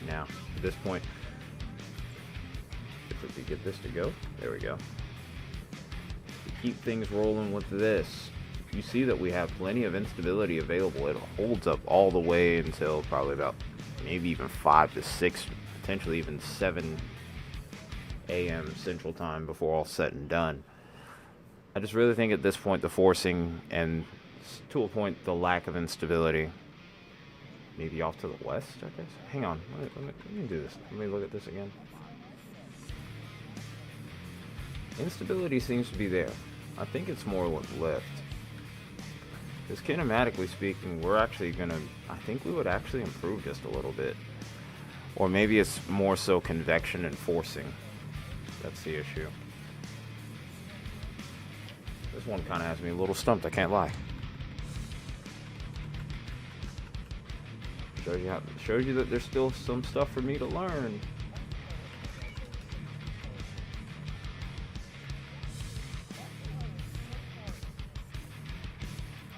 Go ahead and move this over. Take a look at the upper level jet here. Yeah, it's forcing. It's definitely forcing. That upper level forcing becomes pretty weak, and that's what allows for all the crappy convection or crapvection to come in.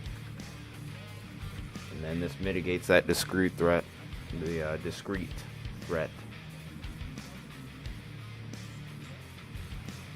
We were able to match this up at 700. You'll kind of see what I mean too, because you don't always have to have a robust setup at 500 or vice versa at 700 to get severe weather.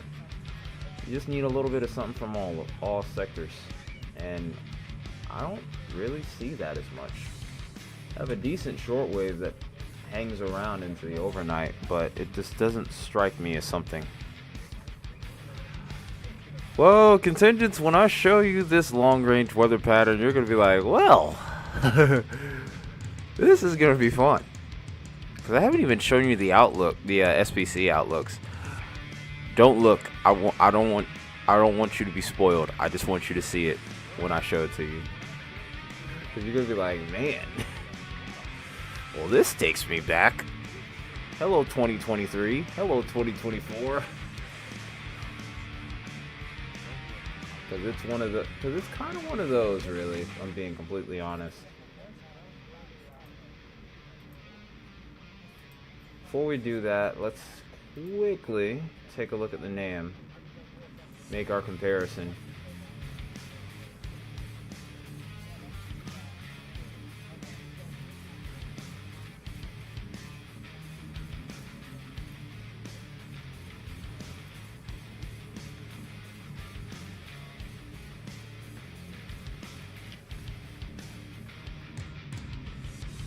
Yeah, it's kind of the same look across the board, so severe weather threat a little bit cooked in a way. If the NAM scenario wins out with tonight, though, in the mid-levels, might have slightly stronger storms, but overall, not really a lot to rate here. And then after that point, oh boy, a lot to talk about there. Yeah. Yeah, but just because it becomes a cutoff low doesn't necessarily mean anything, because guess what? Once it gets back into the flow, then this happens. We have a day 5 and a day 6 now. So, even if this trough says, I'm going to take a little break here for about a day or two, it's like, okay, now that all that's done, let's re-rack and do it again. Meanwhile, the congregation says, no! Well, I'm just playing. Well, actually, I'm not playing. People are probably saying, no, I don't want any more of this. Leave me alone, Mother Nature. Oh yeah, I forgot to mention, we do have a slight risk tomorrow too to go over. This does push a little further off towards the south. Tornado threat's pretty low. Main threat would be hail more so than anything else. If you want me to BS around, we can go live tomorrow, but probably not going to be a whole lot to really go over.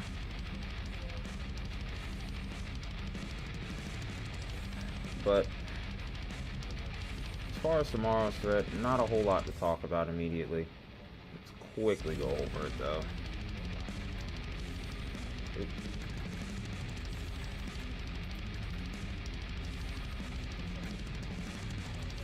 So essentially what we're going to deal with tomorrow is mostly remnants from tonight's setup.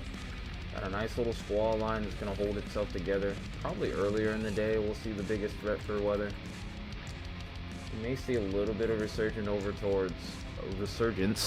towards East Texas by the time we get late into the evening. You might see a little bit more action left over as we get into Sunday even before all is said and done there. And then that's pretty much it. We get a little break Monday, it looks like, and then right back into the fire we go.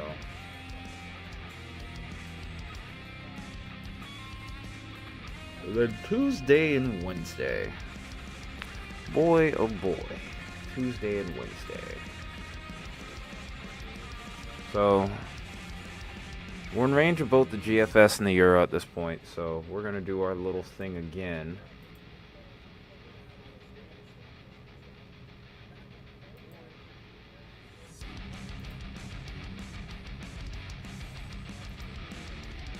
Okay, so we got both of them on 18. 18Z. We're going to do this.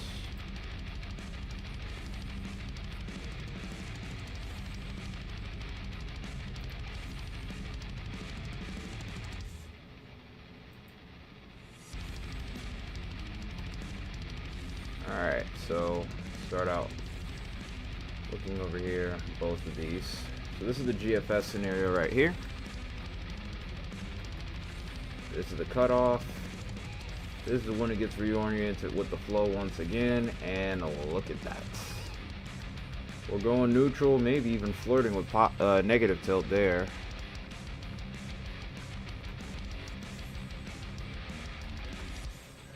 So we got a nasty little look already just from looking at the 500 alone. And then the Euro is looking a lot more similar than what it did in previous days with this setup.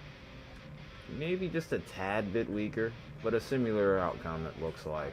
So we got two of our premier global models showing something pretty similar by the time we get into Tuesday.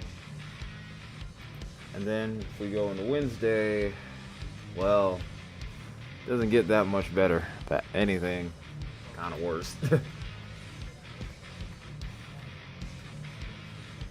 So yeah, it looks like a target area for these next couple days. We're going to start out dealing with the Oklatex and then maybe heading into the Ozarks. Then before we know it, we might be dealing with the Dixie setup by the time we get to the middle of next week. And that's just looking at 500. We can transition down to 7. Let's take a quick look there. And then this is looking at the we're trying to look at the Wednesday setup. Yeah. And then even on the Tuesday setup as well. Looks like we're maybe in the early stages of seeing that shortwave trough kind of developing along with it. So it doesn't do so. Either Monday or Tuesday, or so I mean Tuesday or Wednesday, excuse me. Not the prettiest picture. Now, I haven't had a chance to look at the latest on the low-level jet here. I don't know. I don't want to switch models.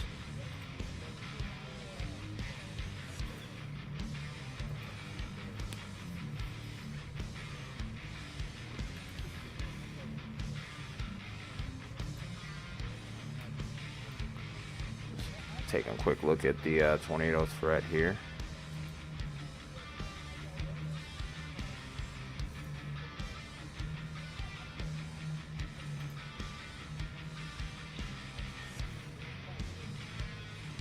Check and see what that's looking like.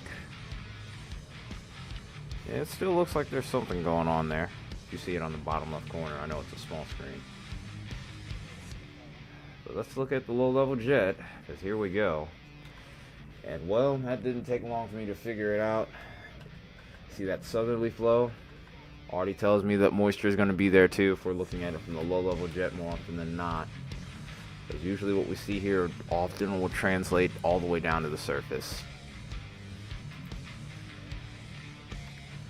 And then we see the same thing kind of going on with the Euro as well. Not quite as robust maybe with the Wednesday setup. GFS, however, says, actually no, it's about the same. If the timing were to change with this low-level trough here, then we're talking a much different story. But yeah, Tuesday and Wednesday both have quite a bit of potential here.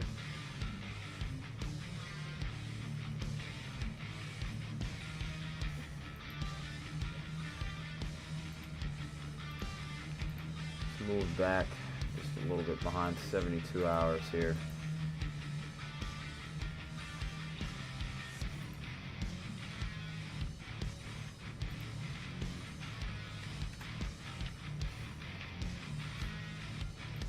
Because what I want to do now is I want to take a look at the dew points here.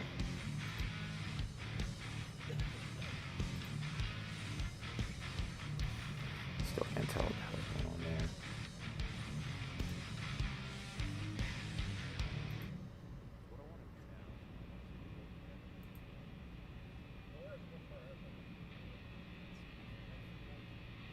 And I'm guessing this is probably why the GFS and the Euro aren't quite in full agreement with the setups ahead. Already seeing much more in the way of moisture with the GFS setup. You see that moisture building in before the storm system actually really kicks off on Tuesday. Not as much of a gradient, but there is one there, right around the Texas-Mexico border. Now let's make our comparison with the Euro.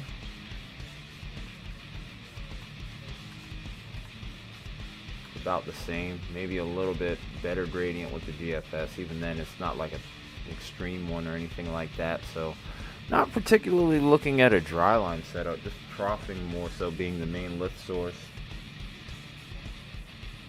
So this could be a messier storm mode, maybe a linear mode as well.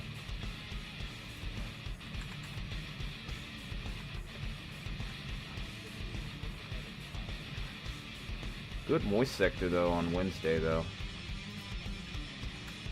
It's just the low level kinematics don't really seem to be all that impressive. Euro's definitely kind of more of a skeptic versus the GFS on this one though.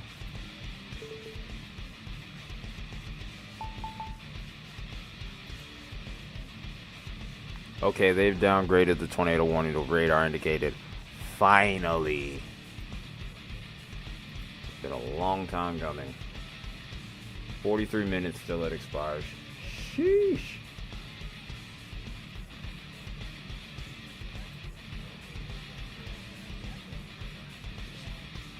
Take a look at our surface temperatures too. You know we have to. Got plenty of surface heating. Not even going to be much of an issue there at this point. No point in keeping the euro up because we already know the temperature maps are going to be relatively the same.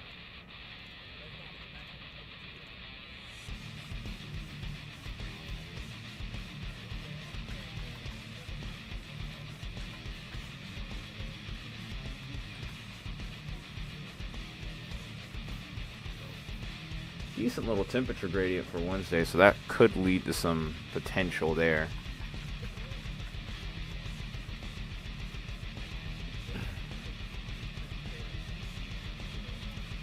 Let's go ahead and look at surface cape really quick, and then after that we'll take a look at the extended pattern from that point.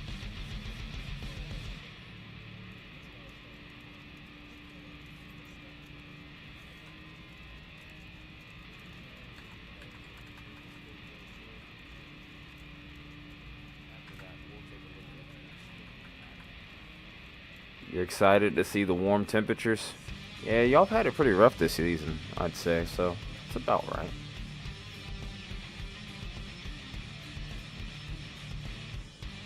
First signs of life over in Missouri, by the way. They got a tornado possible tag.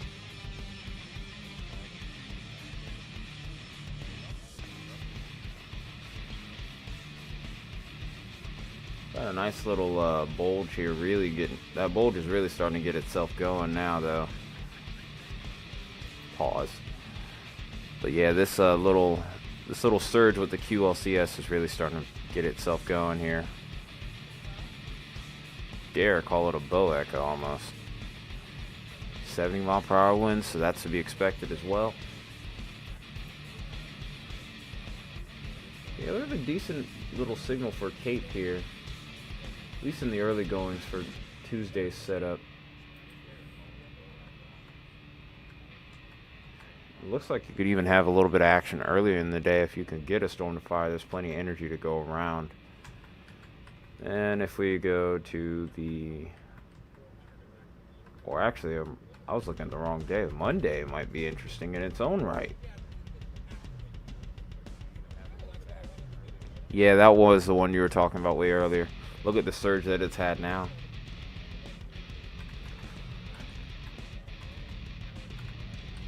Yep. But yeah, it looks like Tuesday's setup has a good bit of cape. A little bit more isolated than I thought it would be. Definitely a little bit smaller than what's being portrayed on the Storm Prediction Center's outlook, but we'll see what happens with that. Then as we go into Wednesday, yeah, I kind of expected this region to be a little smaller. It seems like the peak potential is going to be mid-afternoon more so than late evening. So there is that. So a lot to keep up with over these next few days. See how tomorrow goes. Maybe we'll go live, maybe we won't.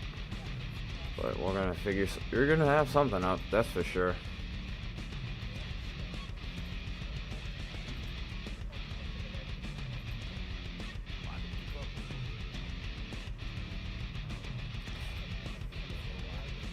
So we'll watch this trough move out. And at one point during the month, there could be a small chance we get some winter weather back in the equation. But at least during the middle part, for at least a couple of days, the pattern becomes zonal. And we get a break. Or, so we think. Here's another cutoff low, and look what happens after that. Trough 1. Now it's these little baby troughs, actually. I think this actually might bring the Ohio Valley and maybe even the Tennessee Valley into the equation again. I'm not entirely sure. This has changed a bit from the last time I looked at it. And then we have a big mammoth trough. GFS has been really hot on that for a while. But we have this mammoth trough coming in once again as we get towards the latter half of the month. So I expect business to maybe pick back up. But at least towards the middle of the month, it looks like we get something a little bit more concrete in regards to a break there. Alright, so with all of that in mind, at least until about middle of next week, we're going to be pretty busy still. There's still opportunities for severe weather, some greater than others, of course. But at least there is an end in sight after we get past this. Feels so far away, I know, and I'm sorry, but we're getting somewhere though. But on that note, we've been live for almost 6 hours. It's pretty good for us. Not too long a stream, but not a short one for sure. I definitely appreciate all the love and support. It's been a long day. Couldn't get the 20, hate that, but it's all right. I think we're gonna call this one a night. We're gonna see what tomorrow brings. The opportunity is there to go live. We go live again. If not, it is what it is. We'll have a regular video up, or at least that's what the plan will be, and we'll go on from that point. So any last we'll take final questions tonight, and then we're gonna head to bed.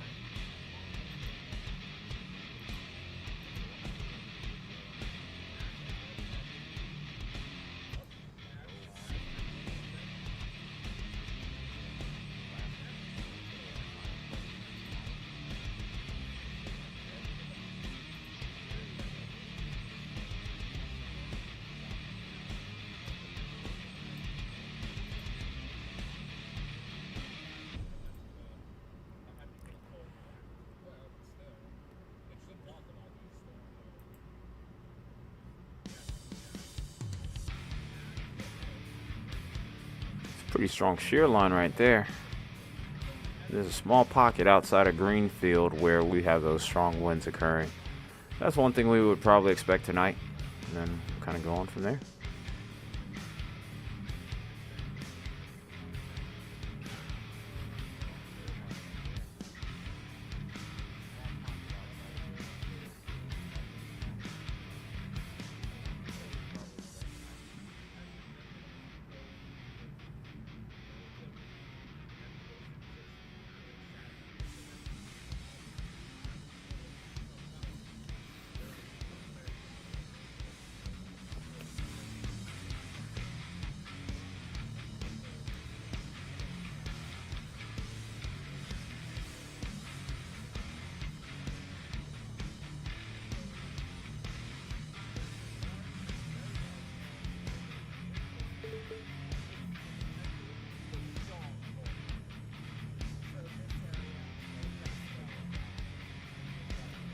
Well, alright guys, I guess that is it for tonight.